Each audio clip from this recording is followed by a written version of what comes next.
Voll gut. Da hat sich jemand die Show angeguckt. Das war Schießen. Das war Rennen. Okay. Rabatt für sonnengebräunte Kunden. Das habe ich immer noch nicht ausprobiert. Um ehrlich zu sein, ob wir wirklich Rabatt kriegen, wenn wir dieses Bräunungsöl verwenden. Gut Rank. Go! Ich go ja schon! Nehmen euch da auch gleich in die Küche mit zum Kochen. Was kochst du uns denn Leckeres?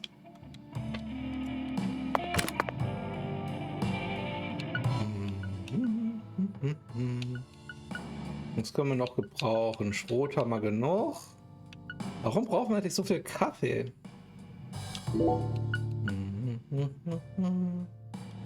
Dann auch weg. Nee, oh, Moment, eine Packung Zigaretten brauchen wir. Da war ich zu forsch. Da war ich zu forsch. Was jetzt? Ja, doch, mal gemacht. Das kommt weg. Ganz so viel Donuts brauchen wir auch nicht. Auch nicht ganz so viel Hot Dogs. Weil dafür können wir lieber noch ein paar Verbandssets mitnehmen. So. Bloß Eier und dann eins mit Käse und Oliven-Tomatensoße. Eine Tüte, da ist eine Tüte zwischen Sandwich-Toast. Das klingt relativ verköstlich.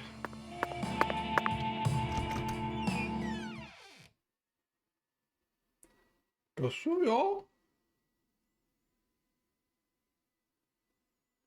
Bei mir gab es die meistens am Wochenende Pizza. Und ich wollte es eigentlich mal so, ich wollte ein bisschen von meinem Knoblauch verbrauchen. Habe dann noch schön Knoblauch mit in den Teig getan. Ja, was ich dann über meine Feinplanung vergessen habe, ist Salz in den Teig zu tun. Das war echt intelligent. Reibeplätzchen vom Markt, auch lecker. So.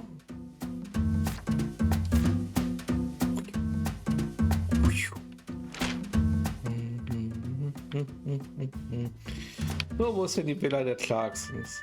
Ich weiß, wir könnten tatsächlich einen Fast Travel dahin nehmen. Aber ich denke, um wieder ein bisschen in Stimmung zu kommen, sollten wir lieber mit dem Skateboard dahin fahren. So. Da, da, da, da, da. 3 Kilometer weit weg, okay. Neid und Beileid. Na, es war okay. Also tatsächlich, man konnte immer noch essen. Das war tatsächlich in Ordnung, sonst hätte ich es auch weggepackt, aber es fehlte halt das Herzhafte. Na, also ohne ein bisschen Salz, und ist es auch nur ein Löffel auf so einen halben Kilo, also auf so ein, Moment, was sind von ein halbes Kilo, ja, ne? Oh Gott, imperiale Einheiten. Also ein großer Löffel Salz auf 500 Gramm muss schon sein. Sonst ist es ein wenig, sonst hat bei uns kommt die Süße zu sehr raus. Dieses Neidland. Ich kenne das von Pasta ohne Salz. Es ist ja tatsächlich, das ist so richtig, es ist ein bisschen sad. Das ist eine sehr gute Beschreibung. Es ist einfach halt ein bisschen sad. Es ist nicht super sad, ne? Nicht so, dass man anfängt zu weinen, weil man es essen muss. Aber halt, ja. Ich hatte Gott sei Dank relativ kräftige Zutaten drauf. Also ich habe eine Gyros-Pizza gemacht. Auch so mit Tzatziki-Soße und mit Mozzarella-Scheiben obendrauf. Ein bisschen Kraut und so. Aber halt, ja, ich habe es dann bei den Pizzabrötchen gemerkt, die ich davon gemacht habe, von dem Rest. Was ist denn das da? Sieht aus wie ein geschrumpftes Haus. Die Können wir Doggos boxen? Komm. Ja, wie ging das nochmal? Nee. Mal runter. So ging das.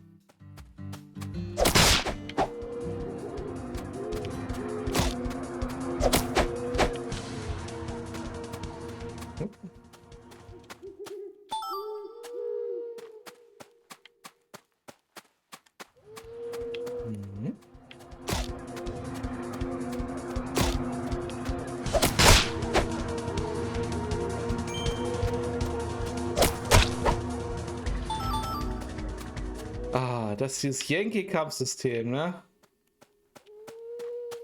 Die Eulen machen mich ein bisschen nervös.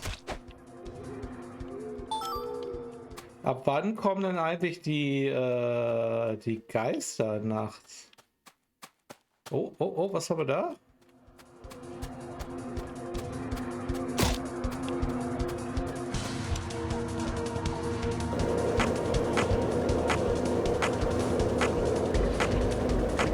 Wer ist da?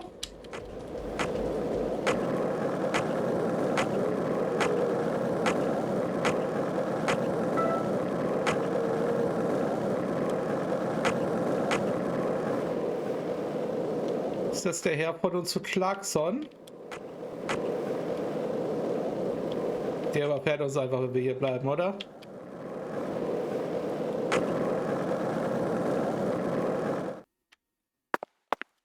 Ja. Leckere, genau. Ach, die Hundeschwänze einsammeln, ja. Entschuldigung, sammeln Sie Hundeschwänze? Ich verkaufe diese schönen Hundeschwänze. You're a coffee person, right? No sugar, only milk. Yes, I'm completely with you on that one. Oh, 80 Meilen ist aber ordentlich Kohle, also 800 Cash in a Tash. Hey, Zach, it looks like we were right on the money. Tracing the San Rouge distribution route led us right to Louisiana. You know what that means. We've got a hot hand, and Lady Luck's given us far more favor than she ever has before. We just gucken, ob wir überhaupt noch rechtzeitig ankommen. Murder while sitting in a bar during our vacation in New Orleans. That certainly wouldn't have happened if we had stayed in D.C. They would have given the case to another special agent, or maybe even to the state, and then we never would have found it. In the end, it would have been shut up in that vast, desolate evidence vault along with all the other cases, marked by nothing but a first-degree murder tag buried in a soggy grave at the bottom of a sea of data. That would have been its fate. Instead, Traurig. it traveled from person to person until it finally fell right into our lap. Things always work out that way for us. We've traveled all over the United States trying to track down San Rouge. We can't let this chance pass us by. Can we, Zach? We need to find some sort of clue before this southern sun melts it all away. Gut, dass ich das nicht schon 100-mal gehört habe, diesen Dialog. Aber es ist einfach nett, nochmal eine Zusammenfassung zu haben. Ich finde es schön, wie man die Engine at Work sieht, wenn man hier so die Straße lang fährt. Hey, Zach. No, nothing. Just felt like saying that. Solange du nicht anfängst, über Brücken zu reden, ist alles total in Ordnung.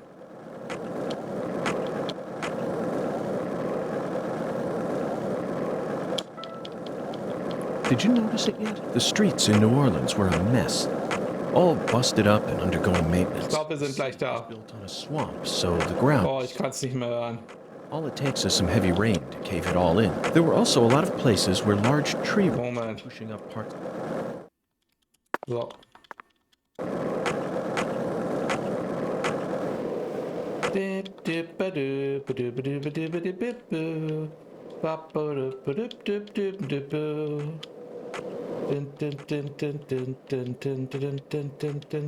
Aber warum ist eigentlich das Reisethema nicht mehr da?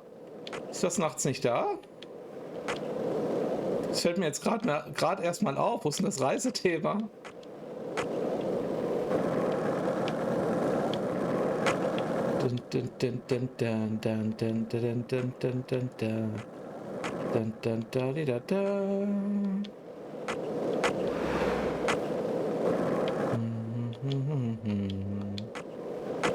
So, 400 Meter noch.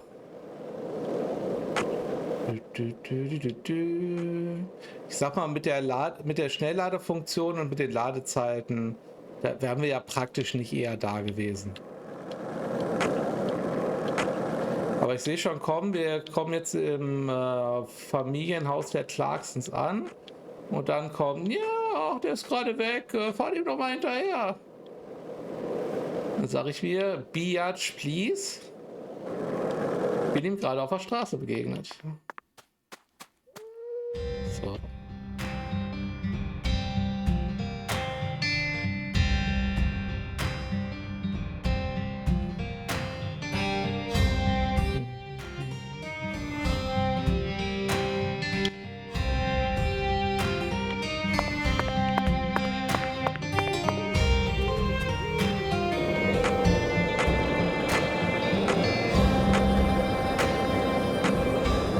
Entschuldigen Sie, Eingangsweg ist dermaßen lang. Ich muss hier leider mit meinem Skateboard lang fahren. Halt mich jetzt wahrscheinlich auf, oder? Nein. Sehr schön.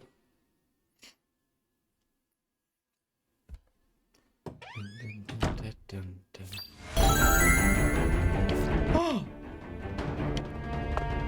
Ich fühle mich ein bisschen gegatet.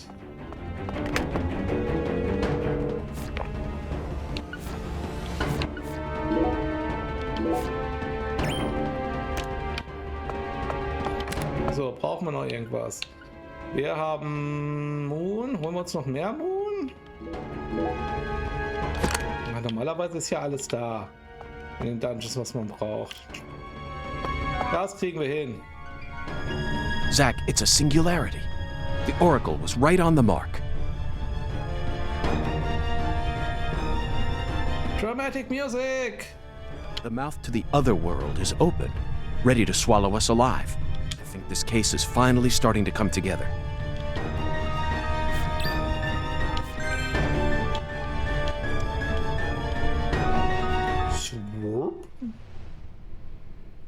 Jetzt geht los.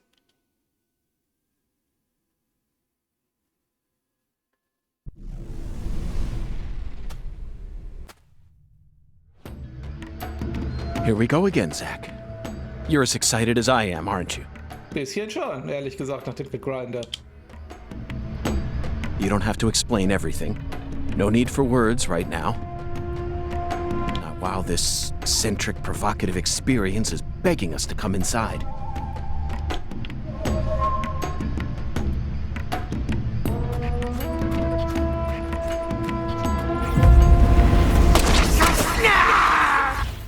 Na.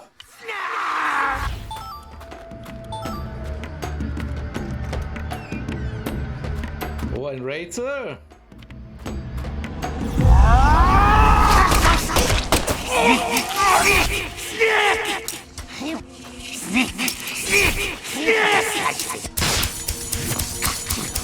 Ich wollte euch eigentlich ja.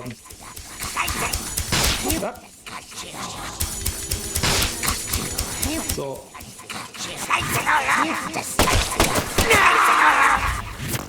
Ein bisschen mehr Concentration. So, was ich eigentlich sagen wollte, kann ich die auch umboxen? Anscheinend nicht. Ein Türfragment, aha.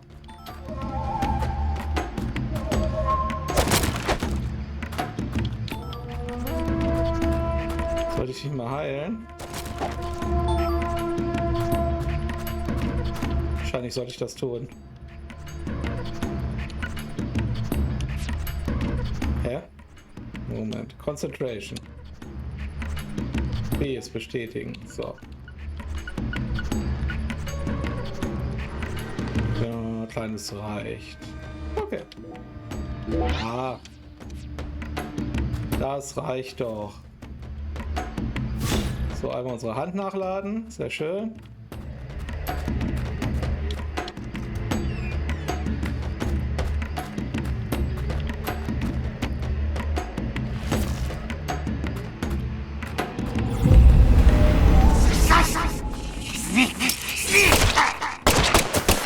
Bei mir ist wahrscheinlich auch einer gespawnt, oder? Nein. So, komm, Buddy. Turn around, Bright Eyes.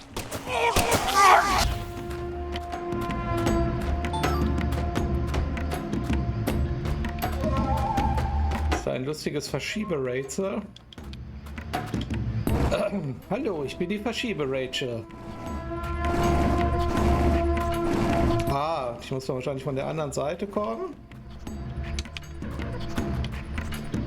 um dann das Zeug zu holen.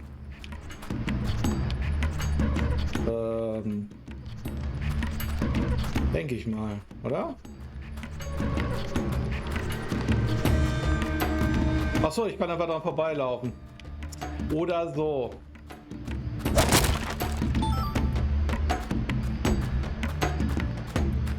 Das mag einem jetzt etwas zu simpel erscheinen, aber ehrlich gesagt ziehe ich das der Alternative vor.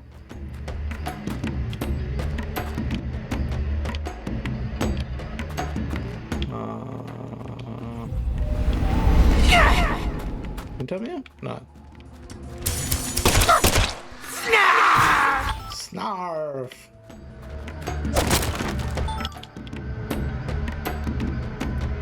Die Dürer-Eule im Schlafzimmer hatte noch einen Schluck vom ganz alten Talisker. Ich würde sagen, du sprichst den Rätsel, aber ich verstehe fast, was du sagen möchtest.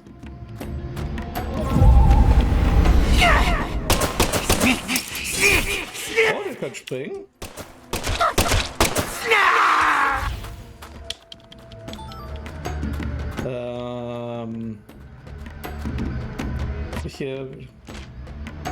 Nee, kriegt man eine Karte?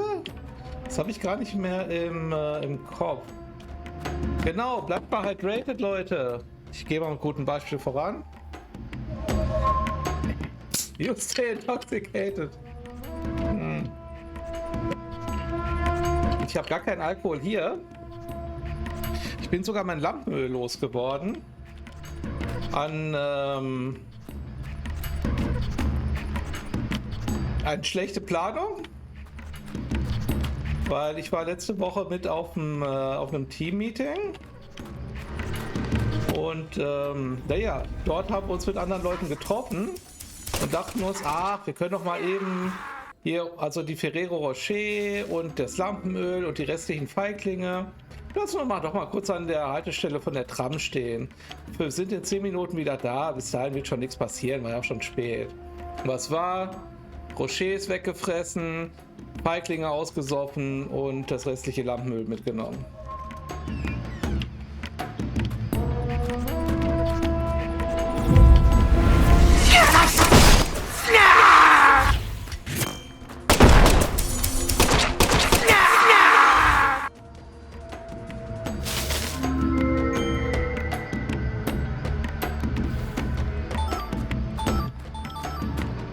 Kein Freund von Feiglingen, Jochen. Ach, ich mag die immer noch. Man darf halt nur keine ganze Flasche von trinken, alleine. Große.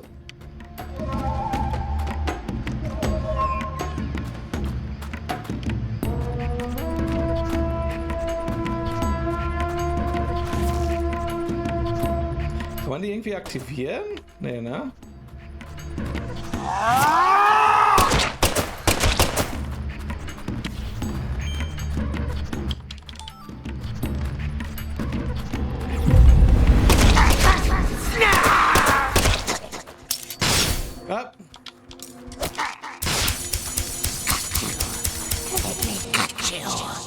Nein. Let me box you.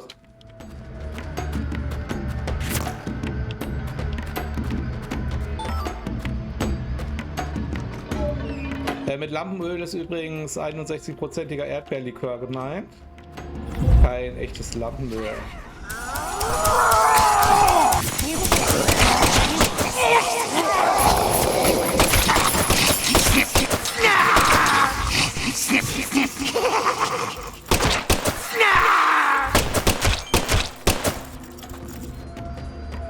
Was läuft da unten?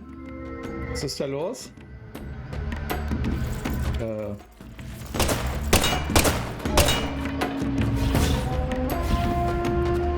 Was war das?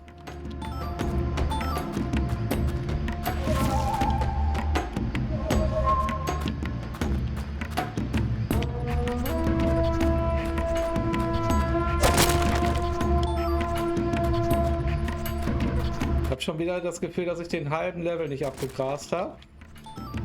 Und das mag ich nicht. Hinterher ist hier noch cooles Zeug.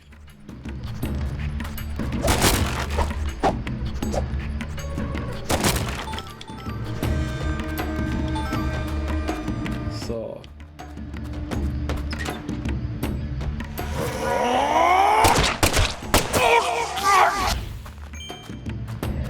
Oh, hier geht's wieder raus.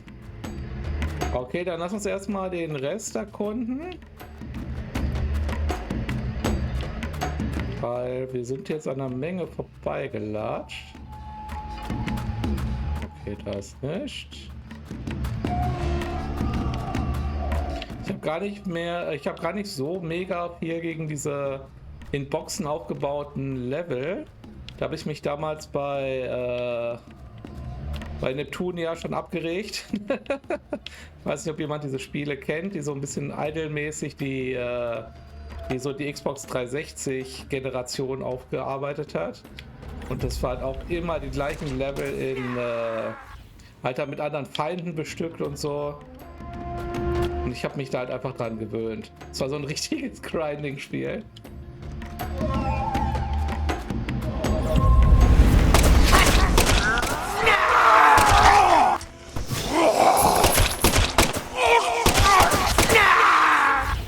Ist das gut, wenn die sich von der Tür befreien können?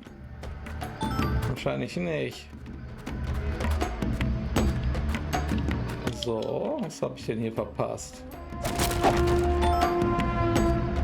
Schwarzenkaffee. Weil wenn der so richtig heiß und schwarz ist. Nee, da ist keine Milch drin. Der bringt nicht so viel. So, Gummischrot, kleines Verbandsset. Auch hier konnte man nur ein bisschen refillen.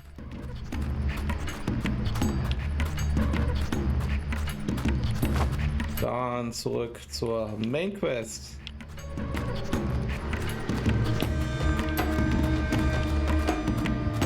Die hier war, oder kommen wir hierher? Oder gehen wir hier hin? Oder? Oh, es geht schon wieder los. Es geht schon wieder los. Wo kommen wir her? Wo gehen wir hin? Hier kommen wir doch her, ne? Bin ziemlich sicher, dass wir hierher kommen. So, dann war die Entscheidung links oder rechts. Da wäre links richtig gewesen. So, und hier geht es weiter. Nee, hier kann man her.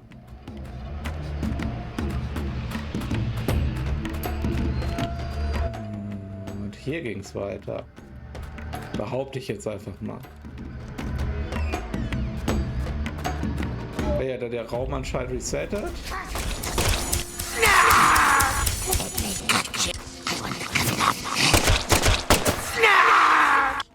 Snarf. Weil das ist ein ganz neuer Raum, den wir vorher verpasst haben. Das kann natürlich auch sein.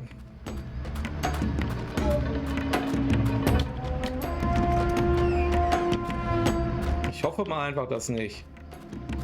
Und es ist so. Naja, eigentlich ist es ja gut, weil wir sonst hier dran vorbeigelaufen wären. An 3 Kaffees.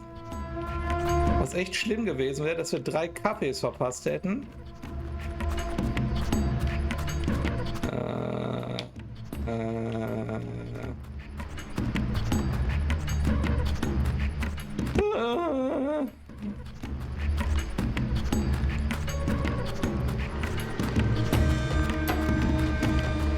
Doch hier lang? Ich laufe mal einfach hier lang.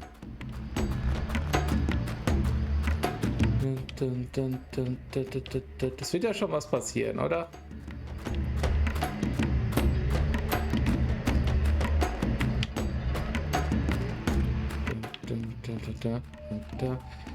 So, ich glaube, hier sind wir richtig. Wenn wir jetzt in der echten Welt wieder rauskommen, also ohne dass wir Fortschritt machen, wissen wir, dass wir nicht richtig sind. Ne, sieht gut aus.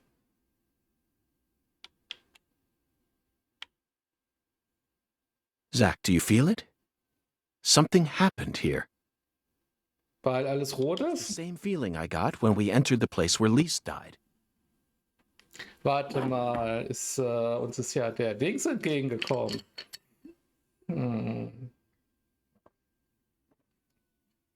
War das jetzt nicht nur Zufall?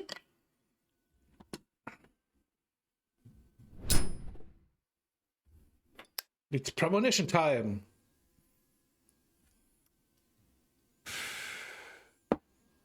Professor R, Lena, came in here alone. It looks like nothing but a suicide attempt to me. Did she have some trick up her sleeve? Profilierung beginnt.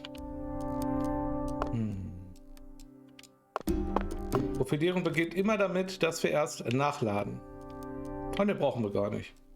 Okay.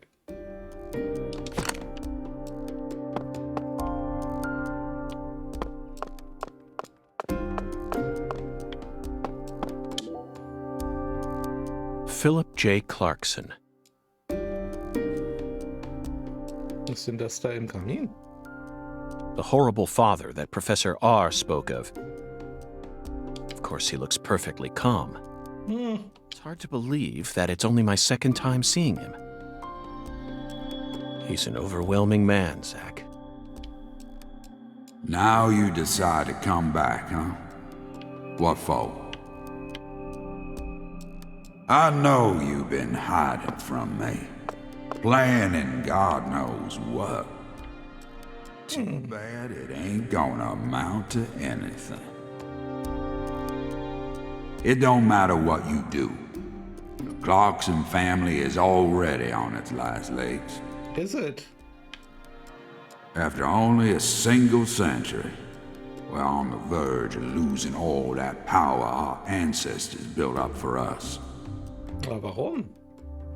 Ever since the day you left home, Ach, wegen der fehlenden Nachkommen? that was the beginning of the end.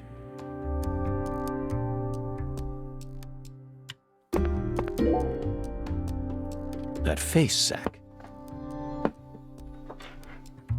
She Ja. looks so calm and collected. Ja. Perhaps she intended to take her own life after she murdered Philip. But that wouldn't solve anything. We know how calculating she is. Yes, I abandoned my family. But that has nothing to do with the Clarksons' downfall. It's much more complicated than that. Oh, I agree. It's a hell of a lot more complicated. Just look at these assholes. They're so goddamn stupid. They won't even shit unless I tell them to do it. Sind das die Feiglinge, von denen ihr gesprochen Back habt? in the old days, that was A-okay. Don't like someone, beat the piss out of them. Need something? Steal it from the sucker next door. Aber heute? Life was so much simpler back then. And time flowed in proper accordance with human behavior. But now, Zeit fließt rückwärts? Weil wir das Prequel spielen? Das Teil 2 it's ist? all so complicated now. Everything's changed.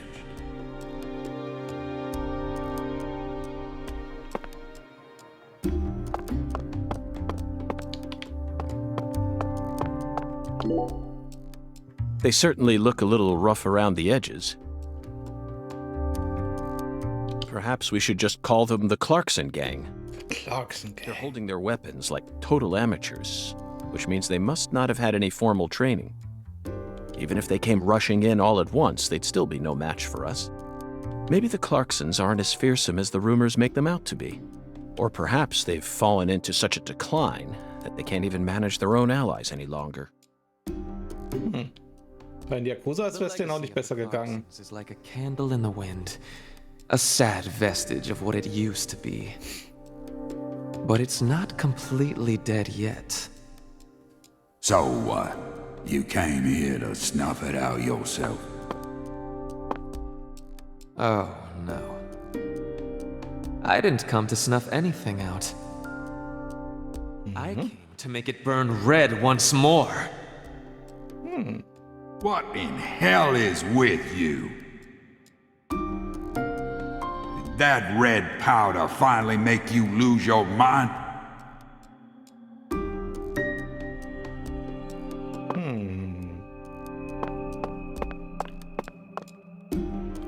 Ich weiß, das macht nicht mehr als zu speichern, aber ich habe das Bedürfnis zu speichern. Okay, und was ist das da? Ein Stash an Drogen? Zack, that's a miniature Eine bomb. Mini-Bombe. Lena must have set it here. Is this her trump card? It looks pretty elaborate. Another accolade for the professor. Ja, 3 Dosen und ein iPhone, das würde ich auch hinkriegen. She also displayed expert precision when she used that fire to make my cocktail. Her wisdom gave birth to Sang Rouge. She must also have an advanced understanding of chemistry. I just hope she hasn't laid any other traps for us up ahead. Sieh, dieser Heisenzwerg. Just like you said, times have changed. Solltest du so nah an der Bombe stehen? You've gotten old. Your power is waning. Geh weg von der Bombe. But I'm not going to let things end here. After you and all the old tumors die, the goddess will take control of Lucare, and all of Louisiana for that matter. Ooh. The goddess of fertility, with all her newfound might. And who's that supposed to be? You? Ha! That's a good one. You know, you're just as dumb as everyone else. You never see things for how they really are. Oh, no. Here, go on. Take my life. You can have it. Do whatever you want with me. But don't you forget, that's Clarkson blood you got running through those veins. Oh, you took the long way to it. But it looks like you be inheriting our legacy after all. Das Erbe. Just like I always wanted you to. Ist das jetzt, weil Lena sich mit Macht an die, mit Gewalt an die Macht gebracht hat und sich hier durchputscht, oder was meint er damit? Gibt's da noch ein Schicksal zu erfüllen? Oh, I won't be inheriting anything. What? I'm not the goddess of fertility either. Well, then... But I'm still powerful.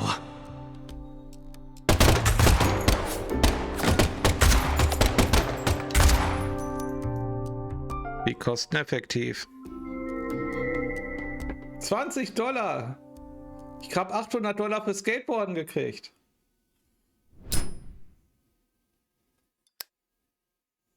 Professor R fought hard in this hall. And the last gunshot we heard sounded ominous, Zack.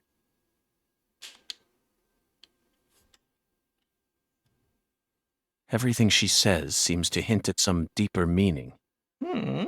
The goddess of fertility taking over all of Louisiana with her newfound power? The details elude me, but she's clearly plotting something big. Aber was? But if she dies here, she'll never be able to complete it. Why risk it then? Oh well. Let's continue on, Zack. I'm sure we'll find the answer once we reach the inner sanctum. Das ist ja alles sehr mysteriös. Ah, sie haben Kaffee fallen lassen. Was ist denn jetzt mit der Bombe? Der Mississippi, aber noch spielt er ja nicht wirklich eine Rolle. Könnte in der Fruchtbarkeit? Ja, das kommt hin.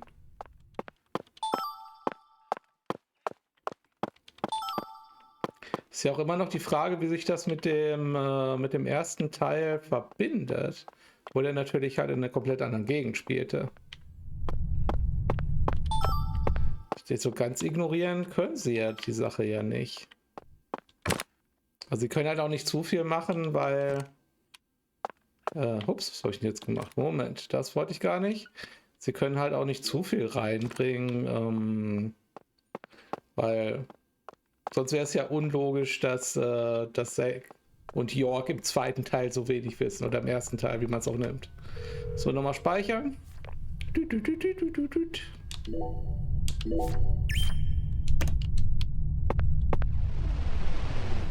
So, denk dran, du spielst gerade Switch. BA, AB. So.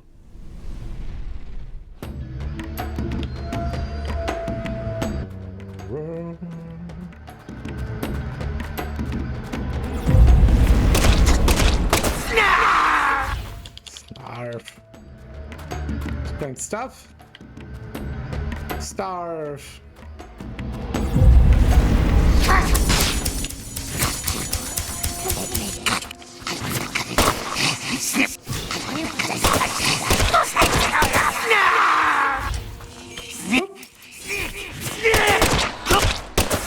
Interessante Designs eigentlich, diese Gegner.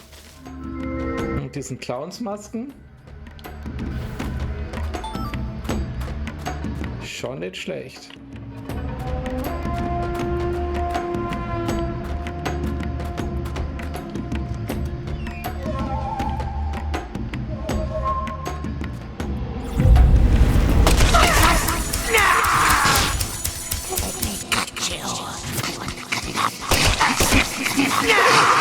Schnipp, schnipp. Viele sind da noch.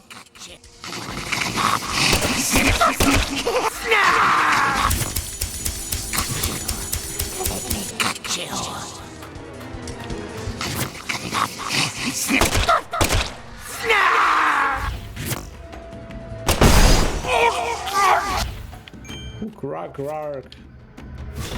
Sagt der Pikachu? Der hier, der große oder die kleinen?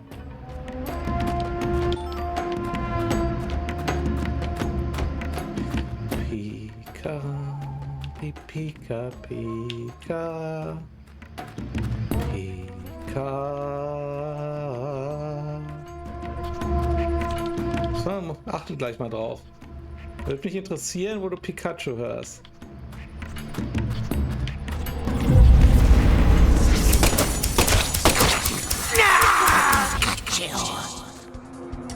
Hallo.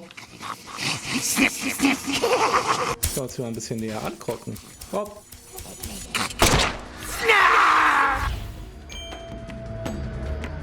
Ich beginne ja wirklich diese Gegner mehr als alles andere auf dieser Welt zu hassen. Snarf. Ja, ich fürchte, wir werden sie erstmal nicht los. Ich finde es eigentlich niedlich. Sie haben so ein bisschen was von Gollum.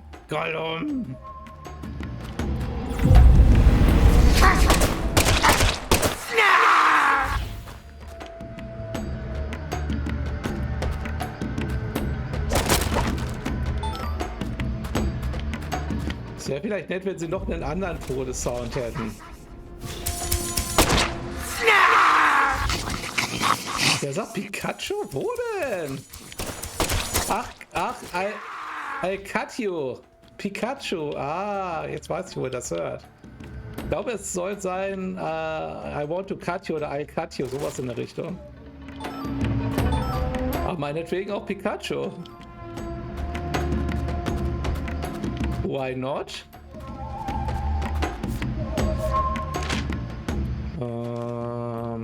Das wollte ich machen.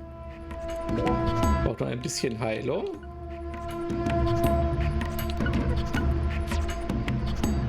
Habe ich kein kleineres?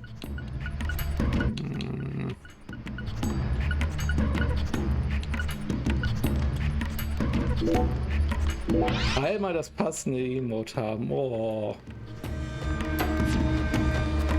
Du hast kein Pikachu da? Du hast sonst alles an Emotes.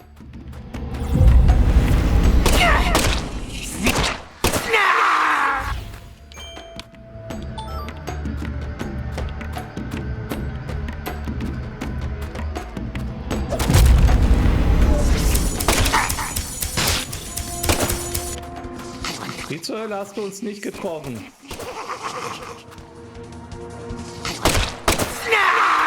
Ah, da ist es. Wo? Ist noch einer? Wo ist noch einer?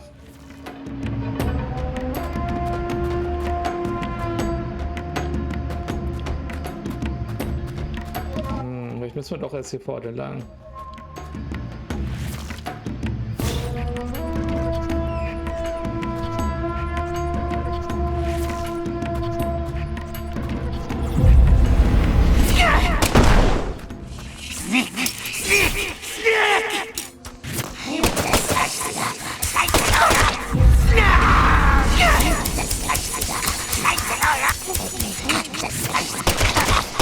Let Pikachu!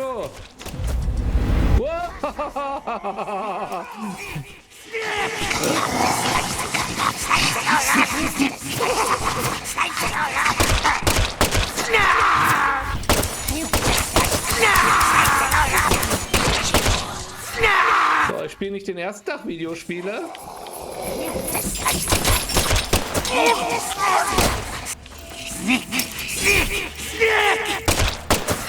So. Oh.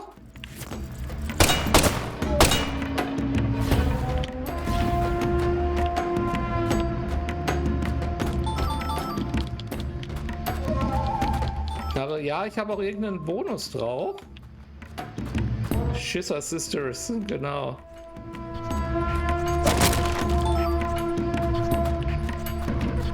So, ich frage mich, ob jetzt da hinten die Tür offen ist. Ich habe ein bisschen viel Auswahl an Türen. Was macht denn die Tür hier? Weil das sieht ja aus nach so einer Tür, die halt, ne, hier so... Ach, Moment, das ist auch eine Tür, wo es weitergeht. Ach, um die müssen wir uns noch nicht kümmern. Ich mag es tatsächlich, wenn Videospiele das so eindeutig telegrafieren. Wo die großen Gateways sind. Gucken wir erstmal hier lang.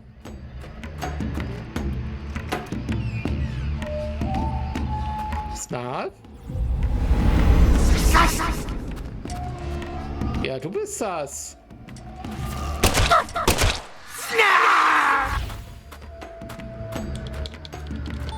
Bin nicht hier der Sass ist. Ganz normaler FBI-Agent. Normalster FBI-Agent, wo gibt?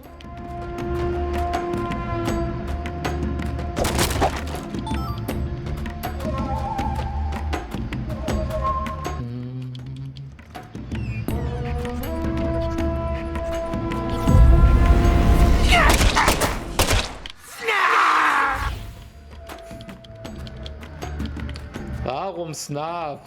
Warum? Return to Snap. Wollt wir gerade in Yorks Kopf reingucken? Moment. Da habe ich mir das eingebildet. Ich habe doch gerade, als ich die Kamera gedreht habe, in Yorks Kopf reingeguckt, oder?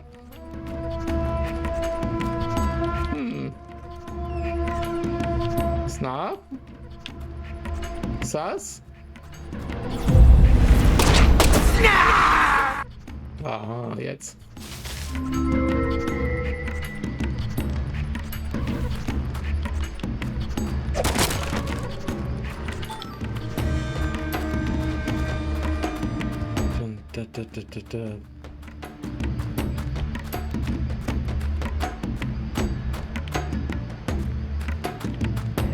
Aha. Wer weiß das schon?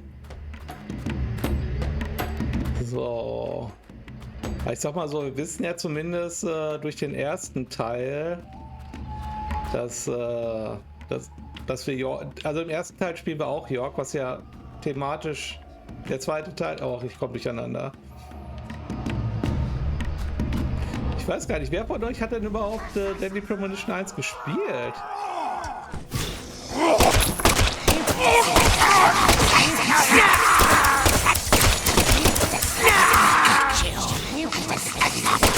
Ich bin ein bisschen vorsichtig, wie es ist mit Spoilern. Vielleicht wollen wir ja Deadly Premonition 1 nochmal im Stream spielen.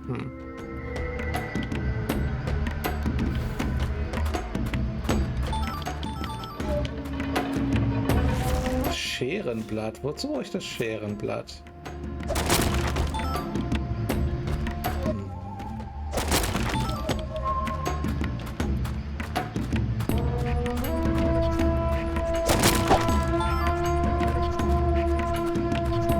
Crafting-Gegenstände.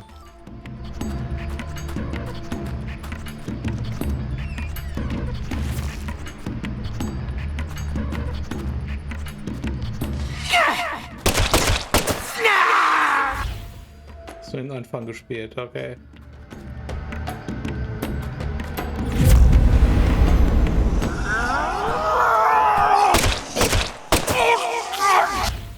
Noch irgendwas Fieses, wofür ich die Kiste brauche hier? Toll, jetzt habe ich mir den Eimer hier aufgehoben. Ich brauche den gar nicht. Das ist wieder so eine Videospielerlogik. Nein, ich schieße die. Da ist es passiert. Da haben wir kurz in seinen Kopf reingeguckt. Das ist so wieder das Videospiele-Logik. Nein, ich hebe mir die Ressource auf. Ich könnte sie ja später noch brauchen.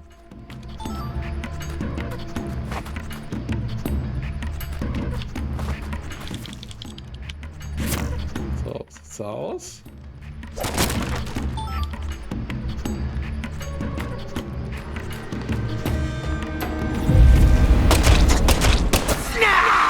Snarf.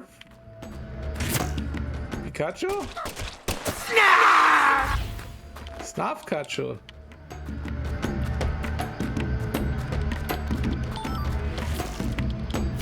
So viele Gegner.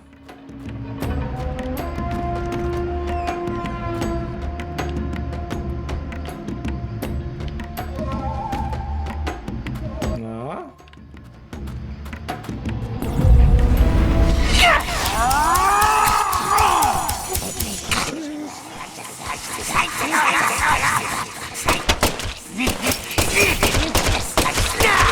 Erstmal den da hinten, bevor der sich hier reiset ab, bevor der sich hier von der Tür befreit. Aber eigentlich würde ich gerne mal sehen, was dann passiert. Wenn wir mal wieder einen Einzelnen haben, probieren wir das mal aus. Das wird ja kein One-Hit-Kill sein, oder?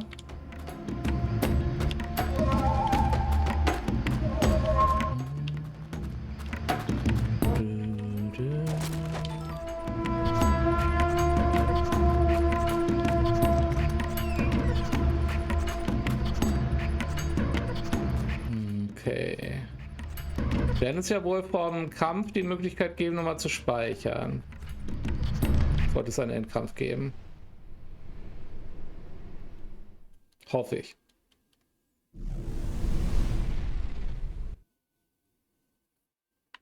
Now this is a surprise. Zach. You're surprised. This is my house. Er kann in den Profiling-Dingern mit uns reden. And I can set foot wherever I please within my own house. Or is that against the law now, too, F? Where's Professor R? I know she came here. 100 years ago, Das war nicht meine Frage. my father, Isaac Clarkson, came to this town and subjugated its people with his might. In time, he created an empire that put the entire southwest region of Louisiana right in the palm of his hand. Whenever any of his kin betrayed him, he'd cut them limb from limb and make an example of them. The shadows need a way of keeping the balance too, you see. Ich denke die ganze Zeit an die Yakuza-Spiele. Das ist ja so ähnlich, ne? That's why the severed roots exist. Sometimes they chop a fella's ears off, maybe scoop his eyes out. Then they chop off all the limbs. Just for the lulz. Either way, they all ended up looking the same in the end. No different from mixing up the ingredients in your food.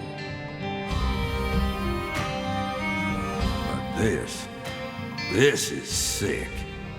Why would any soul ever need to line up the stumps all neat like this? Warum so sauber? All neat like this? What's happening in Lucari right now ain't right. Eigentlich ein cooler Effekt, dass es alles so ein bisschen am Fließen ist. It ain't nothing like what we got up to back in my day. Ich stelle mir gerade vor, wie es halt in einem aufwendigeren Spiel wäre, wenn es halt ein wirklich cooles Haarmodell hätten und das so ein bisschen wie unter Wasser so am Wabern wäre. Das würde die Szene halt unter Wasser spielen. Das wäre relativ cool. You know, it kinda feels like what you call pure evil. I'll be real honest here. Right now, I'm afraid. The evil that's taken this era by the balls is trying to gobble up Lucare too. Francis York Morgan, you FBI son of a bitch. Kleine FBI. Was? Was ist das für eine Übersetzung? FBI, Son of a Bitch kann ja auch anerkennend sein. Ja, das ist halt so. What in hell did you come to this town for? Urlaub. Well, I hate to rain on your sensational parade of a monologue, but my answer is simple. I came here chasing a drug called Sang Rouge that's been steadily permeating the southern states. Wie würde man es jetzt sagen? Ein kleiner FBI-Hurensohn? Ja, ich glaube wahrscheinlich schon. Ja, also wahrscheinlich nicht klein. Weil er sagt ja nichts von kleinem Hurensohn.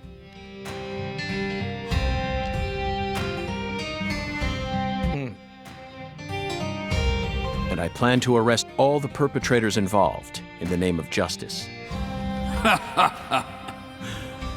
Oh, you sure sound like a devil, all right. Ja. So be it. You're free to interpret my words any way you like. Doch, ich mag seine neutrale Sprache bei solchen Sachen. Well, interpret this. You've come here to bring death and destruction to our town, or my name isn't P.J. Clarkson. You leave a mountain of corpses in your wake. So go on and suffer in the name of justice or whatever you want to call it.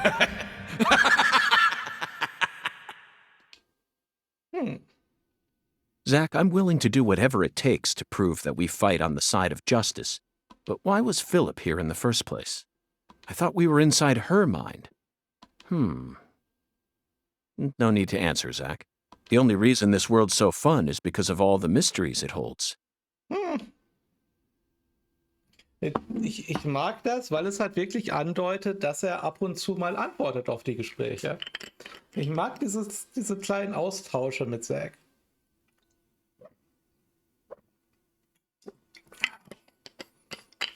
Es ist ein bisschen schade, dass wir ja schon durch die Zwischensequenz wissen, dass Zack echt ist. Aber halt, das ist halt was.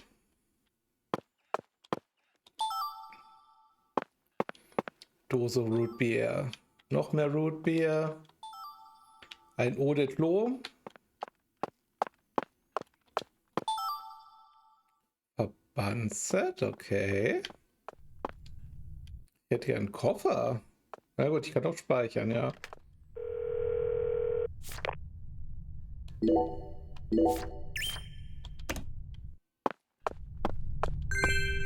Lenas Puppe.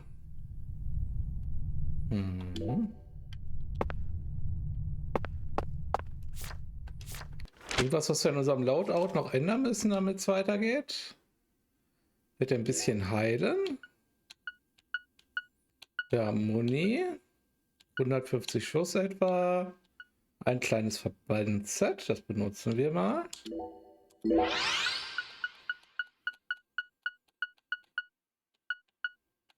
Könnten einen Snack noch nehmen. Knups, knups, knups. Oder Toilette.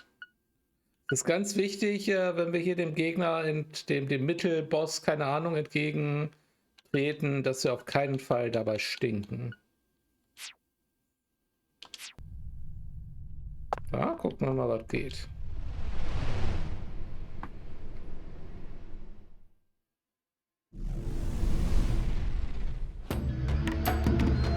Es gibt nur erst einen Dungeon-Teil.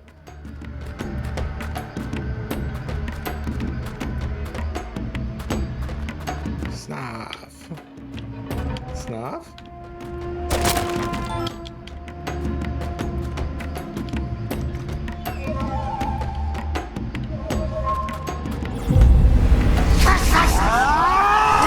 So, komm.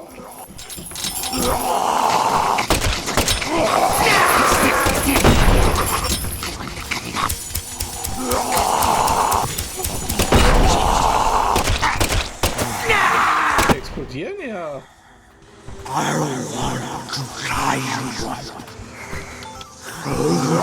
So, mal gucken, was passiert. Befreist du dich?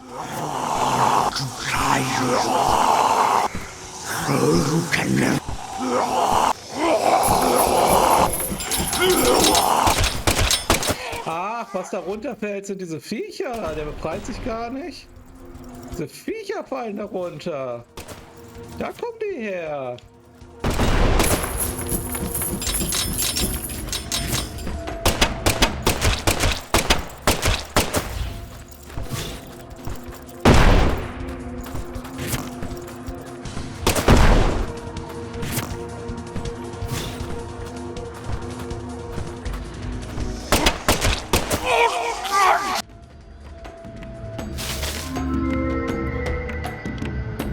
Finde ich ein bisschen schade. Ich dachte, der hätte dann so einen Supermodus, wenn er sich komplett befreit hat.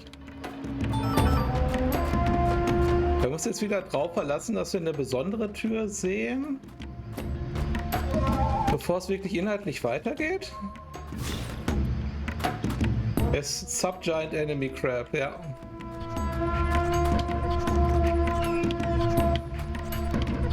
Immerhin macht die nicht auch noch Spezialgeräusch. Ja. Schlaf? Kaum ist noch Platz, um was zu spawnen.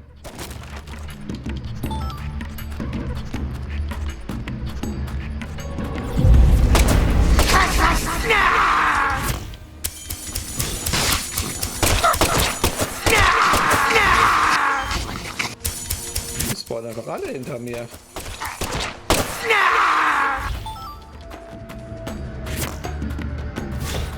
Ich mag das ja irgendwie, wie gnadenlos videospielig das Spiel da ist. Die spawnen da halt, das ist keine Erklärung, die spawnen da halt. Ah, hier ist die Tür, wo es weitergeht. Okay. Wir lassen wir noch mal in Ruhe. Gucken mal, was hinter der anderen Tür war, die da noch war.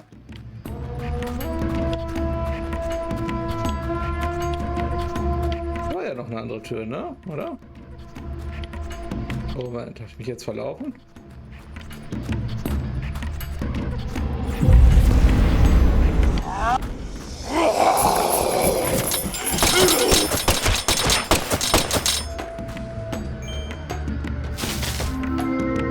Und der jetzt noch da?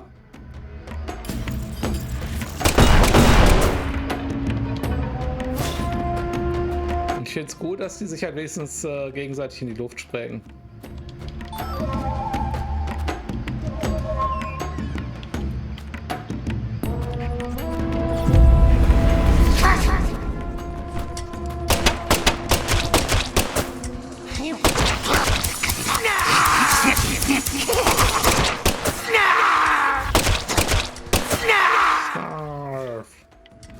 Let me Pikachu. Let Pikachu. Ich möchte seinen inneren Pikachu channeln. So, kann's kommen. Rest ist weg. Der dreht sich so, als wäre der irgendwie so eine Art von Mimik. Voll lustig eigentlich. Moment, jetzt ist hier nochmal so eine Tür. Moment, das gefällt mir nicht. Warum ist hier zweimal eine coole Tür? Und hier ist auch noch...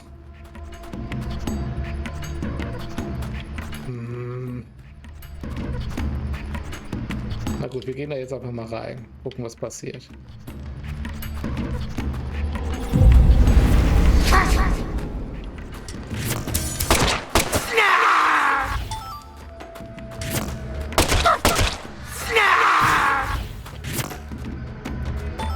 Sind hier mehrere von denen?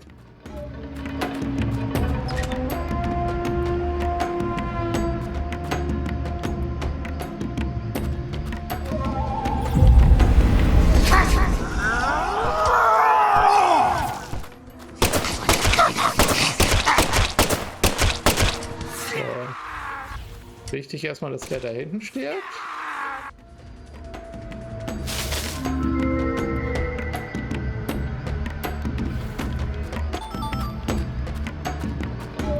Warum ist die Textur da gespiegelt?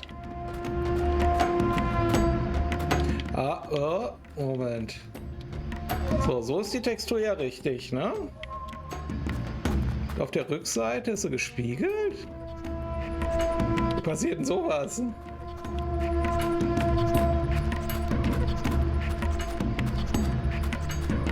Warum? Weil jetzt bin ich wahrscheinlich bei der anderen Tür.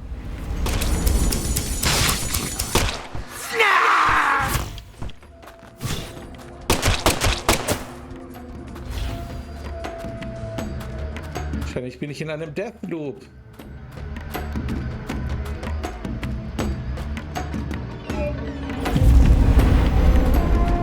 Hat der mir was gespawnt? Nein. Seitlich.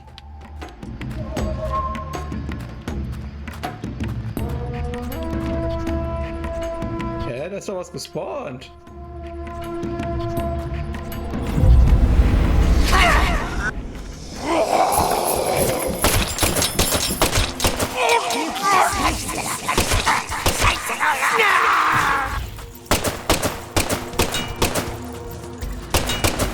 So, die explodieren nicht. Das ist interessant.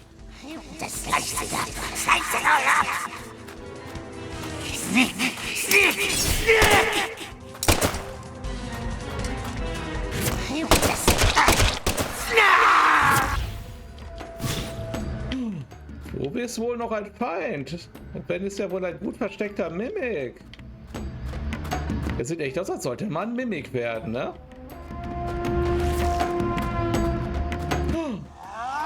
Was? Da ist ein Feind hinter dieser Tür? Wer hätte das gedacht?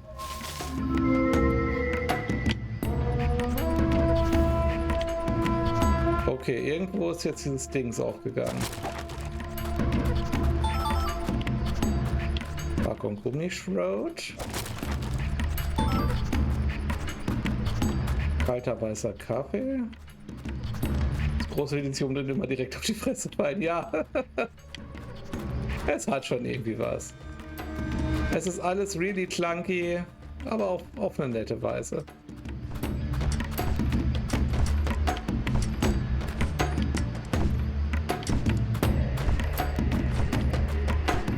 Es verwirrt immer ein bisschen. Ich wollte schon so sagen, ich habe doch gerade Klappern gehört. Das ist echt. Ist das im Soundtrack? Nein, es ist hier.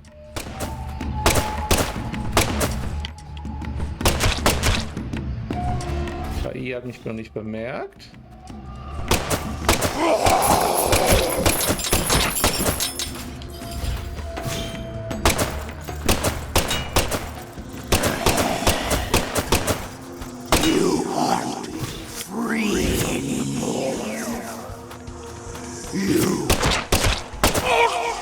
Was sagt er? You want to free Yvonne?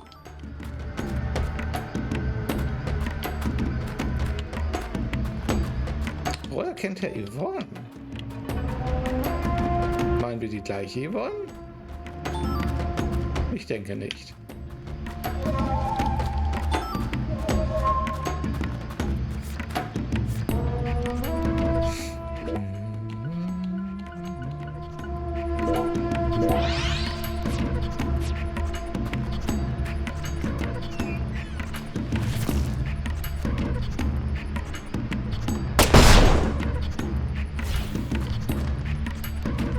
Wahrscheinlich spawnt jetzt erst der große Gegner. Ich weiß doch, wie du denkst, Spiel. Ja. Du bist das.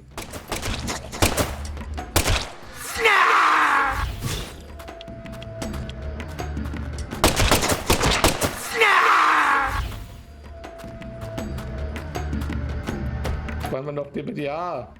Der trötet hier schon die ganze Zeit rum, ne? Gleich kommt er wieder. Da.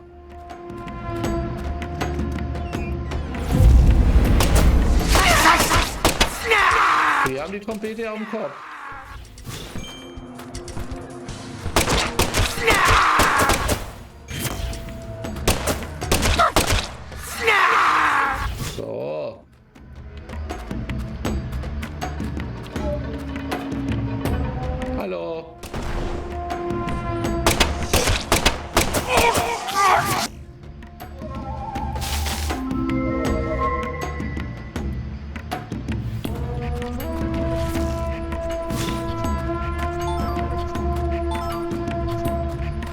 echt. Immer wenn ich hier so gucke auf diese Anzeige, denke ich, dass das Spiel noch 100 Stunden lang sein muss. Wo fixierst du da eigentlich? Ist da irgendwas zu fixieren?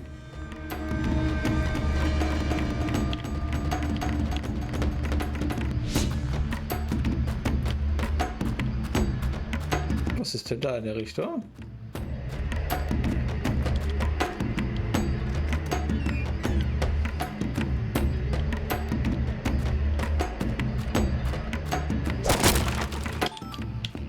Was will der Kiste denn schön Kinnhaken? Na?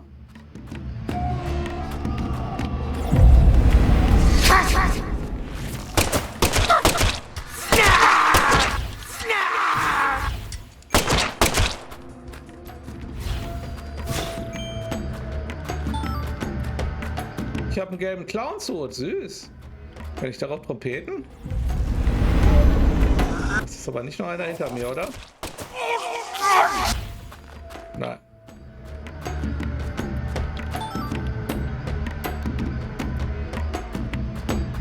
So.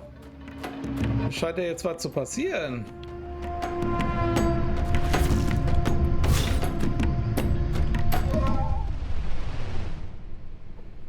Mal schauen.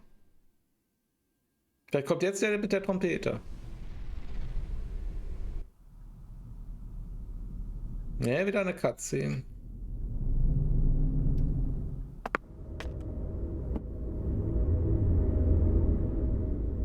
Huh?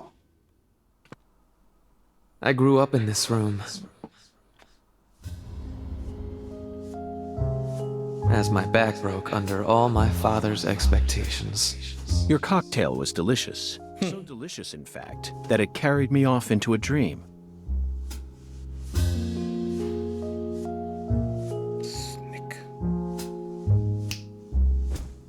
Huh. Nice. Professor R, what did you hope to achieve by coming back to this house? I don't believe for a moment that you'd ever risk your life just to get revenge on your father.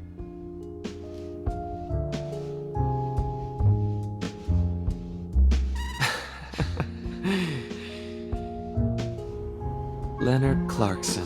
That was my name when I lived here. Everyone called me Lenny. My father taught me all sorts of things so that I would grow up to become a proper heir. How to manipulate people. How to properly use tools such as violence and rewards. But I could never bring myself to care about any of it. You left this place in order to find your true self. Offensichtlich. But what did that achieve? In the end, you fell back into Lucare. And now you spend your time selling the new drug you created, preying on the weak. You and the Clarksons are exactly alike in that regard. No, you choose your victims indiscriminately, which makes you even uglier. Some people find joy in ruining themselves, offering up their lives to whatever they worship. This cycle has repeated itself since long ago. To me, it's the most noble of actions. Surely you must agree, Agent Morgan. Stop trying to rationalize your crimes with that dramatic gibberish. Vicissitudo, the Latin word used to describe a fluctuation between two polar opposites. Galena's body wasn't a declaration of war. It was this, wasn't it? Zank? Wer ist Zank? Those severed roots were fakes. Who did you force to kill Galena? I can't believe you figured out that much. You're dangerous. What you're talking about is true madness. Uah. It's a noble fairy tale. You're going to shoot me. Okay. Go ahead and shoot. Come on! Shoot me! The Clarkson bloodline is cursed. It needs purification. A blood purge!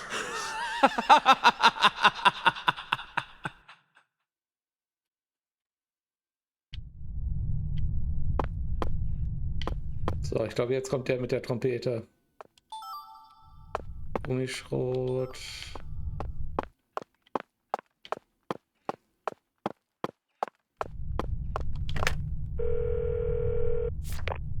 Moment, erstmal. Haben wir einen Koffer hier? Nein.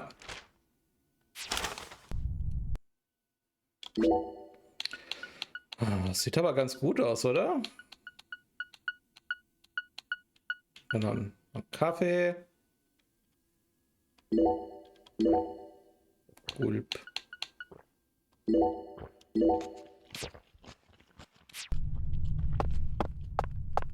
Dann geht rund.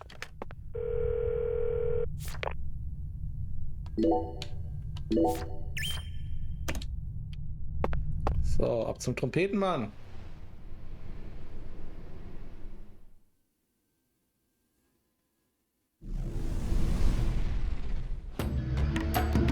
Na, immer noch nicht.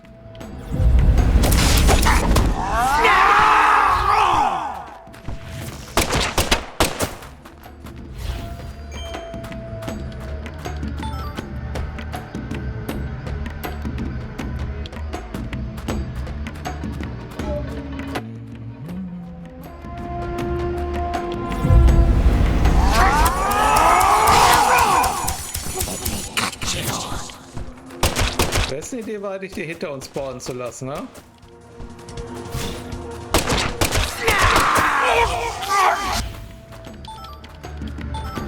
Ein weißer Clownshut.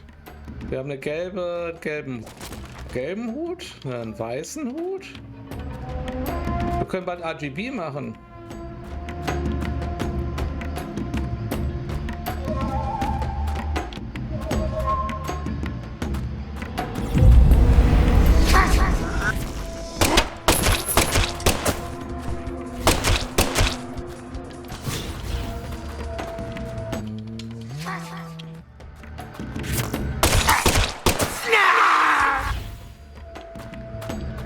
Okay, kommen wir noch nicht weiter, weil wir jetzt nach rechts müssen. Ne? Ja.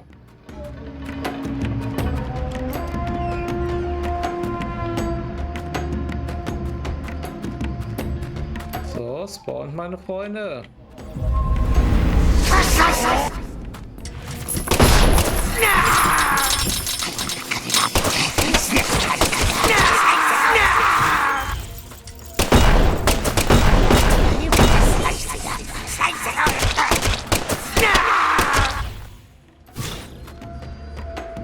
Uiuiuiui. Schmeißt dann ganz schön viele Gegner hier rein. Muss das sein?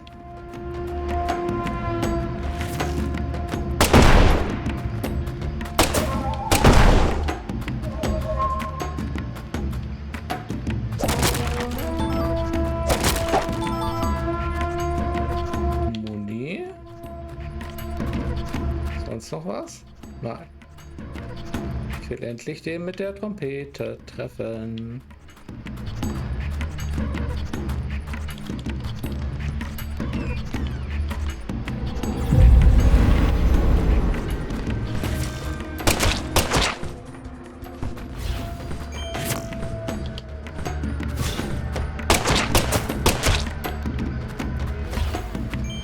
Was ist das?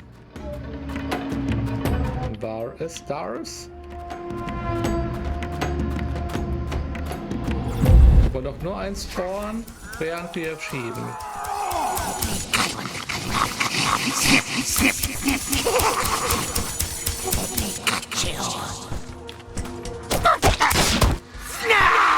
So, let me box you.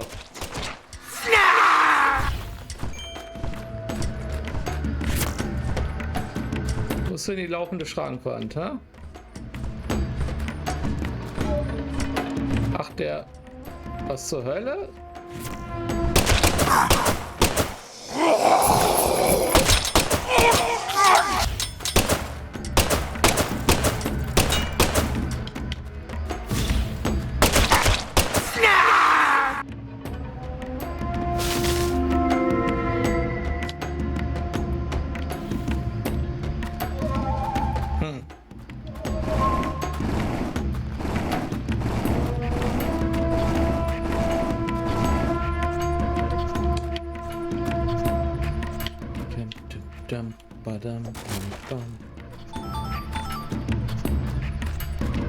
muss die ganze Zeit an Silent Hill Downpour denken bei diesem Song.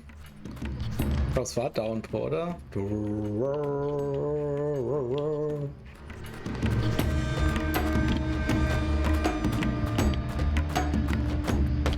Hätte ich nicht viel mehr Loot hinterlassen müssen? Hab ich das alles schon aufgesammelt?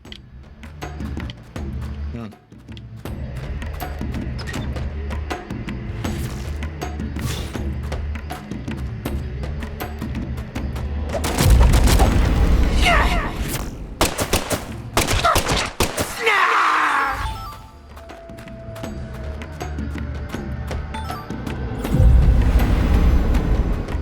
Das ist aber mal gut mit random Gegner.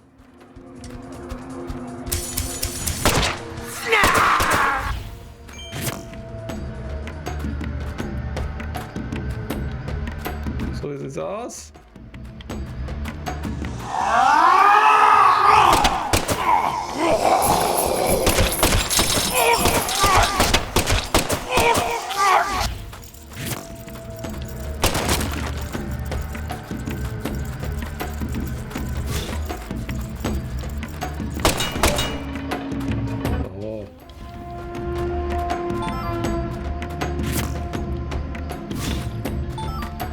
Vergesse mal zeitig zu reloaden. Das ist nichts Schönes. Ich lasse die Kisten mal stehen, damit ich weiß, dass ich da hinten noch nicht war.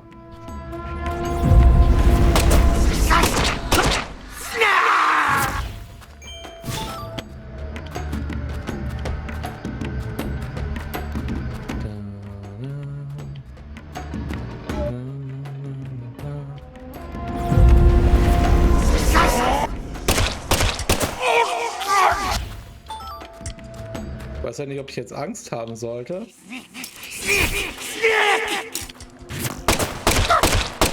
Was bist du denn her?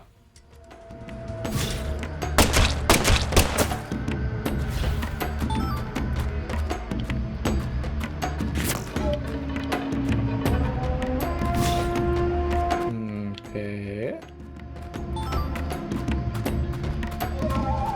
So, nicht vergessen, dass ich da hinten noch nicht war. Achso, wahrscheinlich komme ich auch gar nicht weiter, wenn ich da noch nicht war.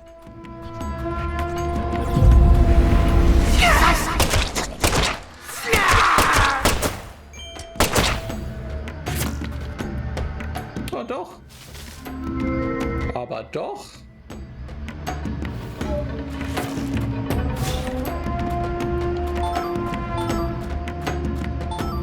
Aber natürlich bin ich ein...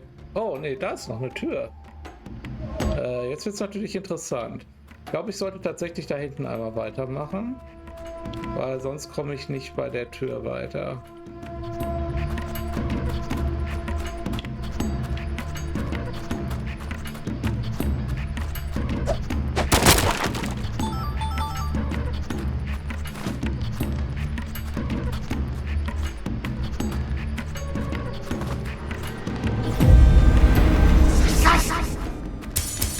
Sagen, ist hier überhaupt Platz?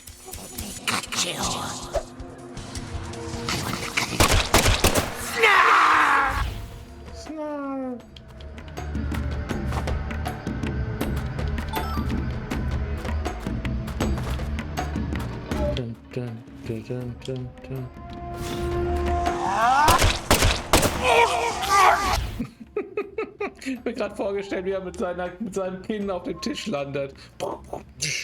Arg.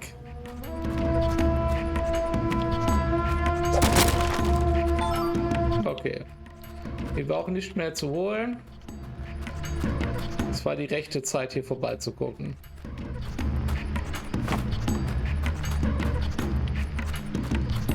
Ich möchte ja nicht behaupten, dass es hier ein bisschen lange Dungeons gibt in diesem Teil. Aber die Dungeons sind ein bisschen lang geraten. So, hier kommen wir nicht lang, oder?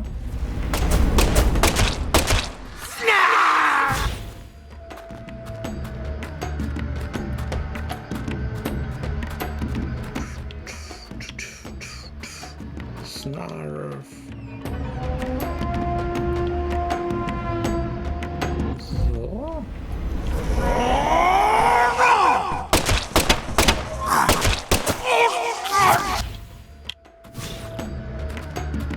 ein bisschen wie so ein unzufriedener Diktator.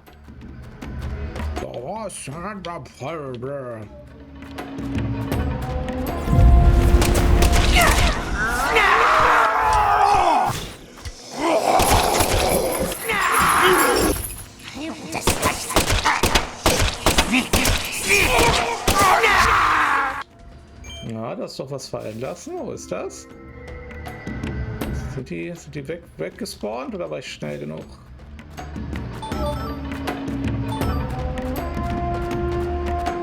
Ja. Ich war schnell genug. Habe ich schon mal ein Antiparalytikum gebraucht? Achso, das sind die Feinde, die uns unter Strom setzen, ne? Hatten wir doch mal welche von nachts. Bin der Dungeon Master. Der Kerkermeister.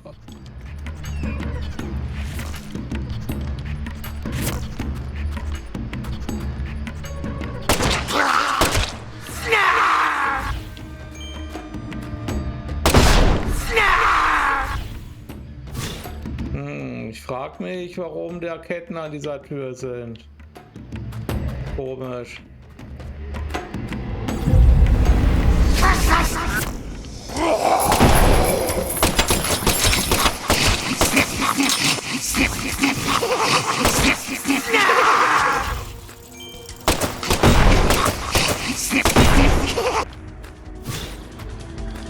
Curses.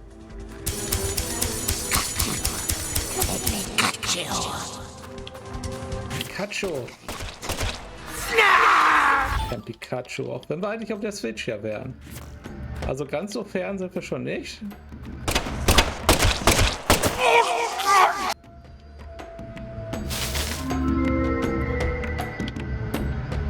Dicke 2000. Schwarzes Messingschloss. Guck mal, wir haben auch nachher genug Crafting-Materialien, um uns ein bisschen abzugraden. Haben wir irgendwie die richtigen Upgrade-Materialien?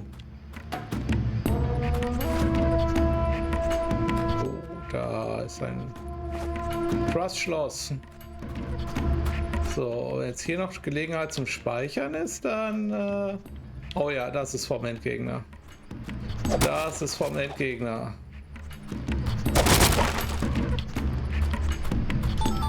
Wir wird sogar unser Loadout ändern können. Als ob wir jetzt schon irgendein sinnvolles Loadout hätten.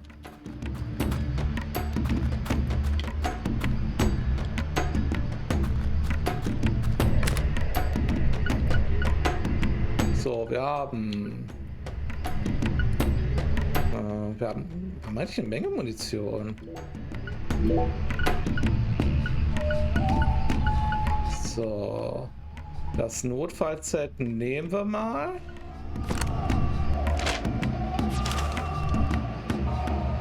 Ja, ganz ruhig, mein Freund da im Hintergrund.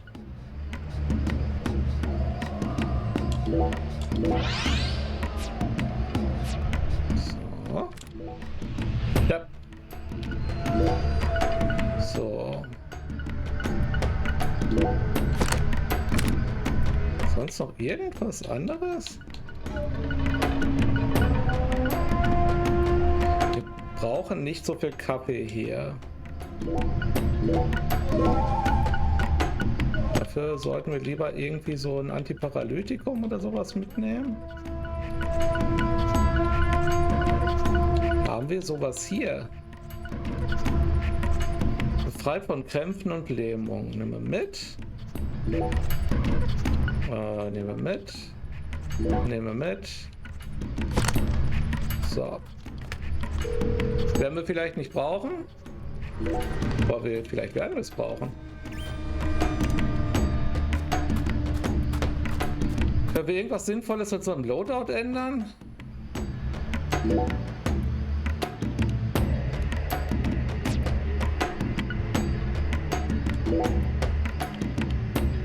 Nee, wir haben nur eine Puppe. Wir haben nicht so Skateboard upgraden. Nein, ich möchte kein Minispiel-Upgrades. Es gibt 5 Minispiele. What? Kannst du mich mal. Wie lange ist denn dieses Spiel?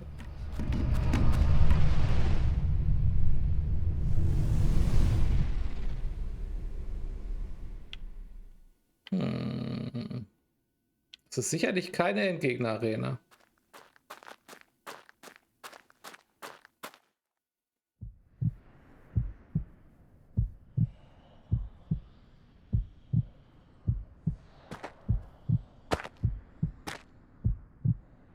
Zach, here it is again.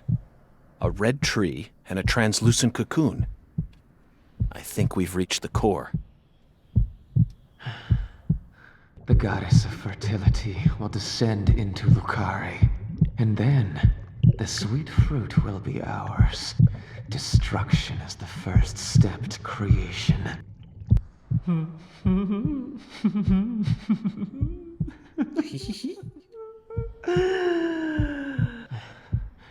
Lisa's death sent everything into motion. There's no stopping it now. Her death proved how determined I am, how dedicated I am to all who trust in me. Galena and Lise, their deaths were not in vain. They led us to the harvest. The Clarkson blood curse will be washed away. Life must be sacrificed. Blood purge. Blood purge. Er ist ein Final Fantasy Bösewicht. Blood! I need blood! Blood for the Blood God!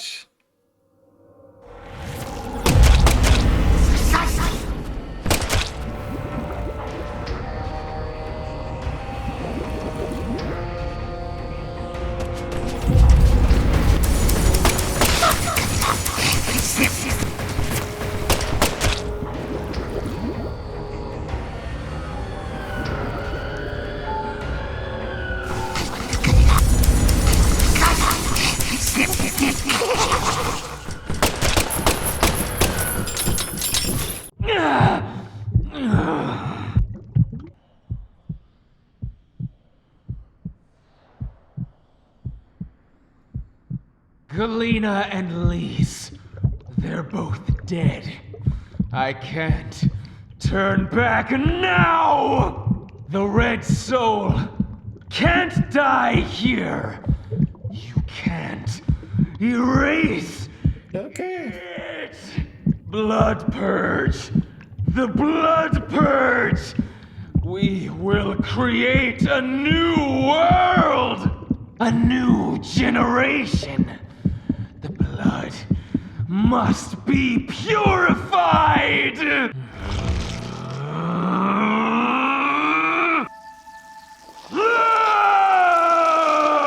Okay.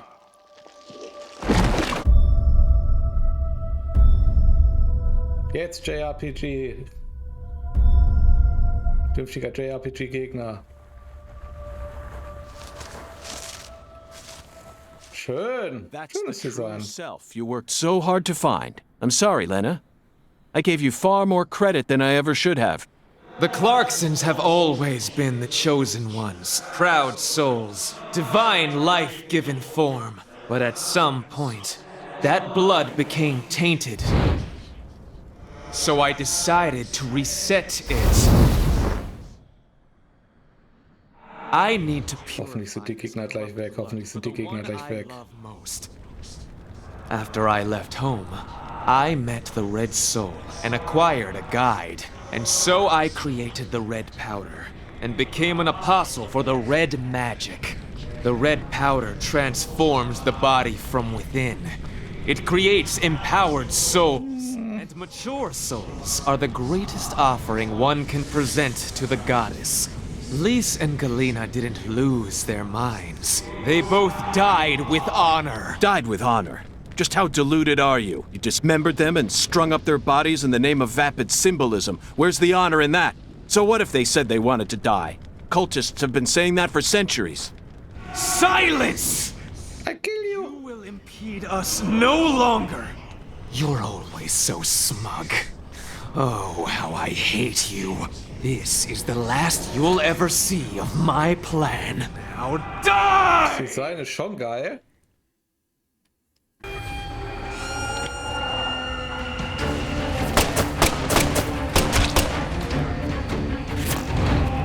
Purification! Oh, Bullet!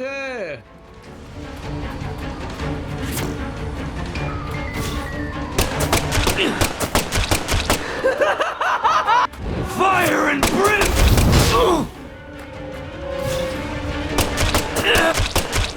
No one can stop Geh mal drauf. my plan.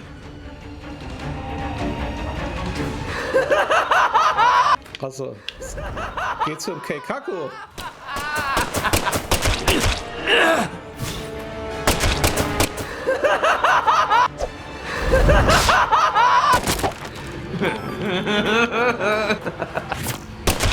This can't be happening. I'm supposed to be invincible.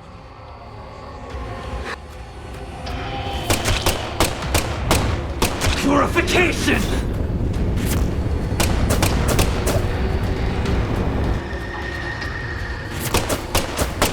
If you kill me, no one will be left to tell you about the plan. Strike! How could I lose? But it's too Weil ich ein Elite-Gamer bin. No one can stop my plan. Now, not even me. Red Tree!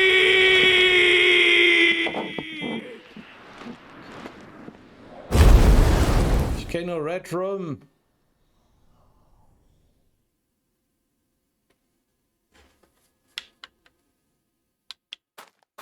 Moment, ich muss noch die ganzen Kisten looten. Da gehen wir.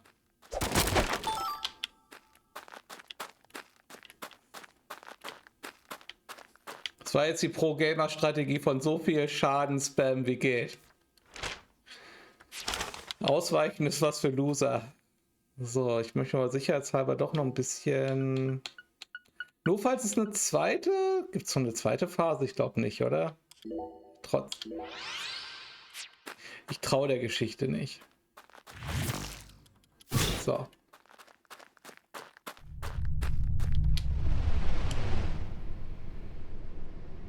Wahrscheinlich war es das, aber ich traue der Geschichte nicht.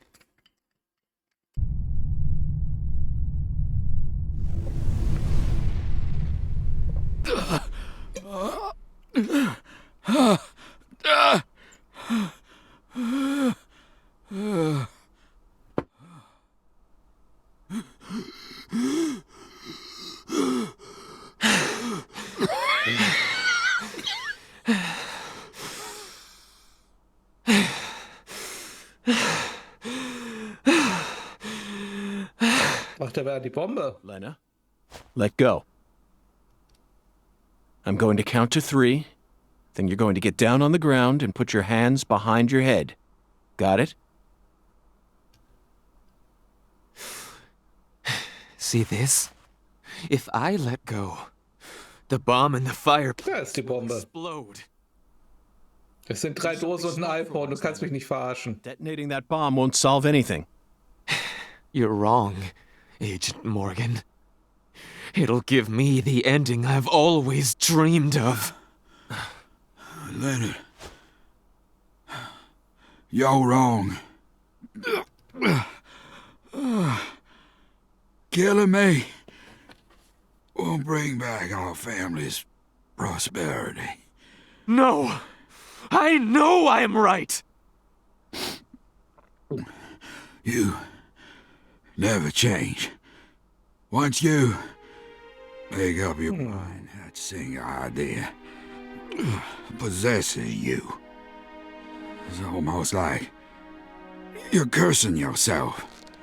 Oh, my, always holding on to all your pain. No! You're the one who's wrong! I'm right. When you first told me about the disparity between your mind and your body, I didn't know how to love you. Stop it! I don't want to hear this! But I always knew from the very Stop talking! There was something special inside you. I Cringe. also know that you had any cause for your older sister. Your own flesh and blood. Shut up! I just didn't know how to treat you. I'm sorry. Forgive me. Stop. Please. I never, ever hated you. I always loved you. From the bottom of my... I said shut up. Don't, Lena! This is Oh. necessary. All of the corrupt blood must die. Aber, wir doch nicht. Must be purged. Then, the purity that's left behind can rebuild the Clarksons' legacy. Is that the goddess of fertility? Go and see her with your own eyes. You're an FBI special agent. Surely you can find her. No one can stop my plan now. Not even me. No, stop! Das iPhone ist gerade am Updaten. Patricia Clarkson. Ja, das war sowas von... Wir wussten es schon, oder? Habe ich es nicht gewettet? Uff. Okay. Schleimig.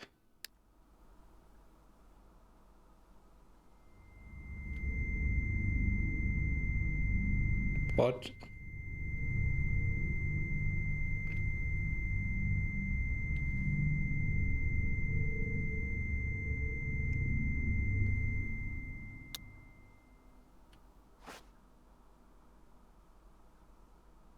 Ist noch was an der Decke?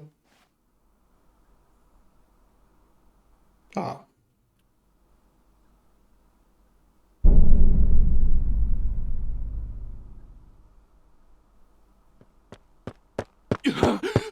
Paul! Oh, Paul! Oh my God! Ruf die Polizei. Whoa, whoa, whoa, whoa, whoa, whoa, whoa. Agent York? Can you hear me? Patricia Woods. What is it, Patty? Where's Melvin? Well, I don't know. He won't answer me, and he ain't at the sheriff's office either. What should I do? You think he got caught up in some kind of trouble? No, I did. Oh, shit! I got nothing now. I can't. Patty, I need someone at the Clarksons' house ASAP. I don't care who you send. They can also ask Daniel Clarkson about the details once they get here. And you should also call an ambulance, just in case. Got it? Huh? Sure. I'm going to head straight over to the sheriff's office, Patty. Let's meet up there. Ich würde ja sagen, krass, aber der erste Teil ist noch härter. Gerade das ist hier alles so comichaft inszeniert ist, hat so ein bisschen was Absurdes. Aber ja. Wann möchtest du Patty eigentlich Bescheid sagen, dass er eine Clarkson ist, ne? Ich meine, jetzt wissen es ja alle.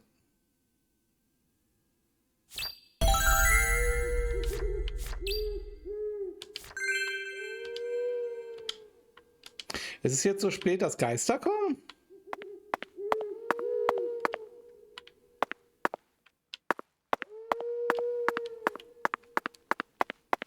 Sollen wir mal was Teures machen? So. Ja, Entschuldigung. But I felt like it.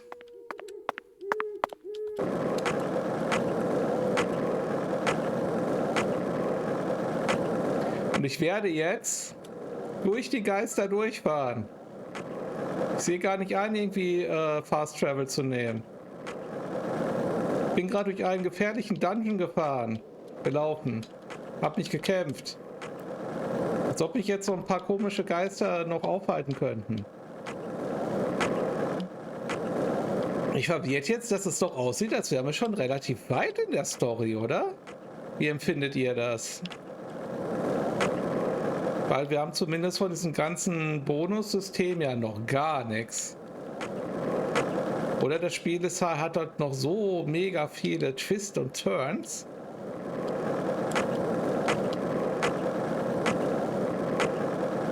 Story? Das ist eine Story? ja, schon. Ja, ich war ja echt gedacht, dass man irgendwie die letzten 3 Tage jetzt was macht, aber für mich war das jetzt eigentlich halt die erste Story. So das erste große Story-Segment. Aber ich denke mal, da kommen noch ganz viele abgefahrene Sachen. Also es muss ja eigentlich zumindest so eskalieren wie der erste Teil.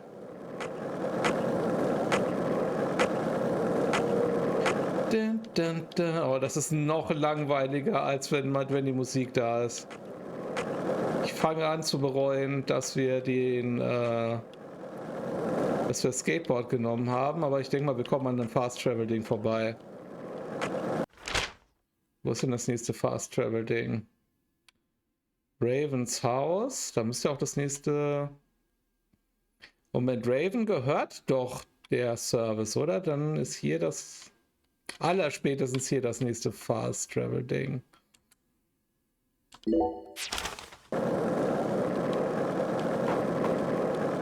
Hui, ein paar Tricks. Ich kann ja nur hier... Oh, das ist da nicht Zeug. Moment.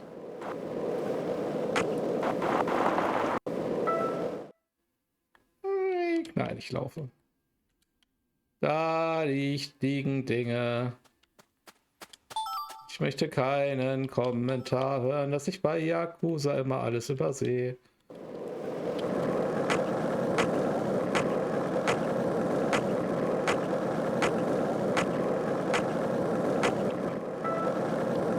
So, what do you think of him? Yes, I'm talking about him.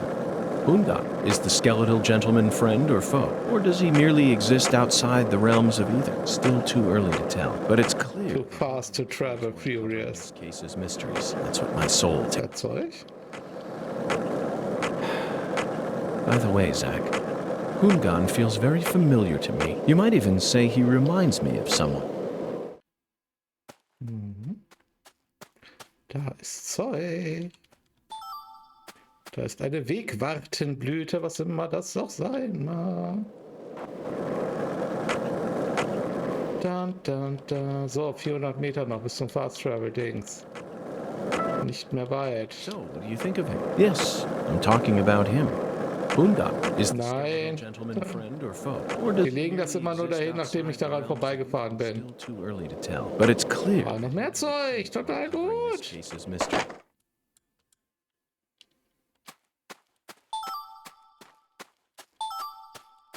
Echsenkopf. So, jetzt werde ich aber mal so langsam genug Zeug haben, oder? So, es geht jetzt gleich los, es ist gleich Mitternacht. Hey, wanna talk about bridges? Nein, bitte nicht. Alles außer Bridges. Ich möchte nie wieder was über Brücken hören.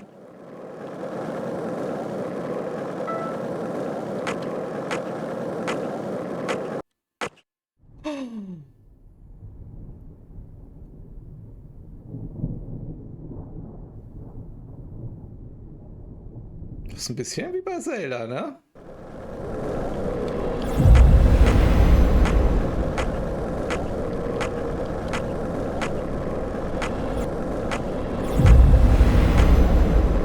Das sind die gleichen Snip-Typen, oder?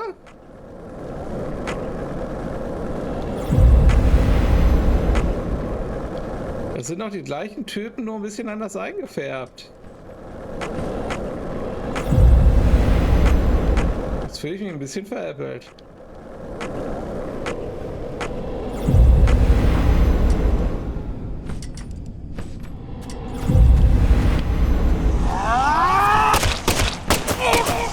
Oh, es sieht ein bisschen anders aus.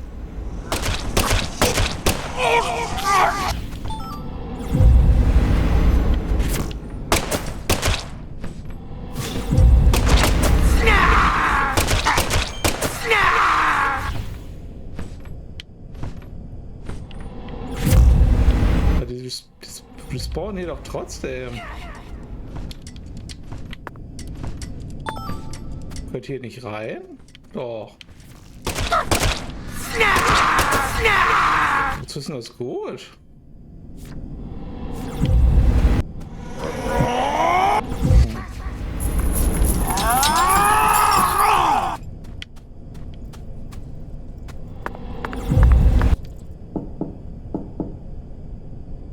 Looks like a case of bad timing. Let's come back later.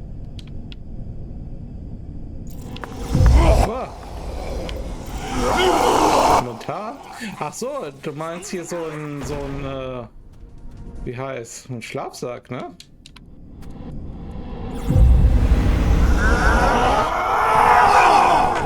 Ich komme gar nicht in mein Inventar.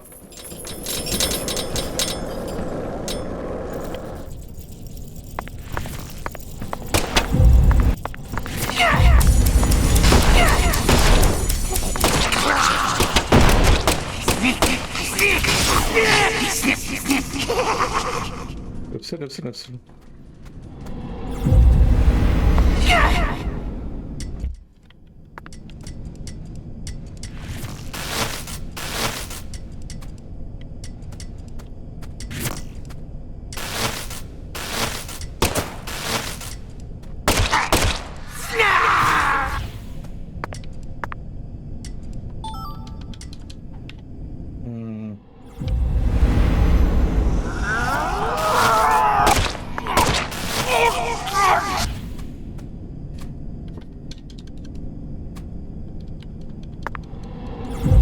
Kann doch hier nichts machen.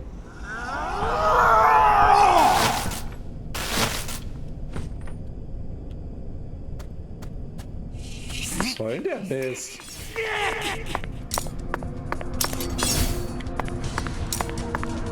Wie soll ich denn ein Mittel nehmen, wenn ich...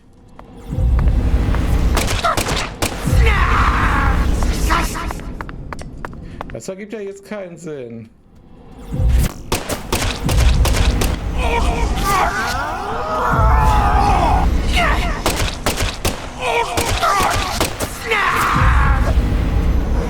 Was ist denn da eigentlich?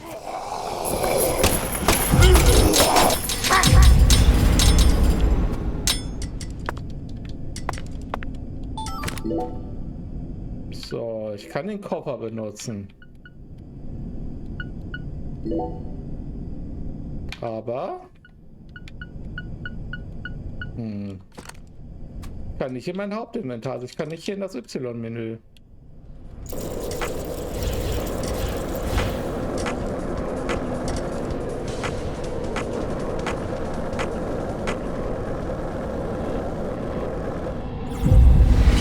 Ich kann doch nicht auf die Karte.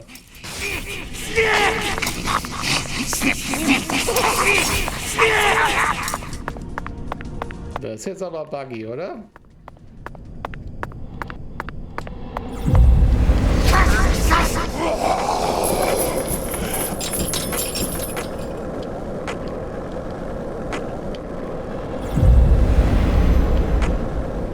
So, wo ist denn hier? Ist der Fast Travel Punkt auch nicht mehr da?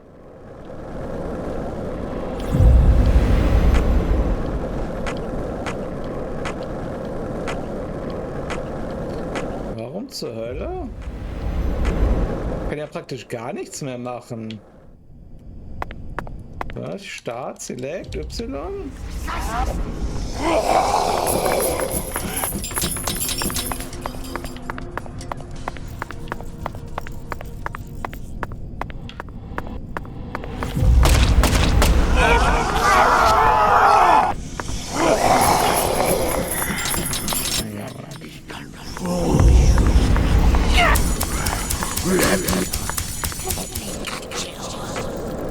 zur Hölle soll ich denn jetzt in die Stadt zurückfinden, liebe Leute? Habt ihr euch da mal Gedanken gemacht?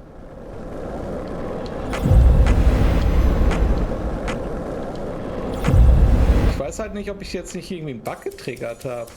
Weil ich komme halt überhaupt nicht mehr in mein Inventar rein.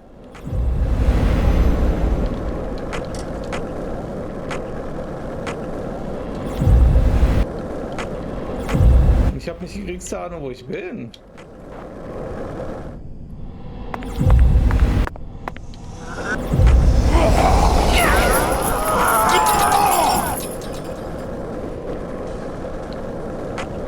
Nee, also ich kenne die Albtraumnacht ja, ich hätte sie schon.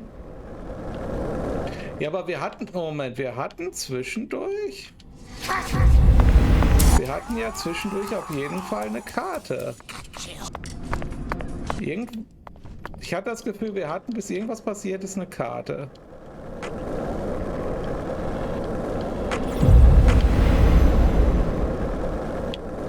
Ist doch Blödsinn, dass ich mich jetzt so zum Hotel rum durchschlagen muss, obwohl ich gar nicht weiß, wo ich bin.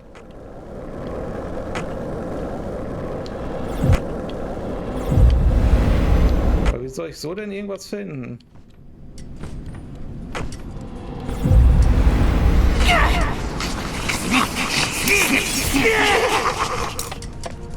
Also ich sage, ich bin jetzt kurz davor, mal den Autosave auszuprobieren und einfach mal Alte 4 zu machen. Weil ich komme ja noch nicht mal ins Spielmenü rein.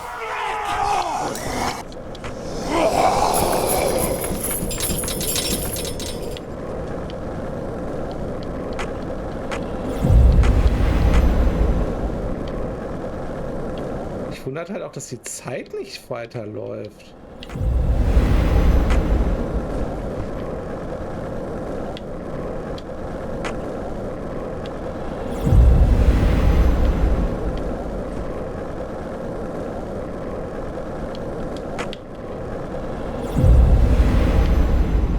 Da wird ja irgendwo Auto gesaved. Ich kann mir nicht vorstellen, dass das hier richtig ist. Weil, ich meine, ich komme mit Start und Select in kein Menü mehr rein. Ne? Ich kann auch hier auf dem Keyboard nicht Escape drücken, um irgendwo reinzukommen. Ups, jetzt habe ich es, bin ich ausge... Das ist halt schon ein bisschen komisch. Ich mache jetzt mal Alte 4. Aber ich kann mir nicht vorstellen, dass das wirklich so gedacht war. Liebe Leute, mit dem Senior. Jetzt nehme ich mal hier so ein schönes Toffee. Und dann geht's weiter. Und hattet ihr jetzt irgendwie das Gefühl, dass es richtig ist?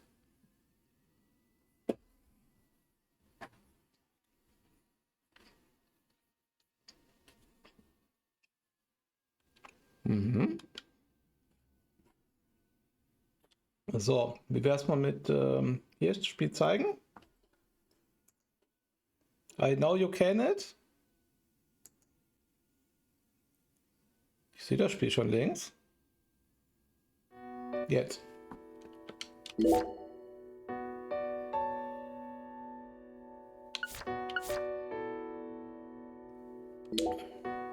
Treffen Sie Patricia bei der Polizeiwache.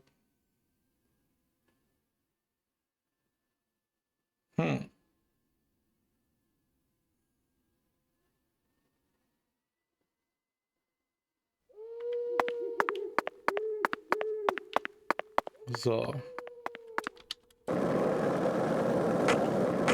Das können wir noch schaffen, bevor es Mitternacht wird.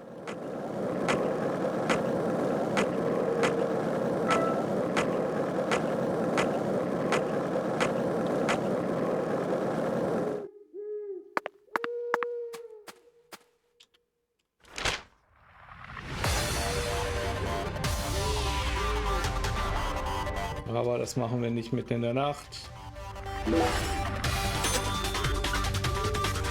Da schlafen wir erstmal ein bisschen.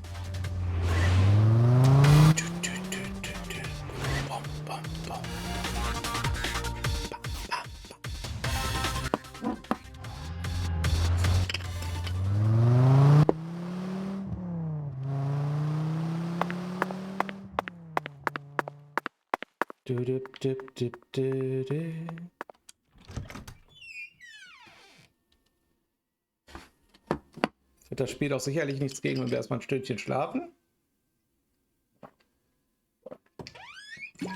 Und dann geht's weiter.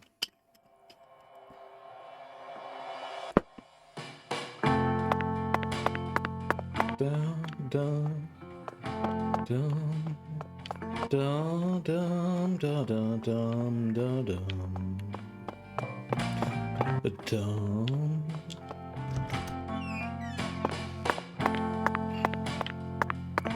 Dann können wir unseren Anzug weg.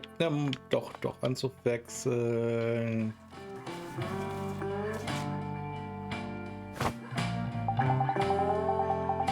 Verehrter Mr. Morgan, herzlichen Dank für stetes Vertrauen in unseren Reinigungsservice. Beim nächsten Reinigungsauftrag werden wir Ihnen gerne ein kleines Präsent überreichen. Bedauerlicherweise wird die Bearbeitung des nächsten Auftrags daher jedoch 72 Stunden in Anspruch nehmen. Wir bitten diese Verzögerung zu entschuldigen. Zur Abholung begrüßen wir Sie nach erfolgter Bearbeitung jederzeit in der Rezeption. Hochachtungsvoll David Tavara, Concierge des Casa Pineapple. Das hat er sich ja schön ausgedacht, mir den Brief in den Schrank zu legen. Wenn ich den Schrank nie geöffnet hätte, was dann? Die Leute in diesem Nest scheinen ja einigen Wert auf Effekthascherei zu legen. Ach du nicht, York, oder? Aber das hat auch seine guten Seiten. In der Großstadt wird man solch eine gewählte Geste vergeblich suchen.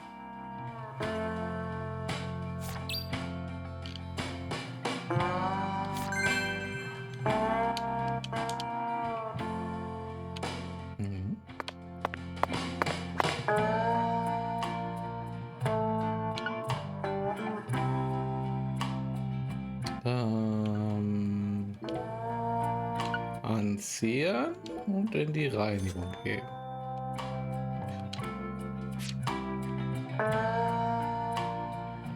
So, dann eine Runde duschen. Patricia macht das alles so lang alleine.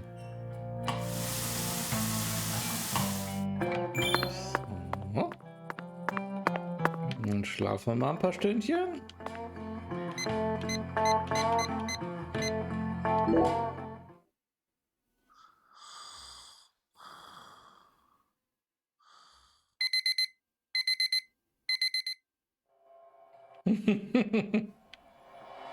Wenn man es genau nimmt, waren 72 Stunden Warten ja vorhin schon eine Mission. So, nochmal duschen.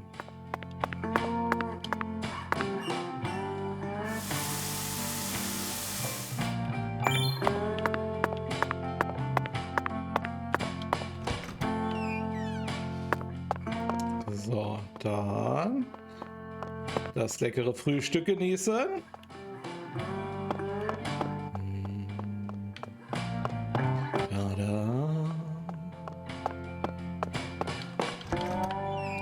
Lanananas, da da da da da, lanananas, da da da da.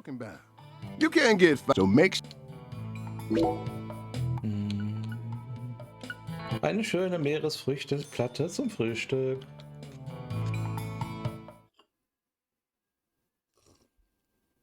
Die ist da in der Tasse drin? Nice. Thanks, miss. Next time.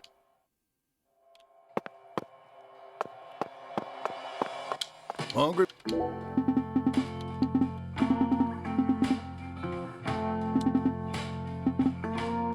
Der Schub meiner Schwester ist doch nur deiner. Massenverköstigung. Echter Südstaaten-Cuisine hat das nichts zu tun.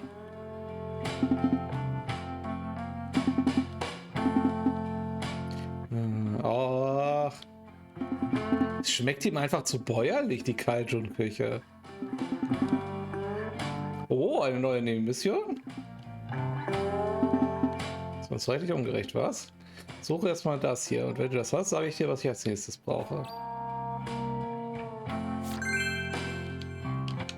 Haben wir nicht schon mal Garnelen gefangen? Da hatte ich doch noch gar nicht zugestimmt, Zack. Das Geschwisterliebe nicht was Wunderbares.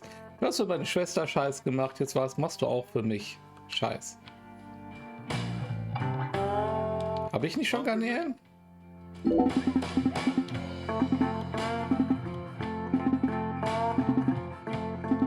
Ja. Ist ja gut.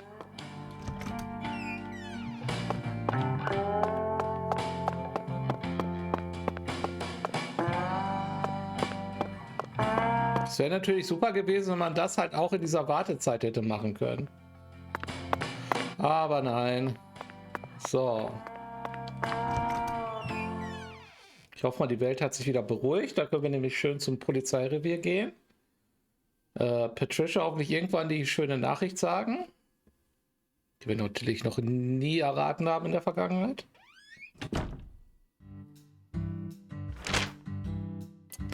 So. Le Sheriff du Le Carré.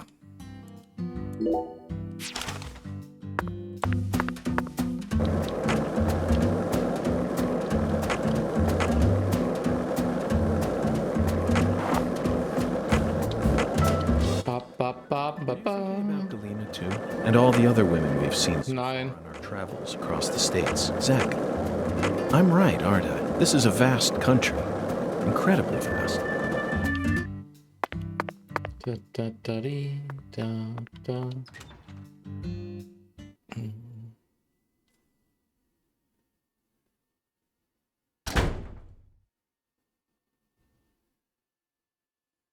Miss Clarkson. Hello. Did you find Melvin? Nope, I can't find either of them. Either of them? Yeah. When I went home, it wasn't just my daddy who was missing. Mama was gone too. This never happened before. Aber der Typ da hinten ist noch da.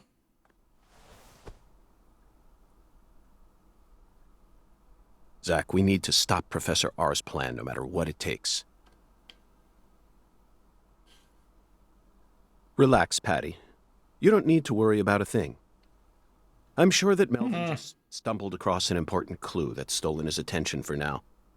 And I'm sure he's protecting your mother while he's at it. Let's just leave the investigation to the local police and rest for today. I need to prepare a report for the HQ anyway. Ich hab gerade erst geschlafen. How about staying with me in my room until we find them? But You don't need to worry.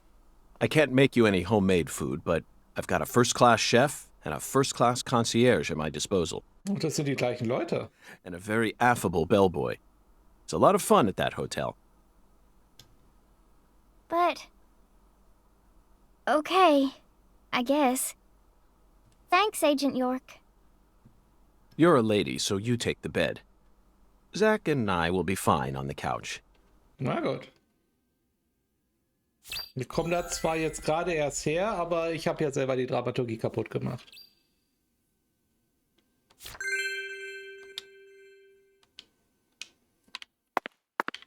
So. Was gibt es denn an Schrott? Irgendwas ohne Zeitlimit? Nein. Warst du schon mal in der Arztpraxis von Le Carré?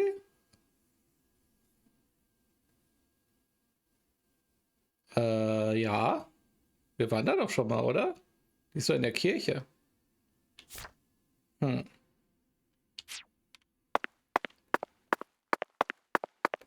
So, ist irgendwas, was wir hier machen können? Ich glaube, es ist keiner der Clarksons mehr im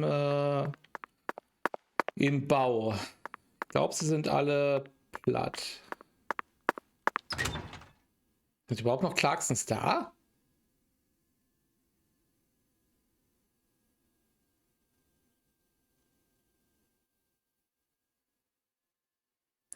Dun, dun, dun, dun, dun, dun. Dun, dun. Wir müssen jetzt zum Motel anscheinend.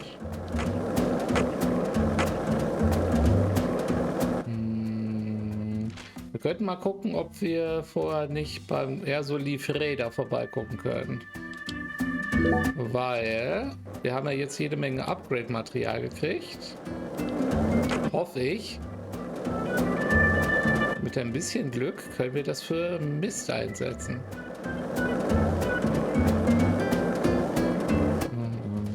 Da, da, da, da, da, da.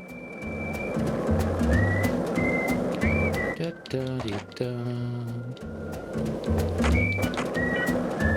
Bin ich schon dran vorbeigefahren? An Freda? Das war doch gar nicht so weit weg vom Restaurant. Vom Hotel. Resthotel. Das war doch in der gleichen Straße. Wahrscheinlich bin ich jetzt komplett einmal durch die Straße rumgefahren, oder? Ja. Das habe ich sehr gut gemacht.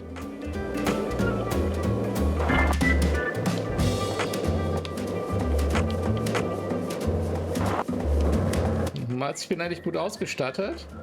Ja, schon, aber halt, es ist ja richtig cooles Zeug dabei.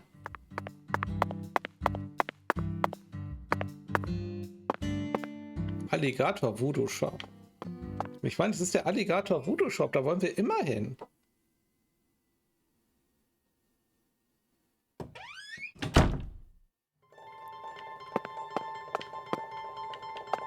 Hallo. Doth thou seek me? Ja. 5 Nagellack. Irgendein Zeug soll ich finden.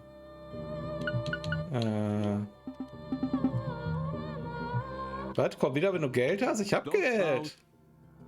Verily.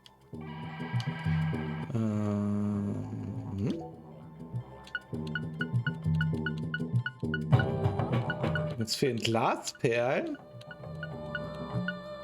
Wo gab's denn Glasperlen?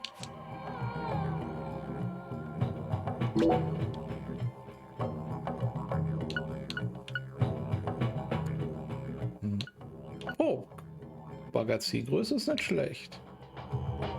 Heiße Kette, giftige Kette.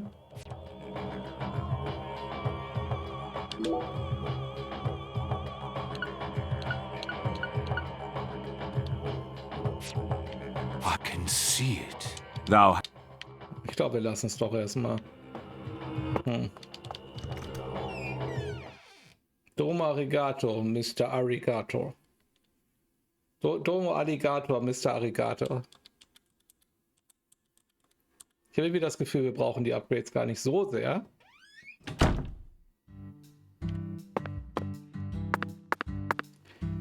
Hotel, ne? Ja.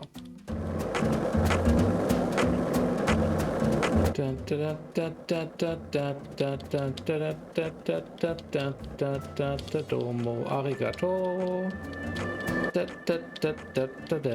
Mr. Alligator.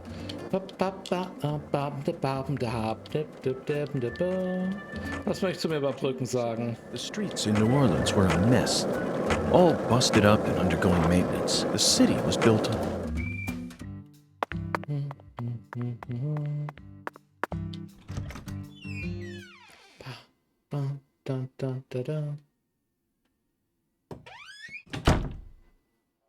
So, Domo Alligator. Kommst du jetzt?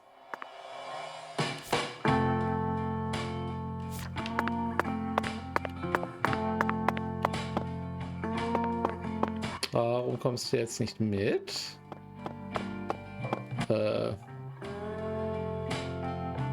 Okay.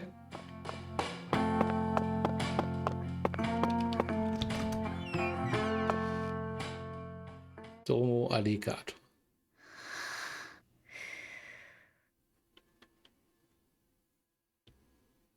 Zach, the Clarkson family tree is nothing like we thought it was. Och, das war mir relativ schnell klar. We need to reorganize everything we've uncovered so far. Tu mal nicht so, als wäre es dark. Hey, Zach, I'm in a very difficult spot right now. I feel like this case is heading in a direction that will be extremely unpleasant for her. I've never felt anything like this during any of our cases thus far.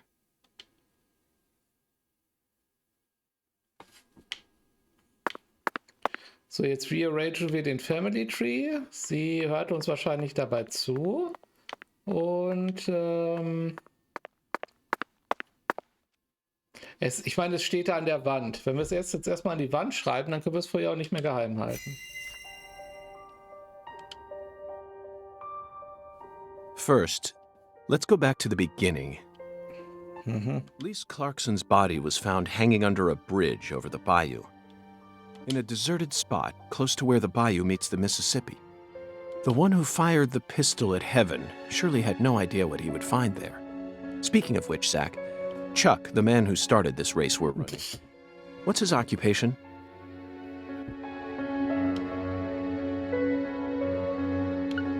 Flusskrebszüchter? That's right. Ah, He's a crawfish farmer. And after chasing a poacher's boat that crossed over into his farmland, he went up the bayou and was fortunate enough to find Lisa's body. ach ja, wir sind ja durch den Sumpf gerast. I doubt it was a very pleasant experience for him. But if not for his discovery, Lisa's body might have started rotting out there. Da haben viele Sumpfhunde besiegt. He's a difficult person to be sure, but I don't think he's a bad guy. Na gut, wenn du das sagst. Chuck said something peculiar. He claimed the Clarksons were a little better when their son was still around. I don't know exactly what he meant, but we ended up meeting the person he was talking about, didn't we? Under very unexpected circumstances. Ist das so? Leonard Clarkson. Ich fand die Stelle übrigens mega cringe geschrieben. Ich weiß nicht, ob die im Original so war, aber die war mega preachy. Oh. Ich weiß nicht, ob ich das letzte Mal auch so aufgefallen ist, aber halt dieser ermahnende Ton, der da drunter war, das hatte was sehr Unnatürliches. Jo, im Endeffekt auch nicht. Ich fange nicht nochmal mit der ganzen Trans-Geschichte an, aber halt. Ich fand es sehr von oben herab dafür, dass es auch nicht besonders richtig gemacht haben. He ran away from home, found his true self, then changed names. So, Zach, do you remember her name?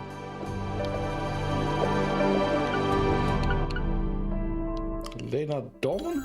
Helena Yeah. Doman. The townspeople call her Lena. Ja. She was also known as Professor R while she plotted against the Clarksons. Warum meinte ich R? She's the mother of the new drug known as... Professor Rouge? She must have also had a group of followers who worshipped her fanatically. I can see it now. Lena sprinkling down the red powder, corrupting every last pure and innocent girl in town. Lena mentioned her plan each time we met. She must have taken us for utter fools, Zach. She thought she was always one step ahead of us, and that we'd never see the full scope of her plan. Ja, wir haben's gerafft. Well, her plan isn't complete yet, and I know we can still stop it. That's why we need to learn all we can about her. Her alias was Professor R, and she was well learned in the areas of medicine and fire dynamics. By the way, Zach, do you remember what weapon Lena used to murder PJ?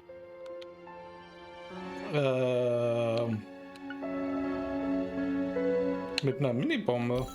Correct. She used a miniature bomb. Ha! Gut, dass wir aufgepasst haben. To tell you the truth, she surprised me. That bomb was so well placed. It left hardly any damage on the building itself. Das war eine sehr seltsame Bombe tatsächlich. Sie hat uns ja noch nicht mal selber gekillt. Das war tatsächlich wie so ein D&D-Spieler, der auf dem Schlachtfeld ausmisst, welchen Radius sein Feuerball hat und schon so 2 Zentimeter vor seinem Charakter aufhört. Damit auch er keinen Schaden davon kriegt. Yet still did amazing work on them. Lena should have used that brain of hers for something more productive than that saga of revenge. Demolition? For example, reviving Lucare's economy from the industrial sector. Widen your perspective, and you'll see that Louisiana is an industrial treasure trove. With her intelligence and her charisma, I'm sure she would have found some amazing opportunities. Such a tragedy. Zach, there's one more important matter we need to think about here. Galena Clarkson, who was murdered in jail. Her Genau. body was dismembered, then rearranged into a V shape. Patty and Melvin claimed it was a severed roots killing, but that doesn't make sense to me. And PJ Clarkson disapproved of it when I met him in the other world. He saw Galena's parts lined up and was overcome by an inexplicable fear. Hat der Melvin auch noch was führt er auch was im Schilde? Tell me, who killed Galena? Ich weiß es nicht. Unfortunately, we don't have the answer to this, War es Melvin? and it's too big a problem to solve with mere speculation. The answer to this question may lead to a major turning point for this case, and the final turning point for this story. I only hope it doesn't push us down an avenue we didn't plan on exploring.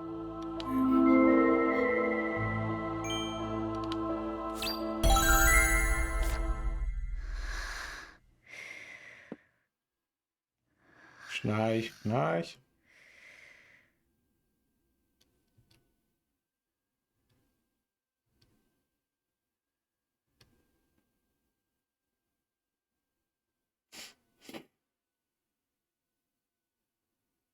Wer mag das wohl sein?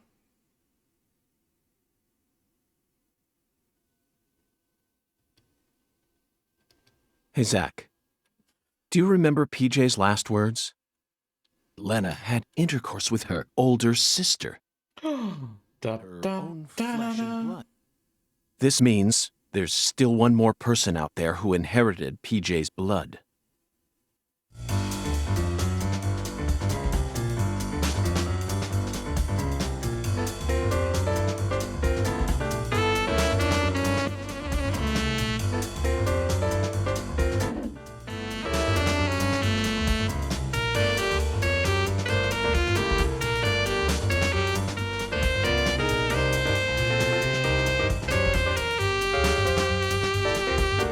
Ich mag, dass das alles Figuren sind, die man kennt.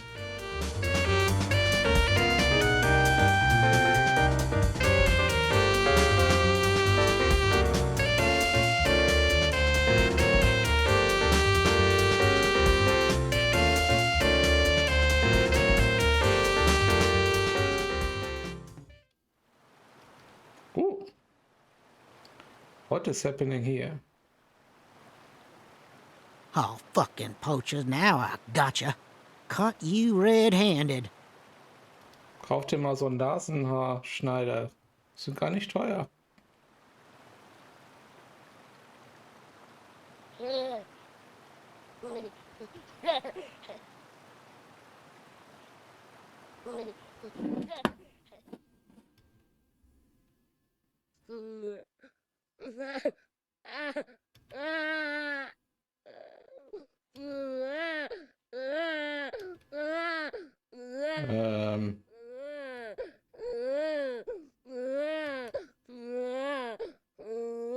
Ist das Patricias Mutter?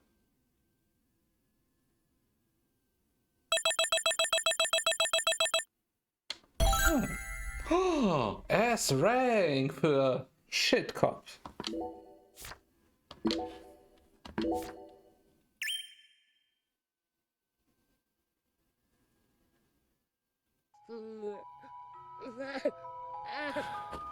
Soon. I'm almost there. Just... Please, someone. Stop that noise. Please.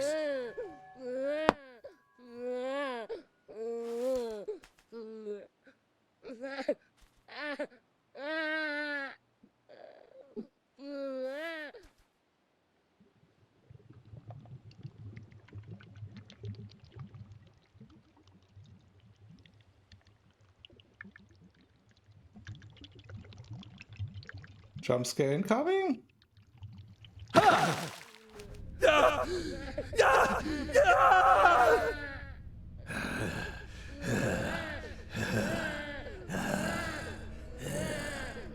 Ich mag den Voice Actor.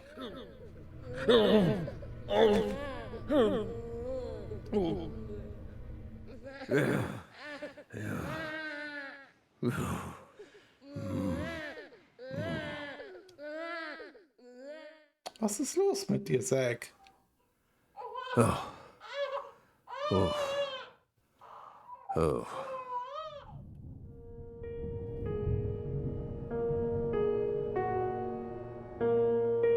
Thompsonville. Ah, da sind wir wieder. Let me try and summarize this. Helena Doman was the mastermind behind the entire incident. Ich mag tatsächlich diese Struktur in diesen Kapiteln. Ich finde das voll gut. But Helena Doman was actually P.J. Clarkson's son, who had severed ties with the family. Ich finde das Einzige, was sie nicht richtig machen bei sowas, also das ist mir schon bei Alan Wake aufgefallen. Alan Wake hat halt auch so eine Kapitelstruktur, die mehr wie so eine Fernsehserie aufgebaut war. Auch praktisch immer mit einem Endsong pro Folge, dass man halt nicht direkt nach dem Kapitel aufhören konnte.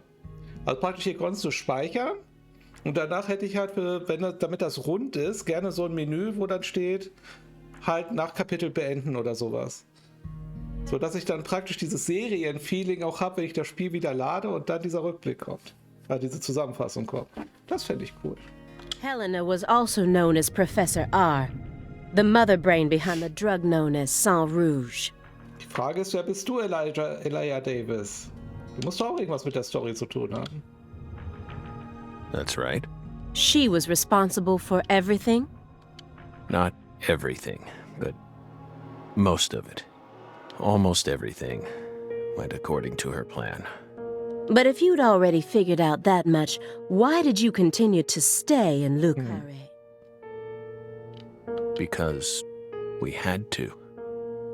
You had to. Whatever for? The goddess was still there. The goddess. Mhm. That goddess. Goddess of fertility. Lise Clarkson's body. Not her. Hat irgendjemand noch nicht gerafft, dass das Mädchen gemeint She ist? was as beautiful as a goddess, but she wasn't the goddess. Then Oops. who is the goddess of fertility? Sample abgebrochen. The person at the root of this case. Is it some kind of metaphor? For example, the vast wealth that the red powder yielded. The goddess of fertility embodied abundance on the outside. But on the inside, she was a hollow Ist doch void. nicht Patricia gemeint? Das ist auch dann nicht so creepy, wenn sie nicht gemeint ist. And that void was threatening to swallow up all of Lucare.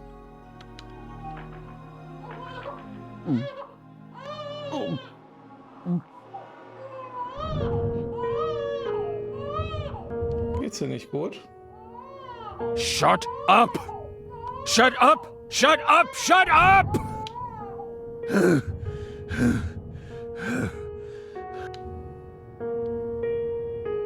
Are you okay, Mr. Morgan? Morgan almost sounds like a prophet talking about the end of the world. Ganz dezent mit dem Unwetter im Hintergrund, aber es ist einfach ein tolles Stilmittel. Vague, elusive, and intent on deceiving those who listen. But every now and then he adds an interval of truth. Patricia Clarkson is one of those. She's something special. Something irreplaceable to him.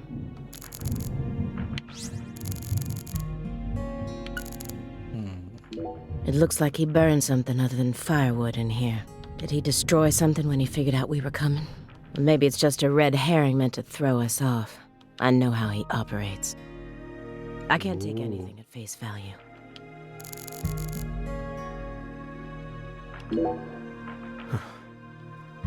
By the way, you're still searching for Patricia, yes? You don't need to worry about that. We're investigating. In fact, we've almost reached our goal. We just need to find some conclusive evidence.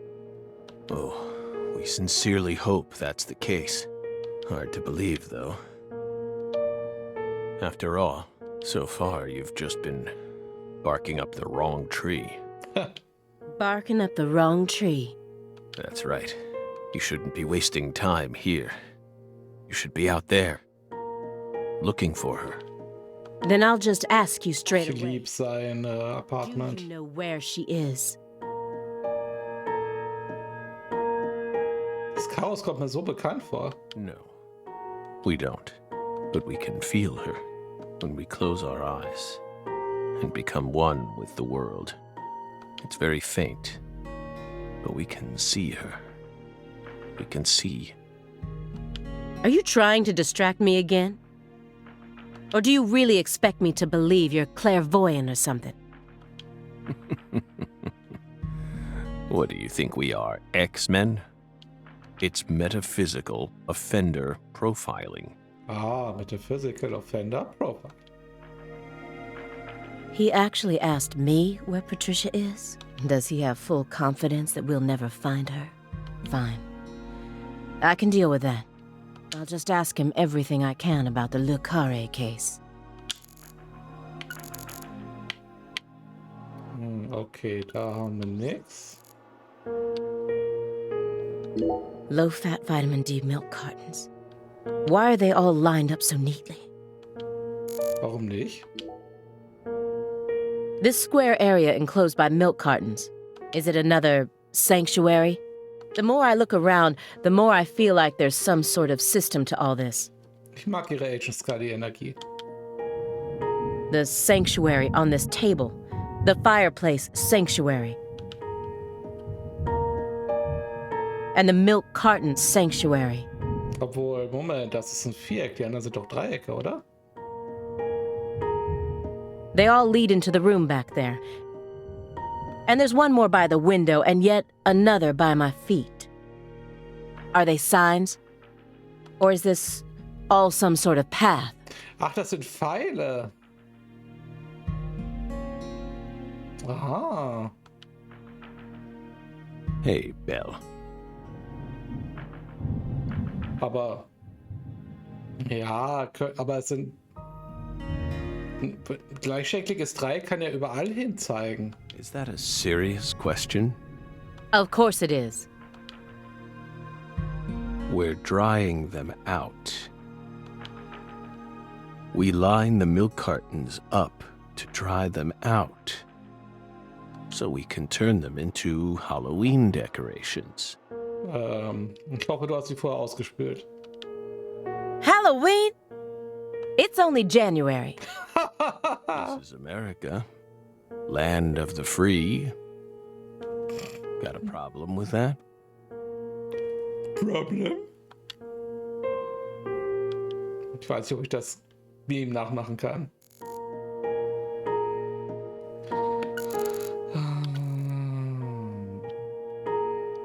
If Professor R really was the mastermind behind everything, if she wanted to rebuild the Clarksons' legacy, then why did she feel the need to kill everyone? So you think Lena was murdered by Helena Doman, her own brother? No, not her. Galena was someone else. Then who killed her? It's written in the report, isn't it? Yes. But I'm asking you. Melvin? Would you mind answering me in your own words? You see, I find your entire story highly suspicious. It's a complicated matter. Extremely complicated.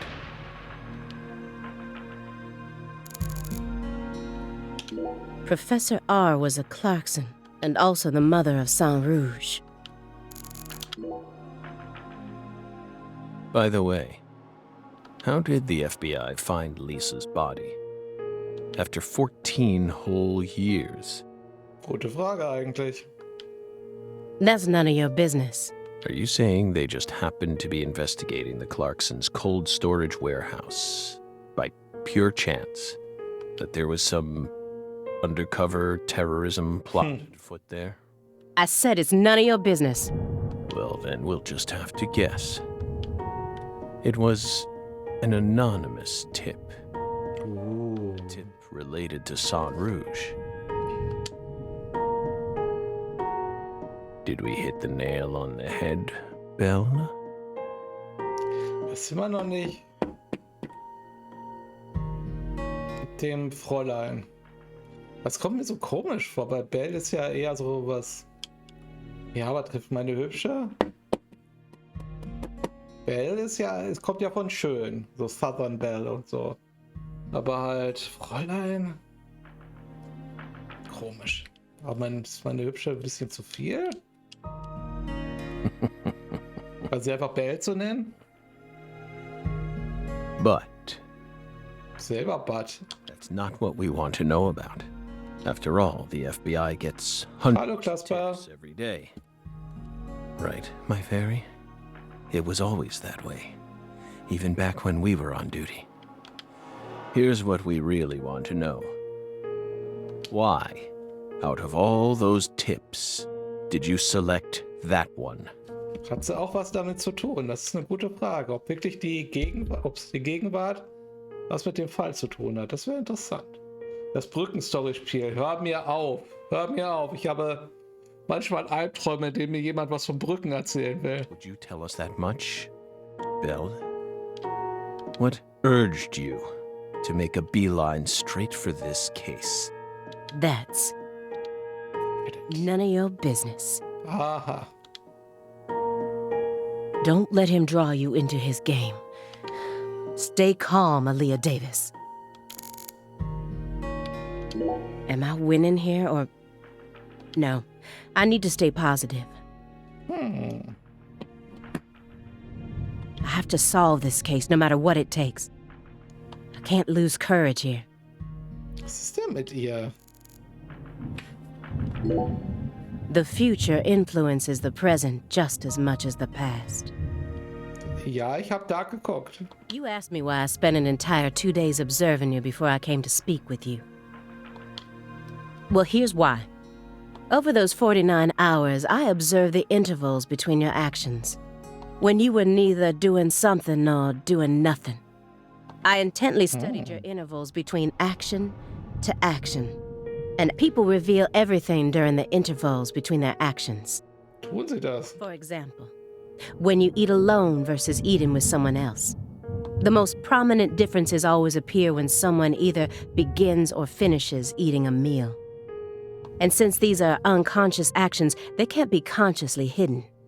Das klingt so richtig schön pseudowissenschaftlich. When you prepare to eat or finish eating. When you move in to clean up. When you pick up a book or close one. When you raise a cup of coffee to your lips. Human actions speak volumes. Not even the person doing the actions is conscious of them. That's what lies in those intervals. That's my modus operandi. Genau, die Matrix überall. Nee, ich habe 1899 noch nicht geguckt. Morgen werde ich da mal einsteigen. Ich muss so viel gucken. Ich muss auch noch eine ganze Staffel Doctor Who nachholen. Das Special und oh. And here's the conclusion it helped me reach. There's one other person in this house. Isn't there? You're incredible, Belle. You outdid all our expectations. Impressive, to say the least. Rock. You're right, Belle. But only half right.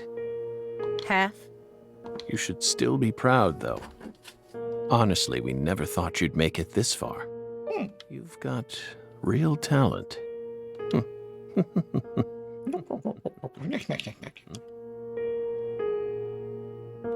Most of what you say is disjointed and illogical. If this goes to court, I won't let you claim that your testimony is inadmissible just because of your little indulgence there. Fine by us.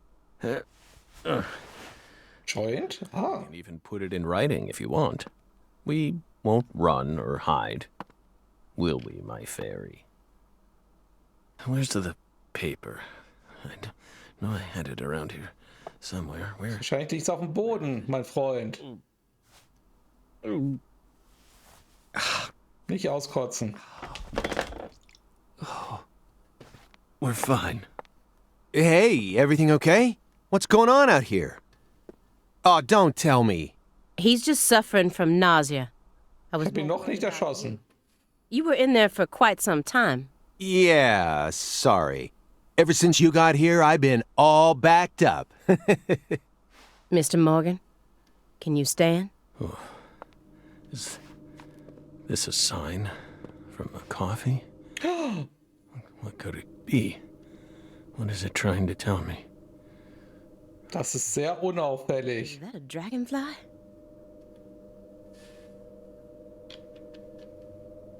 Wo ist der andere Agent? Ist das dasselbe Spiel? Footsteps. Big footsteps. Oh, stimmt. Tatsächlich. Footsteps. Wie vom Yeti. Big footsteps.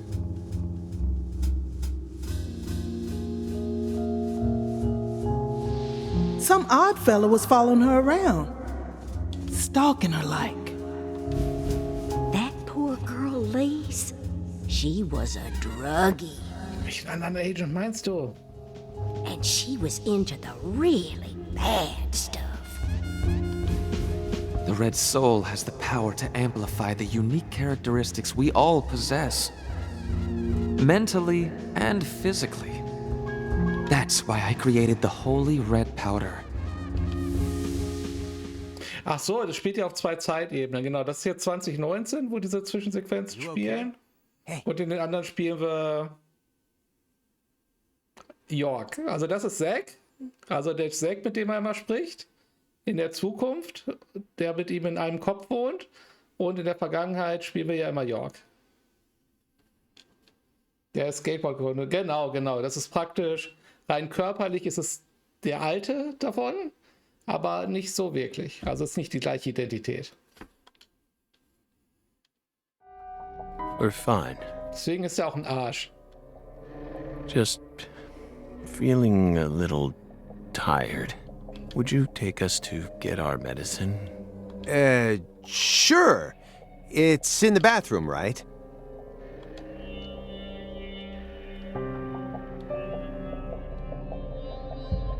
Whew. Seems like he's calmed down a little. We should let him rest for a while. One more step and I could have cornered Morgan. But so be it. I can still keep investigating even if the owner of this chair isn't present. Simon Jones, what a piece of work. How can anyone have such bad timing?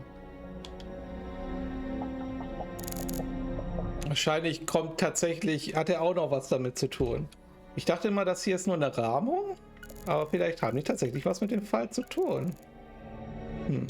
Whatever his goal may be, Morgan's gone to great lengths to survive. But no matter how hard he tries, the heartless monster inside of him will just keep devouring his body. When Katrina stole my family from me, I lost all hope. What is he hoping for? Katrina, meinst du den Sturm oder den Hurricane? Why do you think he's trying to survive so badly? What does he hope to achieve? What do you mean? He who has a why to live can bear almost any how. Ich finde sein Apartment so cool. No more Nietzsche. Please, just stop. I feel like my ears are gonna start bleeding. Hey, Agent Jones. Want to know why I love Nietzsche's quotes so much? Weil du Nihilistin bist? I first discovered Nietzsche in a shelter after Katrina. At the time, I was shell-shocked, hopeless. I wanted to die. Ja, sie meint Hurricane How Katrina. could a 13-year-old girl go on living alone with her little brother? Then, in that shelter, I met a college professor. His school was damaged by the hurricane, too, and got closed down. He also lost his family and was living there in the shelter, just like... So we gradually started spending more time together. I'll never forget the 3 months I spent with him. He loved Nietzsche. And out of all of Nietzsche's quotes, there was one from Thus Spoke Zarathustra that he repeated over and over again. Better know nothing than half know many things. Better be a fool on one's own account than a sage on other people's approbation. Okay. I thought it was a strange quote to hear from a college professor, you know? Why would he think it would be good to be a fool? But I understand what he meant now. He was trying to encourage my little brother and I, so that we'd be able to bear the weight of the victim label that was about to be slapped onto us, so that we could go on respecting ourselves without ever succumbing to all the patronizers. Ich habe irgendwie das Gefühl, als wollten sie der Elia eine größere Rolle geben. Also falls es da die Premonition 3 gibt, dass man sie spielt oder so. Vielleicht. After that, my grandmother in Lafayette took us in. And that was the last time I ever saw the professor. But whenever I quote Nietzsche, my memories of him come flowing back into my mind. And they give me the power I need to keep pressing on. Hat er dir auch was über Brücken beigebracht? So I'm gonna keep quoting Nietzsche, just to make sure I don't forget my roots. Oh. I see. Yeah, I think I get it now. Nietzsche is to you what pizza is to me. Pizza. Also ich kann das total verstehen. Also Pizza ist ganz, ganz wichtig im Leben. Sorry for giving you a hard time about it. You are free to go on quoting him whenever you want, of course. I won't say another word. Cowabunga. Pizza time. Agent Jones. What the hell is wrong with you? How dare you compare Nietzsche with pizza? Und vor allem, was wäre auf einer Pizza Nietzsche drauf? Oh, come on. Nietzsche time.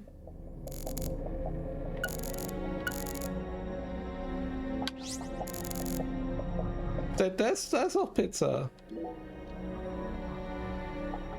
What's wrong, Aaliyah? You hungry or something? Excuse me? What are you insinuating? Well, you're staring right at an empty pizza box. Please don't compare yourself to me. Ich dachte, bitte vergleichen Sie mich nicht mit den Pizzaschachteln. Besides, I have a refined palate. Hey, that was uncalled for. Nietzsche-Schachtel. Pizza is a sacred food, remember? Das ist auch tatsächlich You don't so. need to feel embarrassed for being unable to stop staring at it. It enthralls all who gaze upon it. Irgendwie eskaliert das hier gerade ein bisschen. Also ihr habt recht. Ihr habt vollkommen recht. Und ich denke auch drüber nach, morgen schon wieder Pizza zu essen. Aber nein, ich habe Braten vorbereitet. Also deswegen morgen wird es lecker Klöße mit Braten und schön Gemüse in Beschummelt-Soße geben. Aber halt, Pizza ist echt wichtig im Leben. That's the power of pizza. Stop, Agent Jones. I've had enough of this sacred pizza bit. I'm sick of you Chicagoans and your obsession with pizza. Chicagoer machen dieses Pfannenpizza, oder? Pizza, pizza, pizza. 24 hours a day. That's all you ever talk about. What's next? You gonna launch into a tirade about how deep dish is the only proper way to make pizza? Was ist denn Deep Dish nochmal? Das muss ich jetzt kurz nachgucken. Moment. Ich unterbreche das Spiel für eine kurze Recherche. Ne, Moment. Wo ist denn mein Knopf für Desktop? Hallo? Ist das Deep Dish Pizza? So, ich finde jetzt meinen Knopf nicht für auf Dings umschalten. Ah, das ist so eine Kuchenpizza. Na, Moment. So.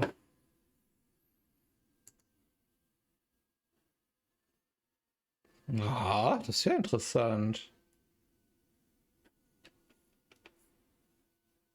Das sieht gar nicht. Ist das da unten dann alles Teig oder sind das Schichten? Gib mal so einen Querschnitt. Ist das Hefe? Ist das ein riesen Hefeteig? Also ein richtig fetter, dicker Hefeteig? Aha.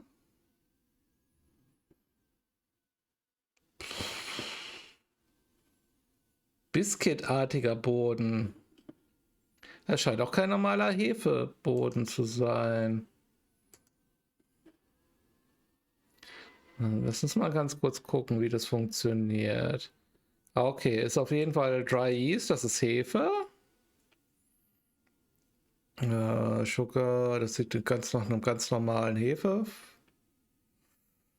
Hefeteig aus. Das ist doch ein ganz normaler Hefeteig. Small bowl bake.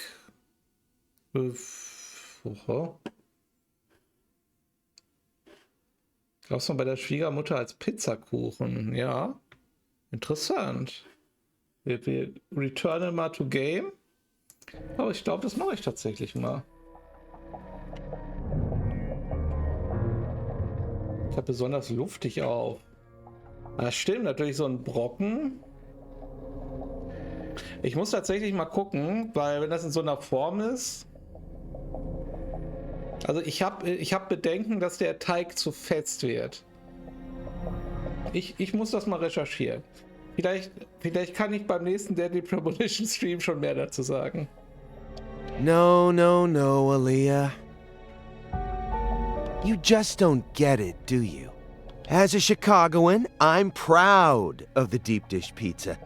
But get this, I love New York-style pizza too. It doesn't matter what kind of pizza it is. As long as it's a pizza, it's beautiful. Simon, ich habe neuen Respekt für dich gefunden. What? Still don't get it? Okay, here. I'm gonna put it in terms that I'm sure even you could understand. Wahrscheinlich ist Simon Jones der Mastermind hinter allem. All pizzas are created equal. Eat your heart out, Nietzsche. Just forget I mentioned anything. Sogar Nietzsche würde Pizza essen.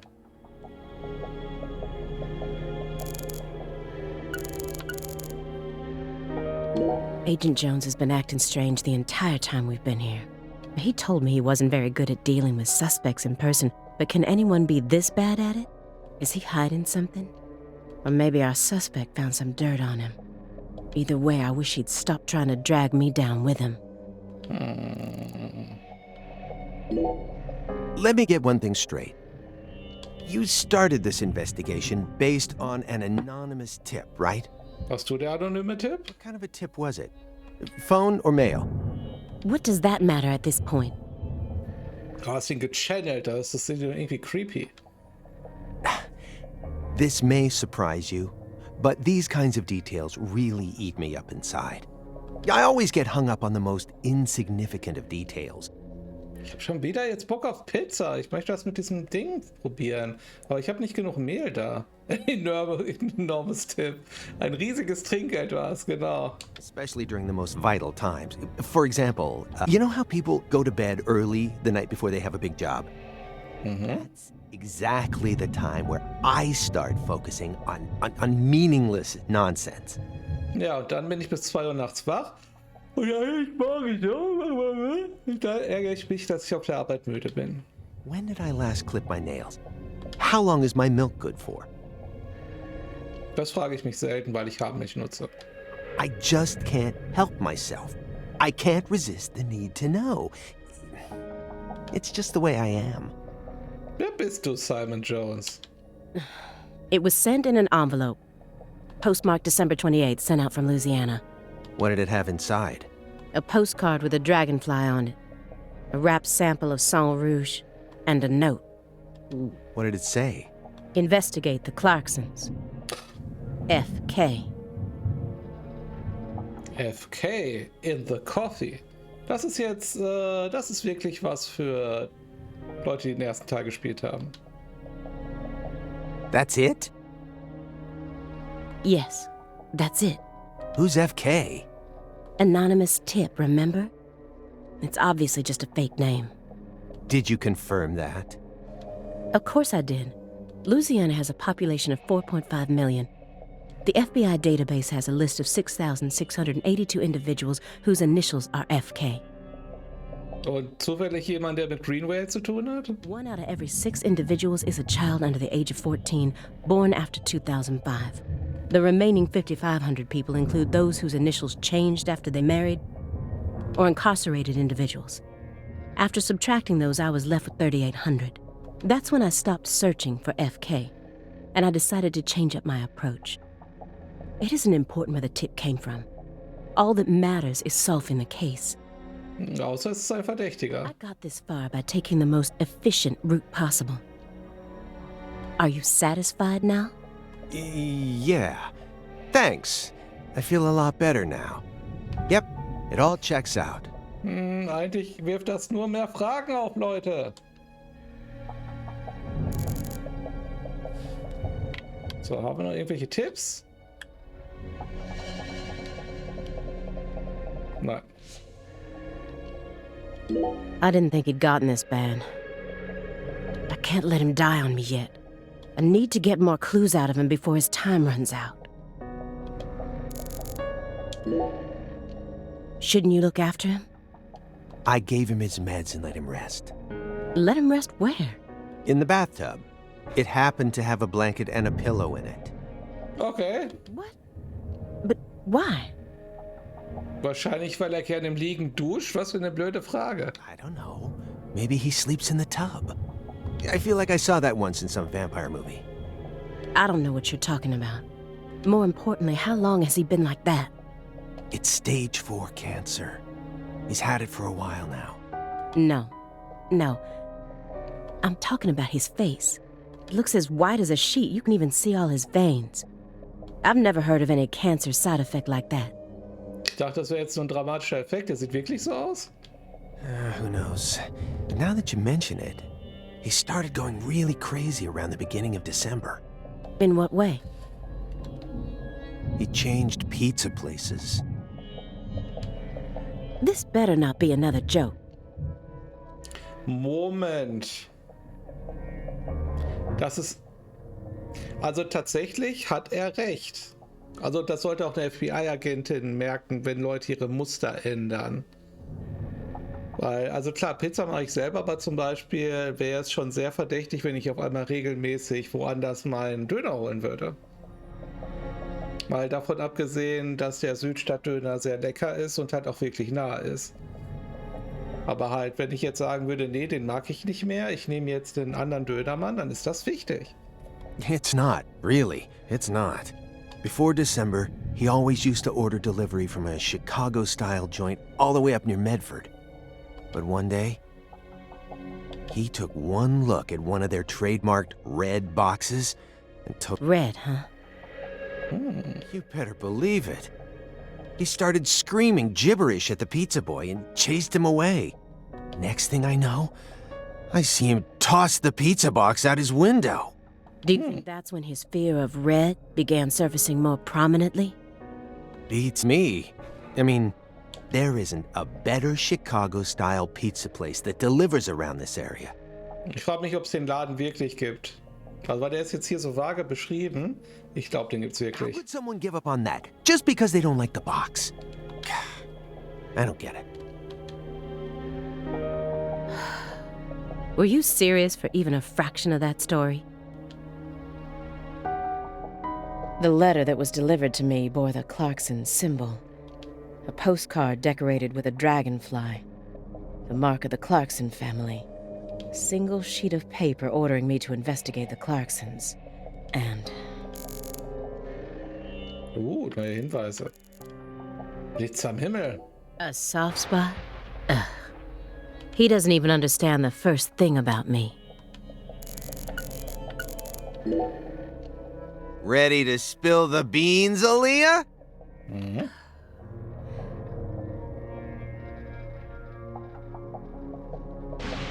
I'm afraid of thunder. Happy now? Katrina? Right, Leah. All right, I'll stop. Good. Now let's get back to the investigation. No. Hold on. Mhm. Now that I think about it, that doesn't really qualify as a soft spot. What I'm looking for is more, how should I say, Cute? adorable? You know, something that would make you blush. There's gotta be something. Habe ich jetzt irgendeine Brücke verpasst, die in dieses Gespräch führt?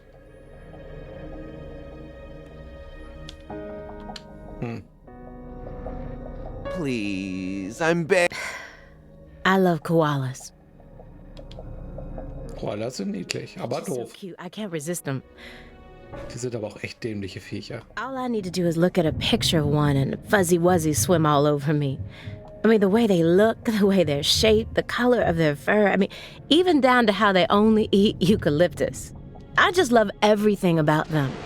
Once I get some time off, I'm gonna travel to Australia and hug one for real. That's one of the top 5 goals on my lifetime to-do list right now. This conversation never happened, is that understood?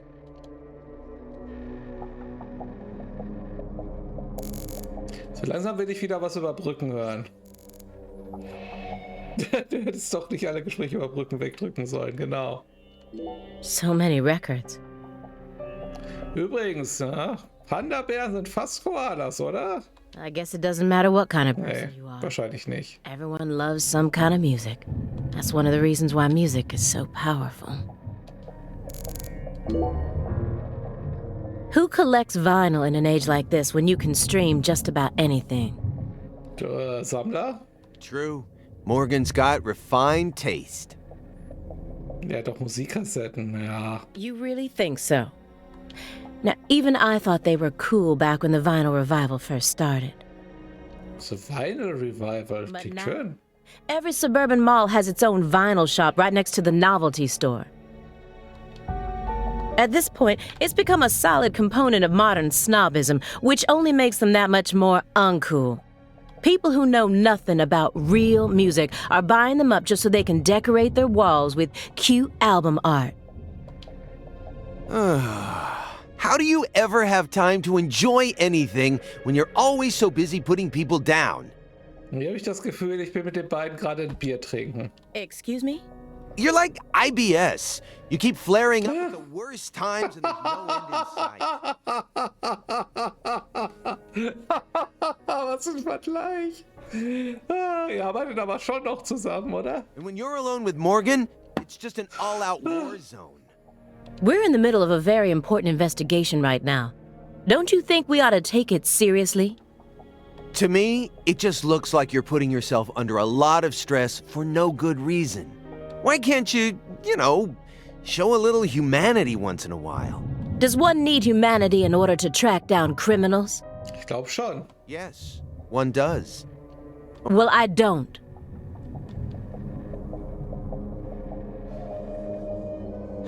Come on, Aaliyah. I'm your partner, aren't I? For a few days, at the very least. I'm your invasive partner who has a Why can't you just let me in on one thing you actually happen to enjoy? Aha, da ist es. Aside from Nietzsche, that is. You know, I'd really rather not. Why do you always have to be so withdrawn? I can't help it if there's certain things I don't like. No, come on. There's got to be some kind of music you enjoy. This is a good chance to teach me a bit about yourself. Ja, sie steht halt auf Hardstyle. I said no. Do you like Justin Bieber? Nein. Too cute. Not my type. Drake? I've only ever listened to the hooks. Well then, Ariana Grande, Katy Perry. Hell no. Am I done now? Well then, what do you like? Koalas. Und Brücken. I have to tell you, Yes, you do. Pink Floyd. No way. You're a prog rocker? Who turned you onto it? Your dad? As far as I can remember, I've loved prog rock ever since I was born. That's just how music works, right? I mean, The Wall is by far my favorite album. Ist auch ein gutes Album. Even to this day, I find it hard to believe that they made that in the 70s. Warum? It still sounds completely fresh and unique, as if it was just released yesterday. And what? Es sind aber sehr zeitgenössische Themen drin. No, I was just thinking, I wish Morgan could have been here for this. Ihr habt doch eine Kamera, ihr könnt es ihm nachher zeigen. Don't you dare tell him.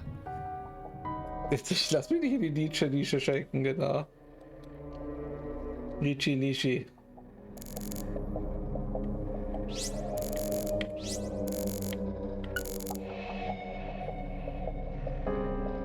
Und der Spieler so, muss ich für dieses Gefühl, ja, das Gefühl habe ich langsam auch. Ist das in irgendeiner Weise jetzt, also ich mag die Stimmung, aber es ufert so langsam ein bisschen aus. He's got films from every genre you could possibly think of, but only movies from the 80s. I've never met such an exclusive film collector. Die 80s sind auch schon lange her. Da, wo das spielt, fast 40 Jahre. Ich meine ja nur. So, why did you decide to take this case? Was hat das mit den DVDs zu Filmen zu tun? Because it's my job. Really? I don't buy it. Why not? You aren't just following orders here. You've got way too much emotion invested in this. Ja, das würde mich mal interessieren. Was ist deine persönliche Verbindung hierzu? Ich dachte erst, du hättest keine. Special emotion. There's no use trying to hide it. Despite how I may look, data analysis is my forte. I know how to see through lies. I don't mean to be nosy, but would it kill you to confide in me a little? Du bist gar nicht I nosy. didn't manage to live this long simply because I'm fiendishly handsome. We're gonna be tiptoeing across a thin line of legality with the rest of this case, so I'd prefer to have some probable cause. That way, at least I can back you up when you need me to. There exists in the world a single path along which no one can go except you. Whither does it lead? Do not ask. Go. You're pulling out Nietzsche at a time like this? Come on. I have a little brother. After overdosing on a certain drug, he was thrown in. Ah, okay, da ist die Verbindung. He's been clean for 2 years now, but he still won't utter a single word. All day long, he's plagued by hallucinations. He can't tell if he's dead or alive, if this is reality or if it's all a dream. Sang Rouge. That's right. The doctor can't tell what's causing his condition, so they can't treat him. Weiß man nicht, dass man auf Drogenpappen bleiben kann? Weil die sich an die Rezeptoren andocken können? He just told me to prepare for the possibility that I may never get my brother back. Das ist jetzt nichts Übernatürliches. War es der Anzug? I bought it for him after he graduated high school and found a job. He never got a single chance to wear it, though. Die Krawatte, die FBI-Marke? I believe that he'll get better. And I'll get to Achso, die Krawatte, okay. and head out to work. So you think that if we nab the person behind all this, we may figure out how to conquer the addiction? Right. You really think it'll be that easy? Glaubt sie denn, dass Jörg was damit zu tun hat? Beziehungsweise Zack? But I can't just sit around and do nothing. He's the only family I have in the entire world. What about your parents? When I was only 13, Das wissen wir schon. leaving my 7-year-old brother. Ich mach mal ein bisschen schneller. Ich finde das Gespräch gerade I lang. dealt with my past. Now I'm just working as hard as I can to complete the duty I've been given. Yeah. Hey, Agent Jones. I just want to double check one thing. You didn't find anything in the bathroom. Nope. Nothing in there. It must be the bedroom then. Just like I thought. Are you serious about this? Huh? Now you're... Was wollt ihr denn machen? Well, not exactly. Then what? I understand how you feel, but he's got an incurable disease. And he used to be one of us. So? The truth he's given us so far could all be completely fabricated. Also als Spieler weiß man ja, dass so Zeug existiert. He's a genius lone wolf agent who solved nothing but difficult cases during his years of active duty. That's what they told me at Quantico, at least. Ja. Over and over again. I had to listen to them talk about how no one could ever replicate the kind of work he did. But let's be real here. You saw his face, didn't you? Ja, wahrscheinlich war das ja auch Jörg und nicht Zack. It was inhuman. It looked like the face of a killer who's been possessed by death. Patricia Clarkson is here, in the next room, only a single wall away from us. After 14 years, he went back to Lucare, kidnapped her, and imprisoned her here. He's trying to complete something big right now. I do not know. Something that's deeply connected to Sang Rouge.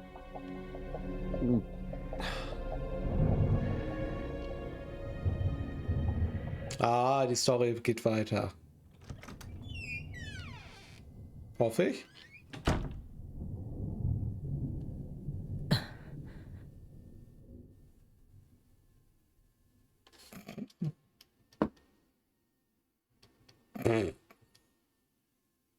What is all this?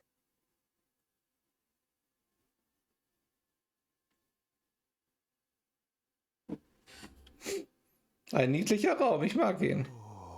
Sieht aus wie ein Hidden Object Game.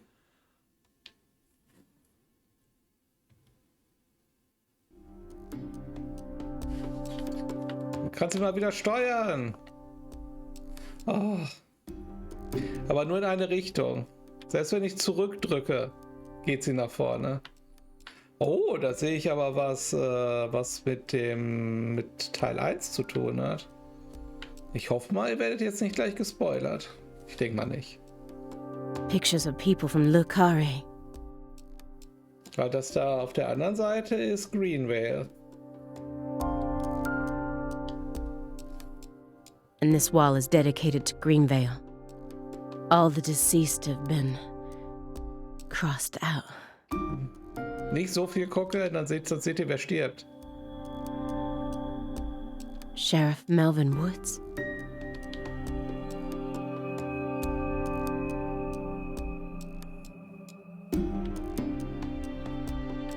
Also ich kann selbst zurückgehen, sie läuft trotzdem geradeaus.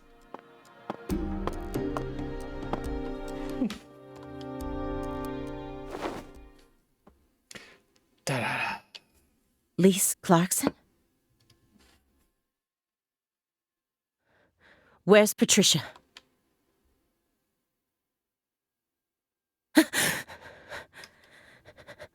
That's our altar. What are you doing?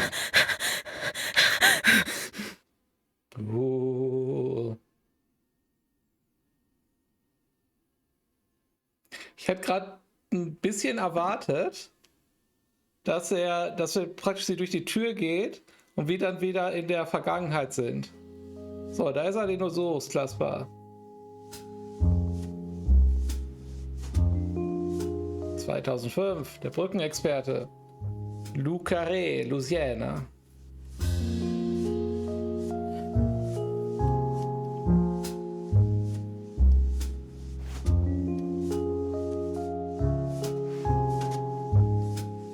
It's that guy who knows about bridges.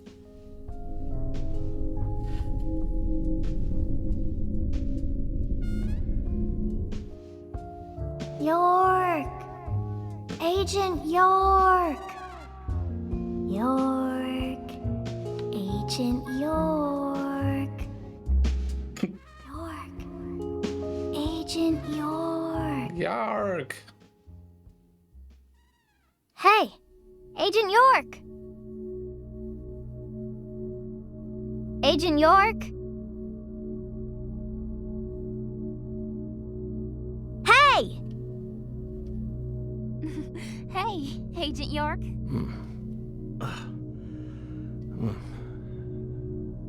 You're Lise Clarkson.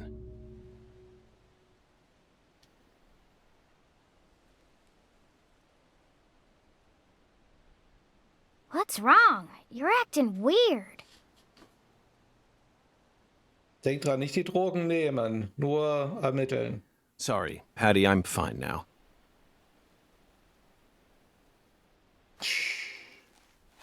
More importantly, do these red seeds come from some kind of plant that grows around this area? I don't know. What do I look like, a botanist?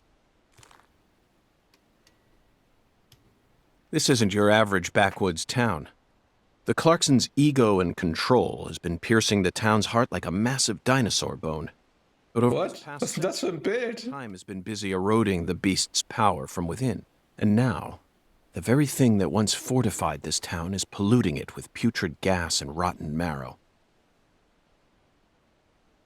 Zach, this is the point where it all collapses.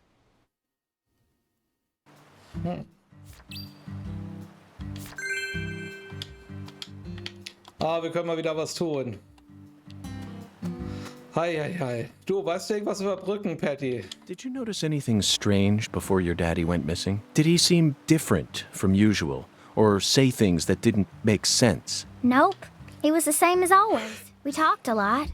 I reckon he was in a better mood than usual. Almost even too talkative. Zach, she's putting on a strong face, but it's clear that she's very worried. Let's try and cheer her up a bit. What's the best thing to say in times like these? You don't need to worry about me, Agent York. Let's just focus on the work we have left to do. Unfortunately, it looks like your parents disappearing is connected with this case somehow. Yeah, I know. Melvin seems to love you so much.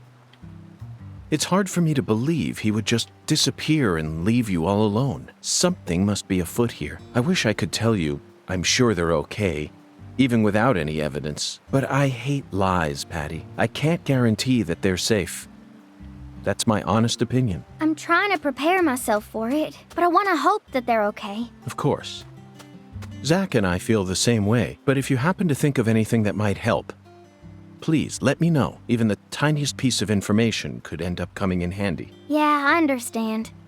But I really don't know anything. I just feel like I know that Mama's okay somehow. Me? Okay. Even when we're apart, I can always tell how my mama's feeling. You know, like how twins can sense each other's feelings. But that's Okay. it.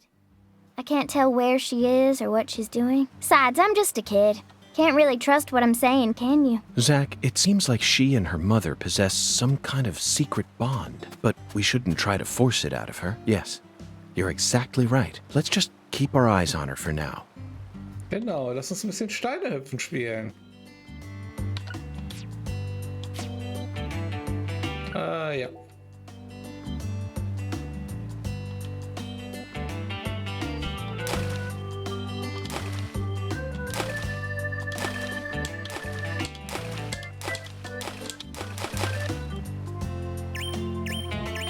Oh, das war doch gut, oder?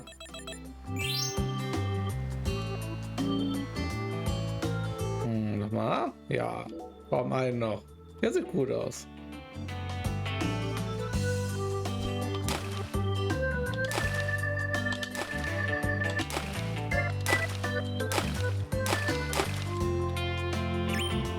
Direkt war nur ein Steinwurf entfernt.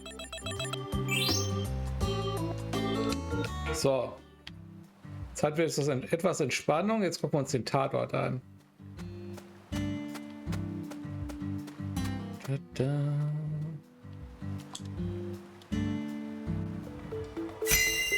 Suchen Sie nach Hinweisen. The growth is all missing from this particular section. It wasn't just cutaway. She used fire to burn it out. Monitore, was willst du denn wissen? Everything was planned so meticulously, as if she wanted to show this altar to someone. That's why Chuck ended up discovering it. Ach, es hat jemand die Büsche hier weggebrannt und man das überhaupt vom Fluss aus... ein bisschen mehr vom Fluss aus sehen kann. Die Untersuchung machen wir doch. Ich will ja wenigstens wissen, wie es weitergeht. Flacher Stein, Moment, flacher Stein, da wollte jemand auch Steinwerfen spielen. Da wollte jemand. Das ist der richtige Gedanke, Jörg. Das ist der richtige Gedanke. Let's give it a try whenever we get some downtime. For now, we need to focus on this investigation, Zach. These red seeds keep sticking out to me. But we need to figure out what's going on with this altar before we focus on anything else. Isn't that right, Zach? Wegen deiner Frage, Klasper, die Frage ist, was willst du denn damit machen?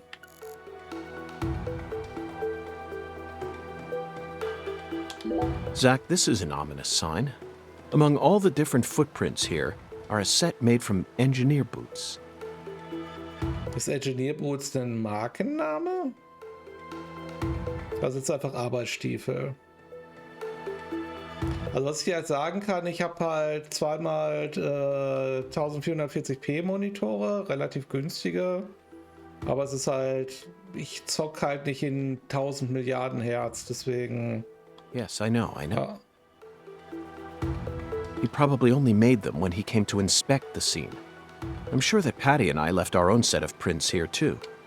Hat das denn niemand fotografiert?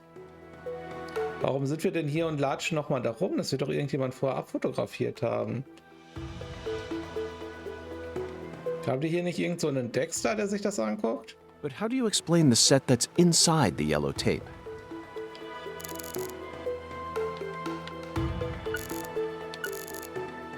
There's some decomposing cloth here. We saw the same type of cloth at the sugarcane plantation. They must have used that cloth when they transported Lisa's body. Bisschen klein, oder? But who cares about mundane evidence like that? This isn't a case that can be solved by gathering the kind of evidence we'd need to submit to a court. These bridge beams have a very unique shape to them. One straight support in the center, reinforced by V-shaped columns coming up diagonally from the sides. Nicht irgendwas mit V's? Did this bridge always look like this? Oh well, I'm sure it has nothing to do with this case. Let's move on with the inspection, Zach.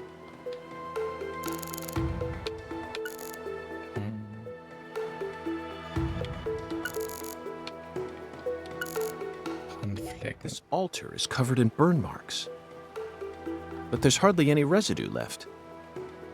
There's no way for me to tell what was burned here. I could send it home for analysis, but is that really necessary?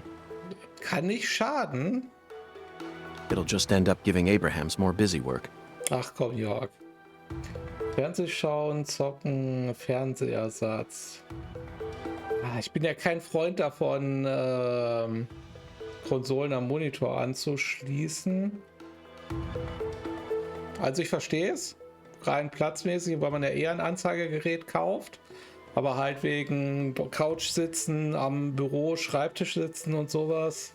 Deswegen da hat es mehr mit zu tun, weil ich einfach anders Konsolen spielen möchte, als am PC arbeiten möchte.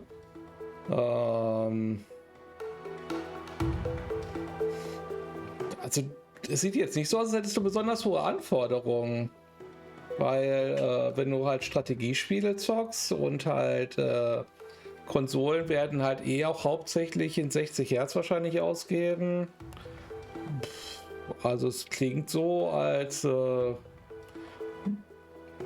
Moment, dafür Monitorhalterung, okay. Also für mich klingt es jetzt nicht so, als hättest du besonders hohe Anforderungen an den Monitor. Also hat einen mit einer guten Farbwiedergabe, einen guten Schwarzwert, aber jetzt irgendwie dafür musst du selber wissen, 4K finde ich overrated. Ja.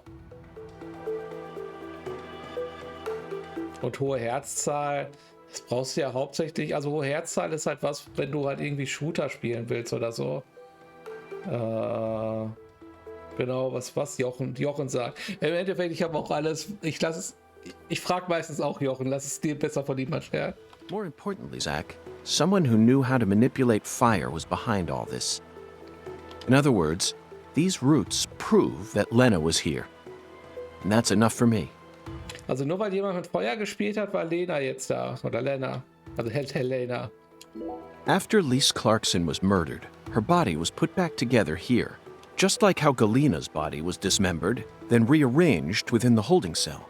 Lena Doman and PJ's bodies were also blown to pieces in the end. Perhaps that's the nature of the curse that's taken hold of the Clarksons. Dass eure Leichen auseinandergepflückt werden? What do you think, Zach? Is there any significance to these similarities?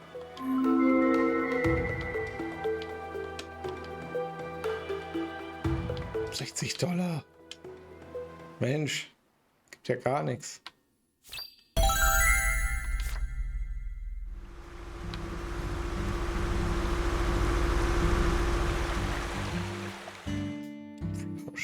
Hey! FBI! The hell you doing back here? FBI-Zeug.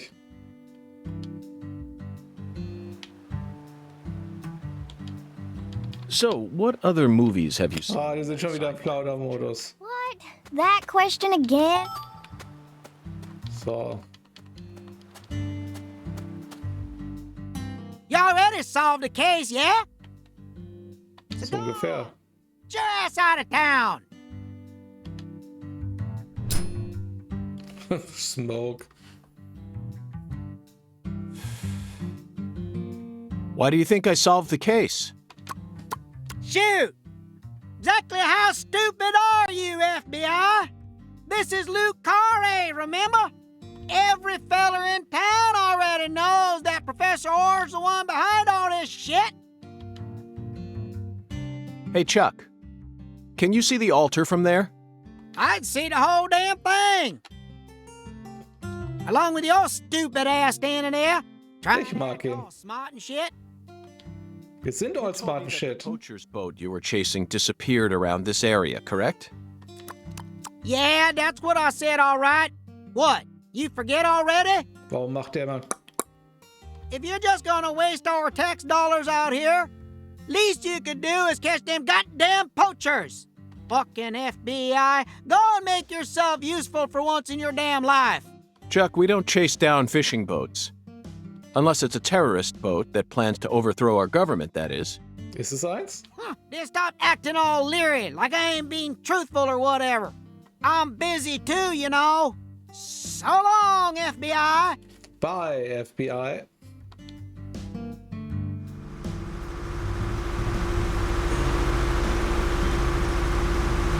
Das ist ein seltsamer Sound, liebe Spielerdesigner. Zach, he just taught us what the true purpose of this altar is.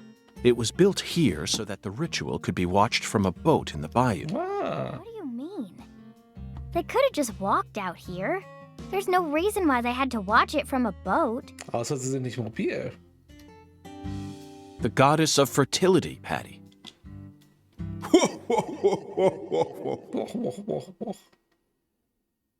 Bogengarten, wo bist du?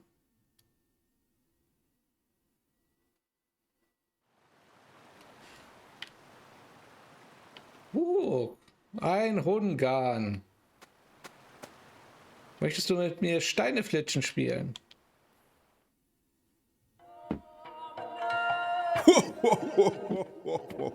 The goddess of fertility. A fine name indeed. So much blood has been shed, yet you remain in this town. Surely you know why. Hattet ihr kein Geld mehr, ihn zu animieren? Of course I do, Hungan. My work here isn't finished yet. What? Wer ist das denn? Ach so,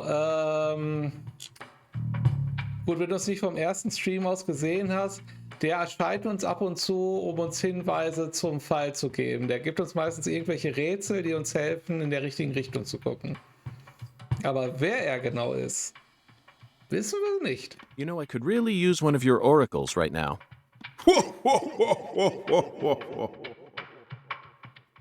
Er ist wie die Voodoo Lady aus Monkey Island. I thought. Here's the oracle you ask for. Speak to the 17 comrades who saw the birth of New Orleans. Okay. The holy Allah. The giant lady's finger points down toward your goal, the entrance to the forbidden. Poetic and graceful as ever, Hungan.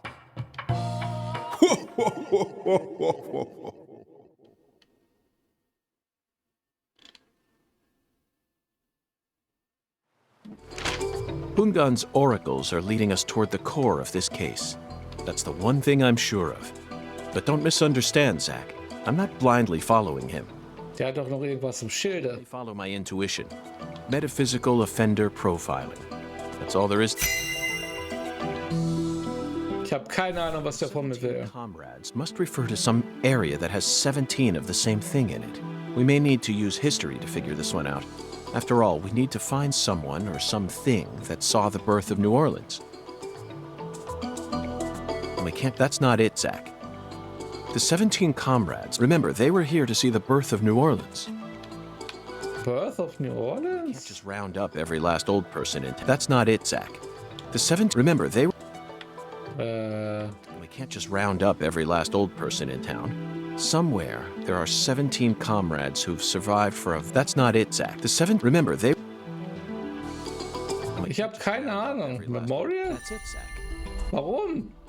Warum die Memorial Oak Street? Ach so, weil die alten Bäume The sind? French established the Oh. colony of La Nouvelle-Orléans in 1718, just about 300 years ago. The only 17 comrades Ah. that would have been around back then are the 300-year-old oak trees along this road. Woher wussten wir das jetzt? A majestic road lined by oak trees. Come on, let's go ask these sages of Lucare for some help on our investigation. Zach, the holy Allah. Befragen wir die Bäume, natürlich. Especially considering the quality of the oracles we've received thus far. It seems as if Hungan's poetic muse is finally running dry. The great thing about us Americans is that we can recreate our homeland anywhere. We're happy to transport... Zach, there's no... Don't think so... The holy Allah refers to that one thing we see so... The great thing about us Americans is that we can recreate our homeland anywhere. We're happy to transport crunchy bacon across the deserts of Africa if we need to. That's what it means to be American. And this... Zach, there's no Allah. Don't think so... The holy Allah. The great thing about us... Zach, there's no... Don't think so... The holy... The great thing about us Americans is that that's it.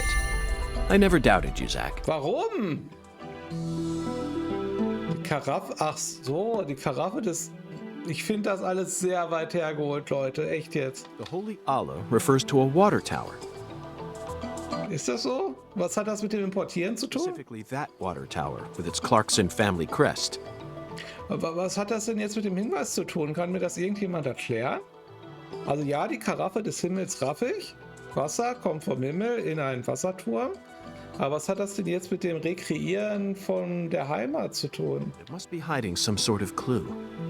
Ah, Moment, da ist die Treppe. Die Treppe, wo wir letztes Mal nicht raufgehen konnten. The Allah and see what it yields.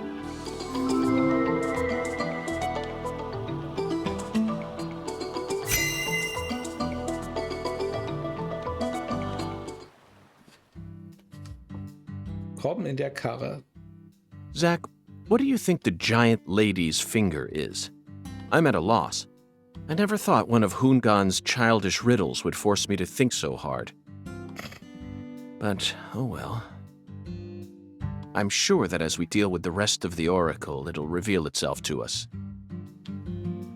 Das ist wahrscheinlich das Einfachste von allen. Hallo. What? Is there something on my face? Listen carefully, Patricia. As my skilled assistant, I trust you a great deal. Das ist gut. So I want you to answer me honestly. Answer what? Do you have any idea where Melvin might have gone? No. He didn't seem to be acting or talking differently than usual? No. I don't think so. Okay, I believe your words. Zach, we have a lot of work to do. It feels like we're finally approaching the climax here. Okay.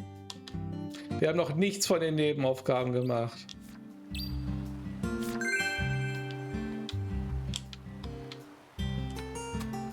Ich meine, Climax, guck mal, wir haben noch nicht mal irgendwelche Bonusdinger. Ist das so ein Spiel, was man dann zweimal spielen soll und das alles in New Game Plus erledigen? Ich meine, wir haben noch nicht mal unsere coolen Skateboard-Tricks. Hui, hui, hui.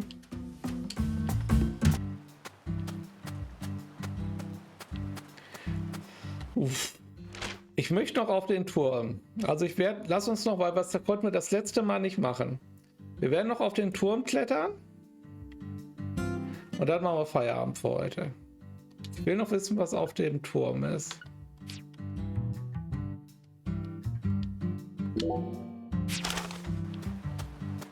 Weil das gibt mir so ein Gefühl von Abschluss.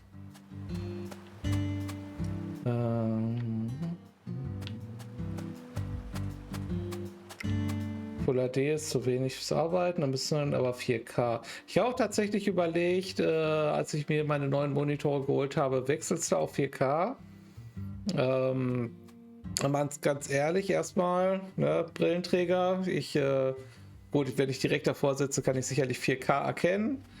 Aber halt, ich brauche es auf die Entfernung halt nicht, ne?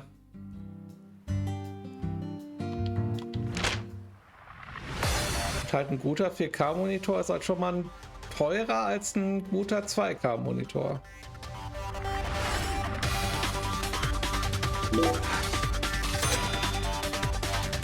Aber schwierig.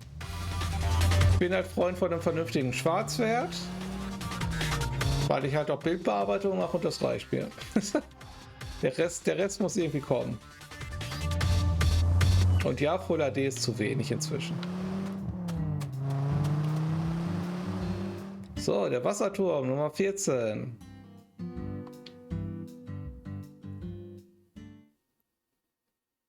This thing sure looks tall when you look at it up close. But why do they gotta build it up so high anyway?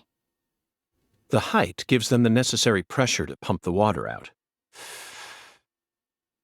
Also, building it in a spot where anyone could easily access it would only create more problems. So sieht's aus. Problems. In a certain Sabotage. Missouri town, they built the water tower low enough that a person could easily climb up to it.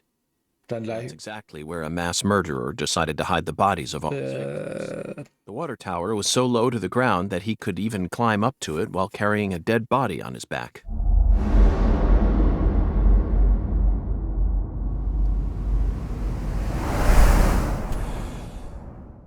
Incidentally, they ended up finding a total of 43 bodies in there.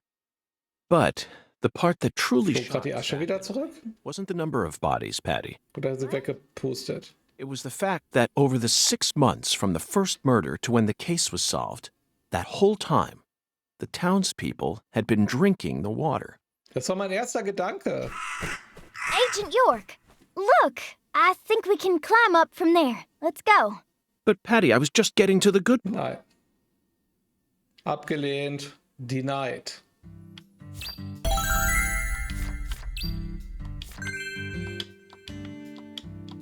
Ich bin schon jetzt gespannt, was da oben ist, nachdem sie uns das letzte Mal nicht raufgelassen haben. Habe ich die ganzen Boni mitgenommen, die zu seinen Füßen liegen? Ich denke ja. Ich habe immer noch nicht verstanden, wozu die Orte da gut sind. Aber vielleicht hatte ich auch einfach nur einen Bug beim letzten Mal. So this is our town. Looking down on it from here, it's hard to imagine any bad stuff ever happened at all. Oh, sad, Listen York is carefully, sad. Patricia. You just leave Melvin to me. I promise I'll take care of things. You're grown up. You're more of an adult than anyone else in this town, I guarantee it. But that doesn't mean you have to suffer through everything without ever saying a word about it. Just remember that, okay?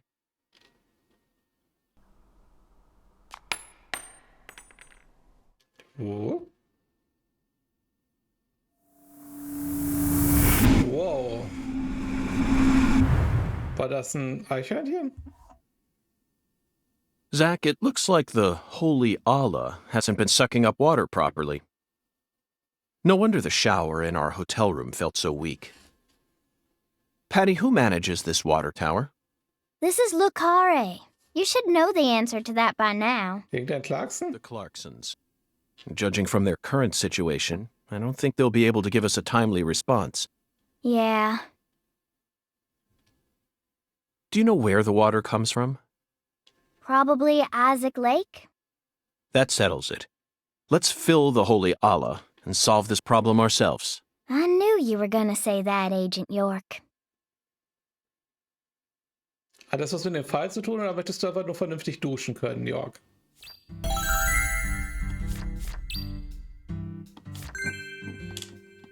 Dann ab zum Lake Isaac. Oder Isaac. Mr. Isaac. Mr. Isaac. Wo ist der denn? Hier unten, ne? Isaac Lake.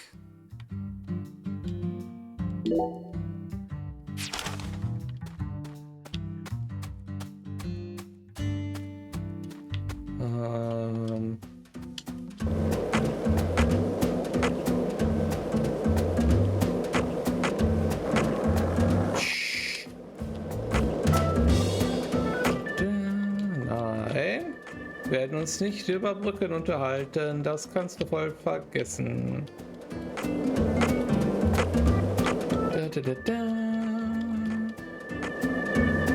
Schabnabababna habende ho.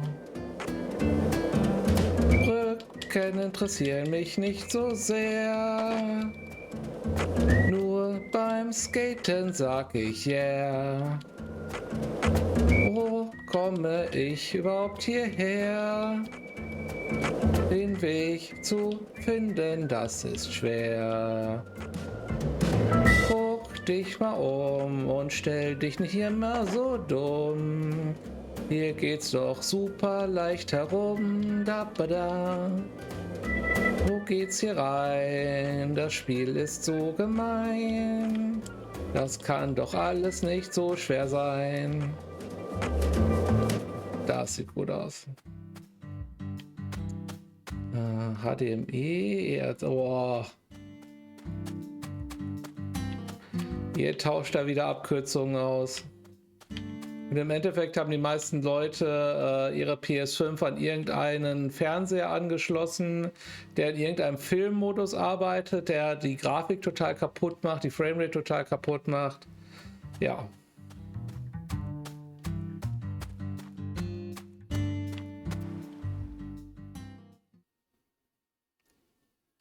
So, Clocks and Waterworks Management Reservoir Number 2. Wir müssen uns durch Krokodile boxen. Krokodilatoren, Alligatoren? Isaac Lake? That's the name of the former head of the Clarkson family. When he retired, they built this lake to commemorate his career.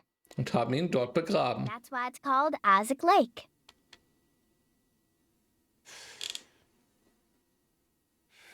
They wanted people to remember the power of the Clarkson family every time they used their water, huh? Ja. You sure don't miss a beat. The water level's higher than I expected. They probably haven't been out here to check on it since Lise was murdered. Da unten alles voller Leichen ist. I bet that's where the water gets sucked up into the water tower. So, dann machen wir uns nochmal nützlich hier. Mr. Alligator. Domo Alligator. Never thought I'd have to use you to fight a real alligator. Just what does that skeletal gentleman have in mind for us, Zack?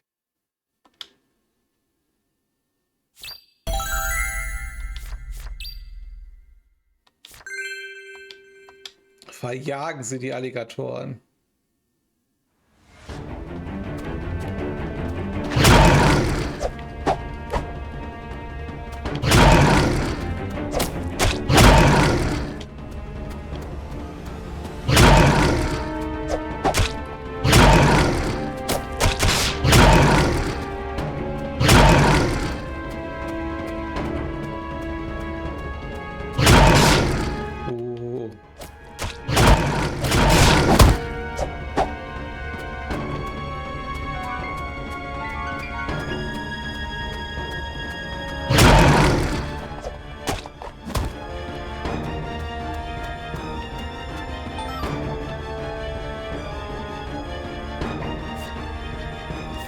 So, ganz schöne Menge.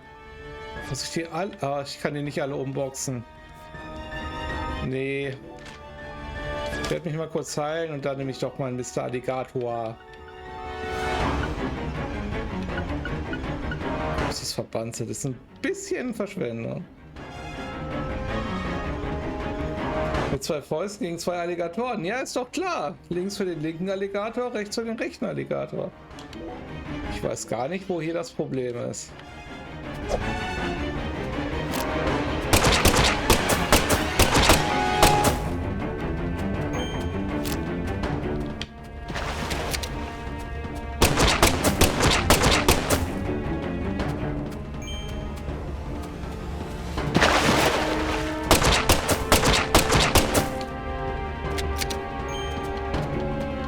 Wie viele das sind?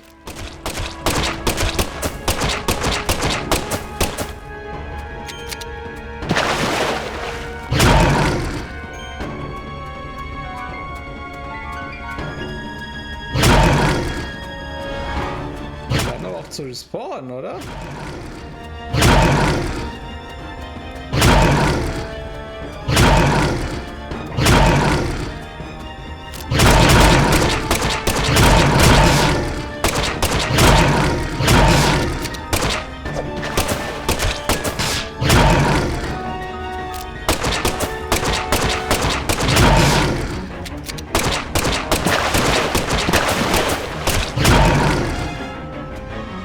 Respawn doch!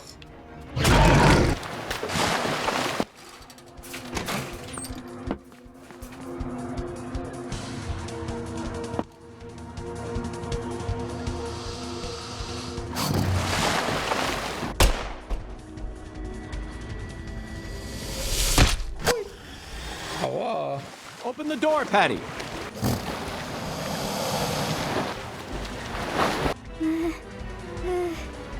Now, Patty.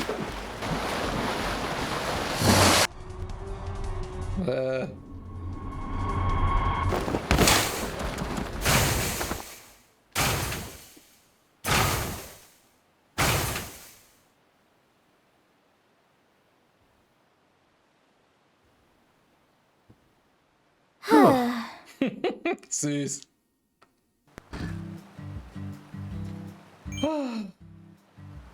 Wenn der Monitor DVI kann, dann gibt es solche Adapter von auf HDMI. Ja, HDMI und DVI ist tatsächlich elektrisch kompatibel.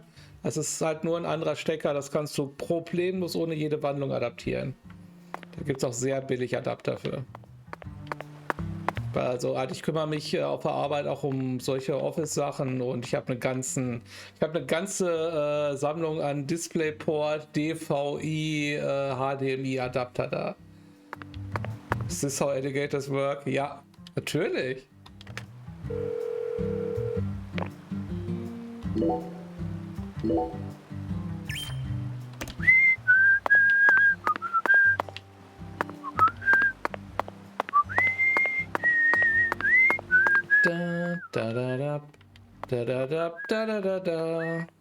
That melody always gets stuck in my head. Yes, it's a devilish song, isn't it? Just be quiet.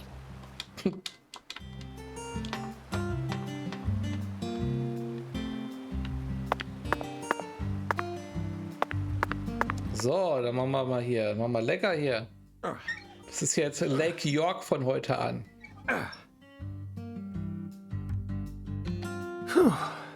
Okay, Zach, let's head back to the Holy Allah. We need to confirm with our own eyes that we've completed the skeletal gentleman's oracle. Ja.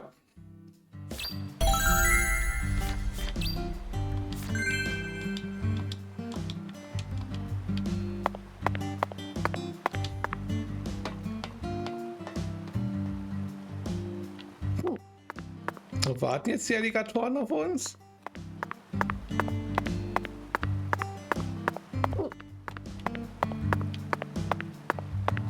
Ist er wieder hier durch?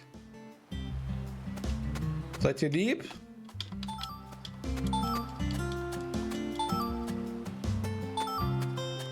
Ah, jetzt können wir den ganzen Loot einsammeln.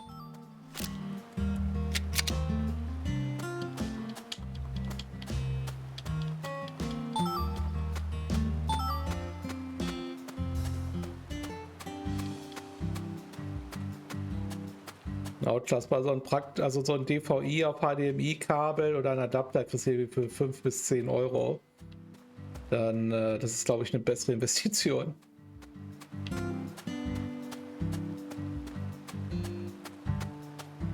Was der DVD-Adapter nicht kann, ist Sound. Das lasse ich mal so nicht stehen. Das ist tatsächlich... Ich weiß nicht, ob das inzwischen klappt. Ich müsste mal echt gucken, aber ich habe irgendwie im Kopf, dass es dafür auch ein Workaround gibt. Aber das ist ja auch nicht so. Also sagen wir es so, was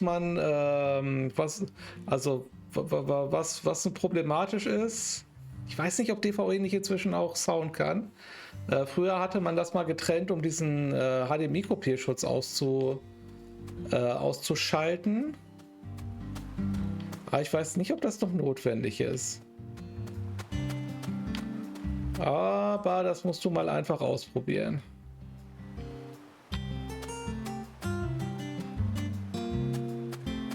Ich meine, inzwischen, ich habe auch schon gesehen, dass über VGA-Sound ausgegeben wird. Man ist immer wieder erstaunt, was da alles so inzwischen durch die Leitung geleitet wird. So, wir gehen mal ab zu unserem Water Tower. Na komm.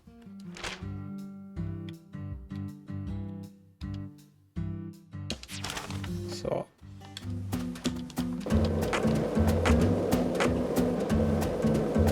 Ich glaube, wir haben Loot noch nicht eingesammelt, oder? Was war das gerade?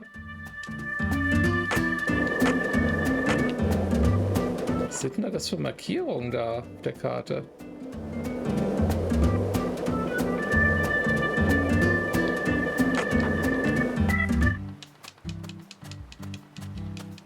Tatsächlich. Da ist doch noch Loot. What, Agent York? Nothing. Just felt like saying that. Sing.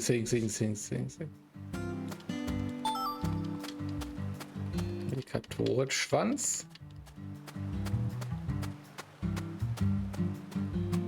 Ah.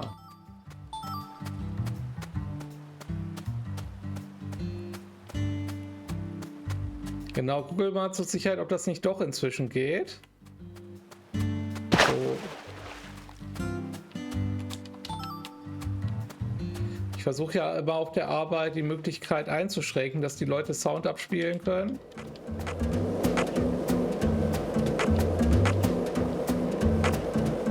Aber kann gut sein, dass es über DVI tatsächlich nicht geht. Ich hatte nur so im Kopf, dass da inzwischen eine Möglichkeit gibt. Vielleicht vertue ich mich da auch.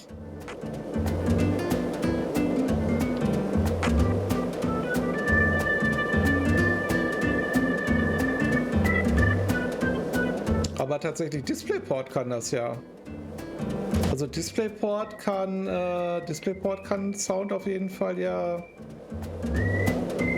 Also wenn das Ding einen DisplayPort-Stecker hat, das muss zwar dann gewandelt werden, also das ist halt nicht so wie bei HDMI, dass das 1:1 übertragbar ist, aber das transportiert, glaube ich, auch Sound. So, ich möchte mal an mein Ziel. Vielen Dank. Ich habe immer halt so Angst, weil die Switch, die soll ja so picky sein beim Anschließen. Dass die da so alles an Monitoren und so akzeptiert.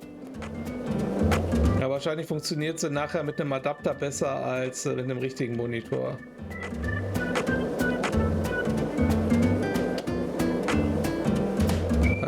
Kann ich da nicht hochlaufen? Ja, oder halt mit Bluetooth verbinden, ja. Was? Ich dachte, man könnte da lang laufen. Okay. Also ans andere Ende.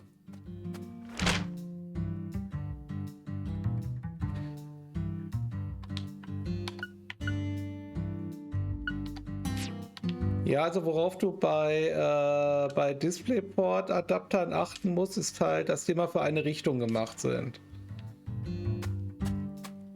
Also DisplayPort ist tatsächlich ein bisschen schwierig.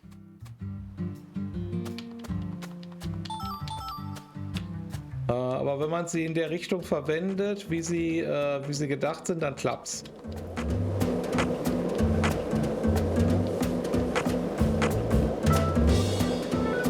Wenn man sie natürlich dann in der falschen Richtung verwendet, dann hat man ein Problem.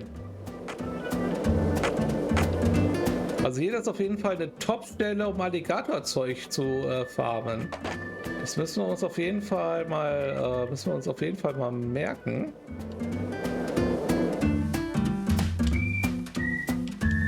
So. Was ist das? Ah ja, da geht's lang.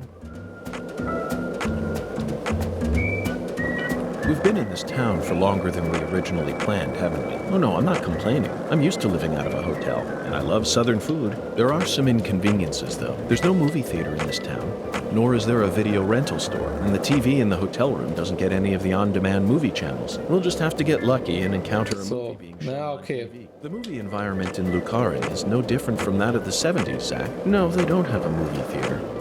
So I suppose it's even farther back than that. But it's true that these are... Kannst ruhig weiterreden. Das war jetzt mal ein neuer Text.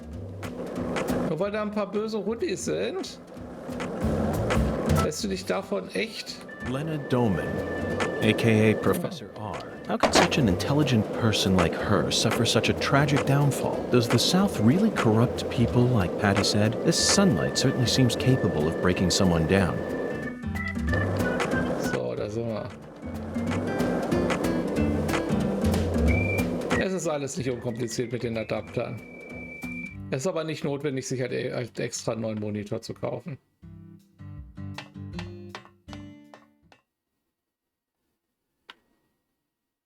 So. Zach, the holy Allah is filling up. Looks like we'll be able to take a warm, invigorating shower tonight. Oh, das ist eine geile Übersetzung. Eine amtliche heiße Dusche. Nice. Patty, are you okay? No. Worried about your parents? Well, of course I am. My mom is sick, you know, and she got even worse starting about a year ago. She used to be so beautiful, but now she looks like a completely different person. Sie ist korrumpiert. Can't even get up out of her own bed no more. I'm sorry to hear that.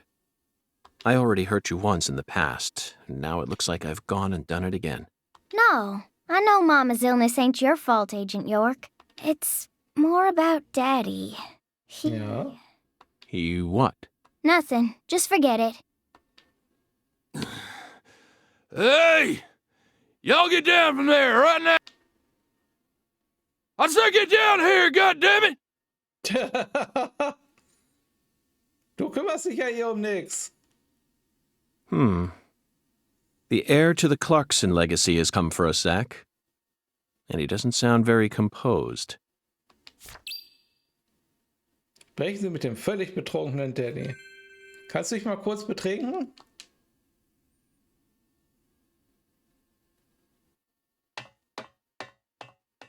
Ich buchs dich um. Right, little snakes! This is...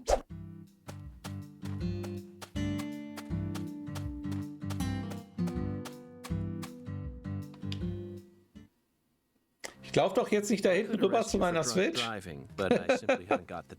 Dieses 2 Meter da weg.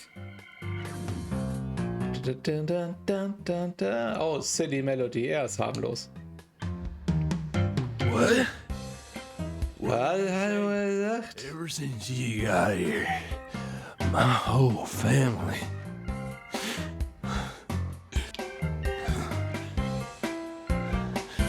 You're Satan.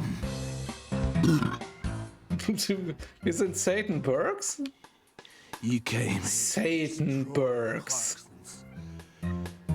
You destroyed them. Satan.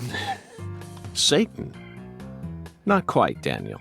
I'm just an agent carrying out a mission in accordance with federal law. On the contrary, I came to put a stop to all these problems. You might even consider thanking me for it. Eigentlich schon. Federal law. The federal law. Mission accordance.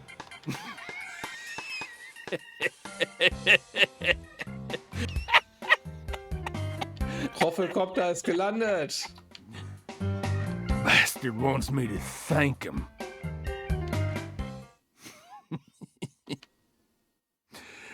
I lost everything.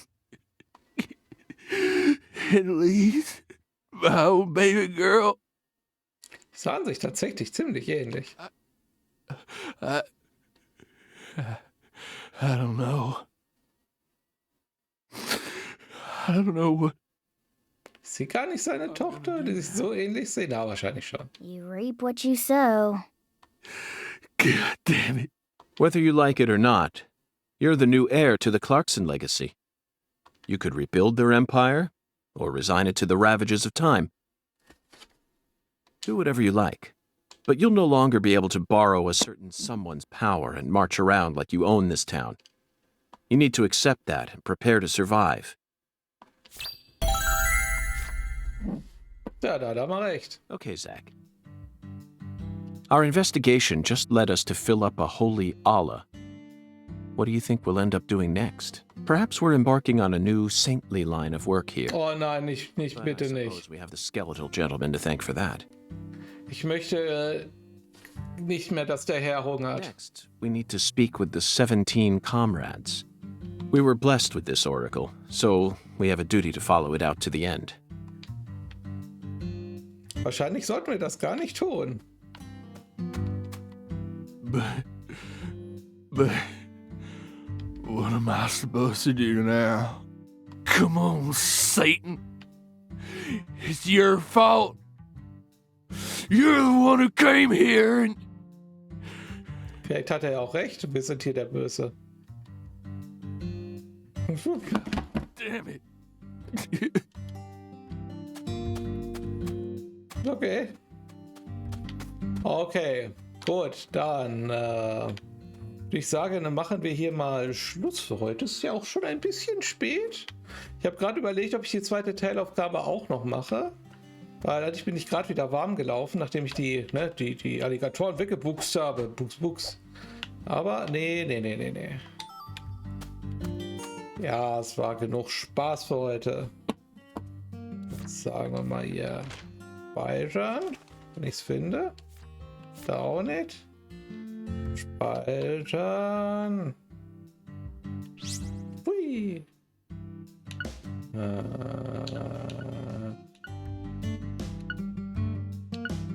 War das nicht hier?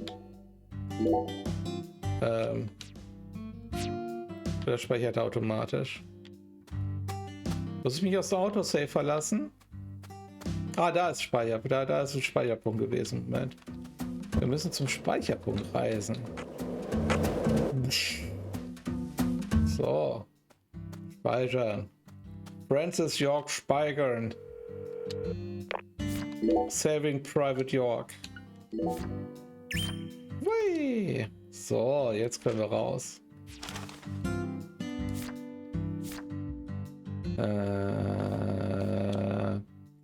Looking for all the wrong buttons.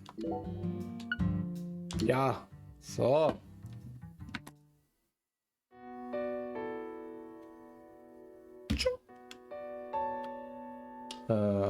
So. Gehen wir hier mal raus. Machen wieder Le Musik Fantastique an. Oh, ich sehe hier schon wieder die Tabs mit der... Ich sehe hier wieder die Tabs mit der Pizza. Oh, lecker. Nom nom nom.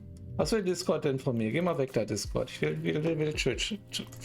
Twitch sagen. Ich will Twitch, über Twitch will ich Tschüss sagen. Uiuiuiui. Gut, dann vielen Dank, dass ihr dabei wart. Durch unsere kleine erneute Rundreise durch den Le Carré. Programm für nächste Woche ist so, wie wir es immer machen.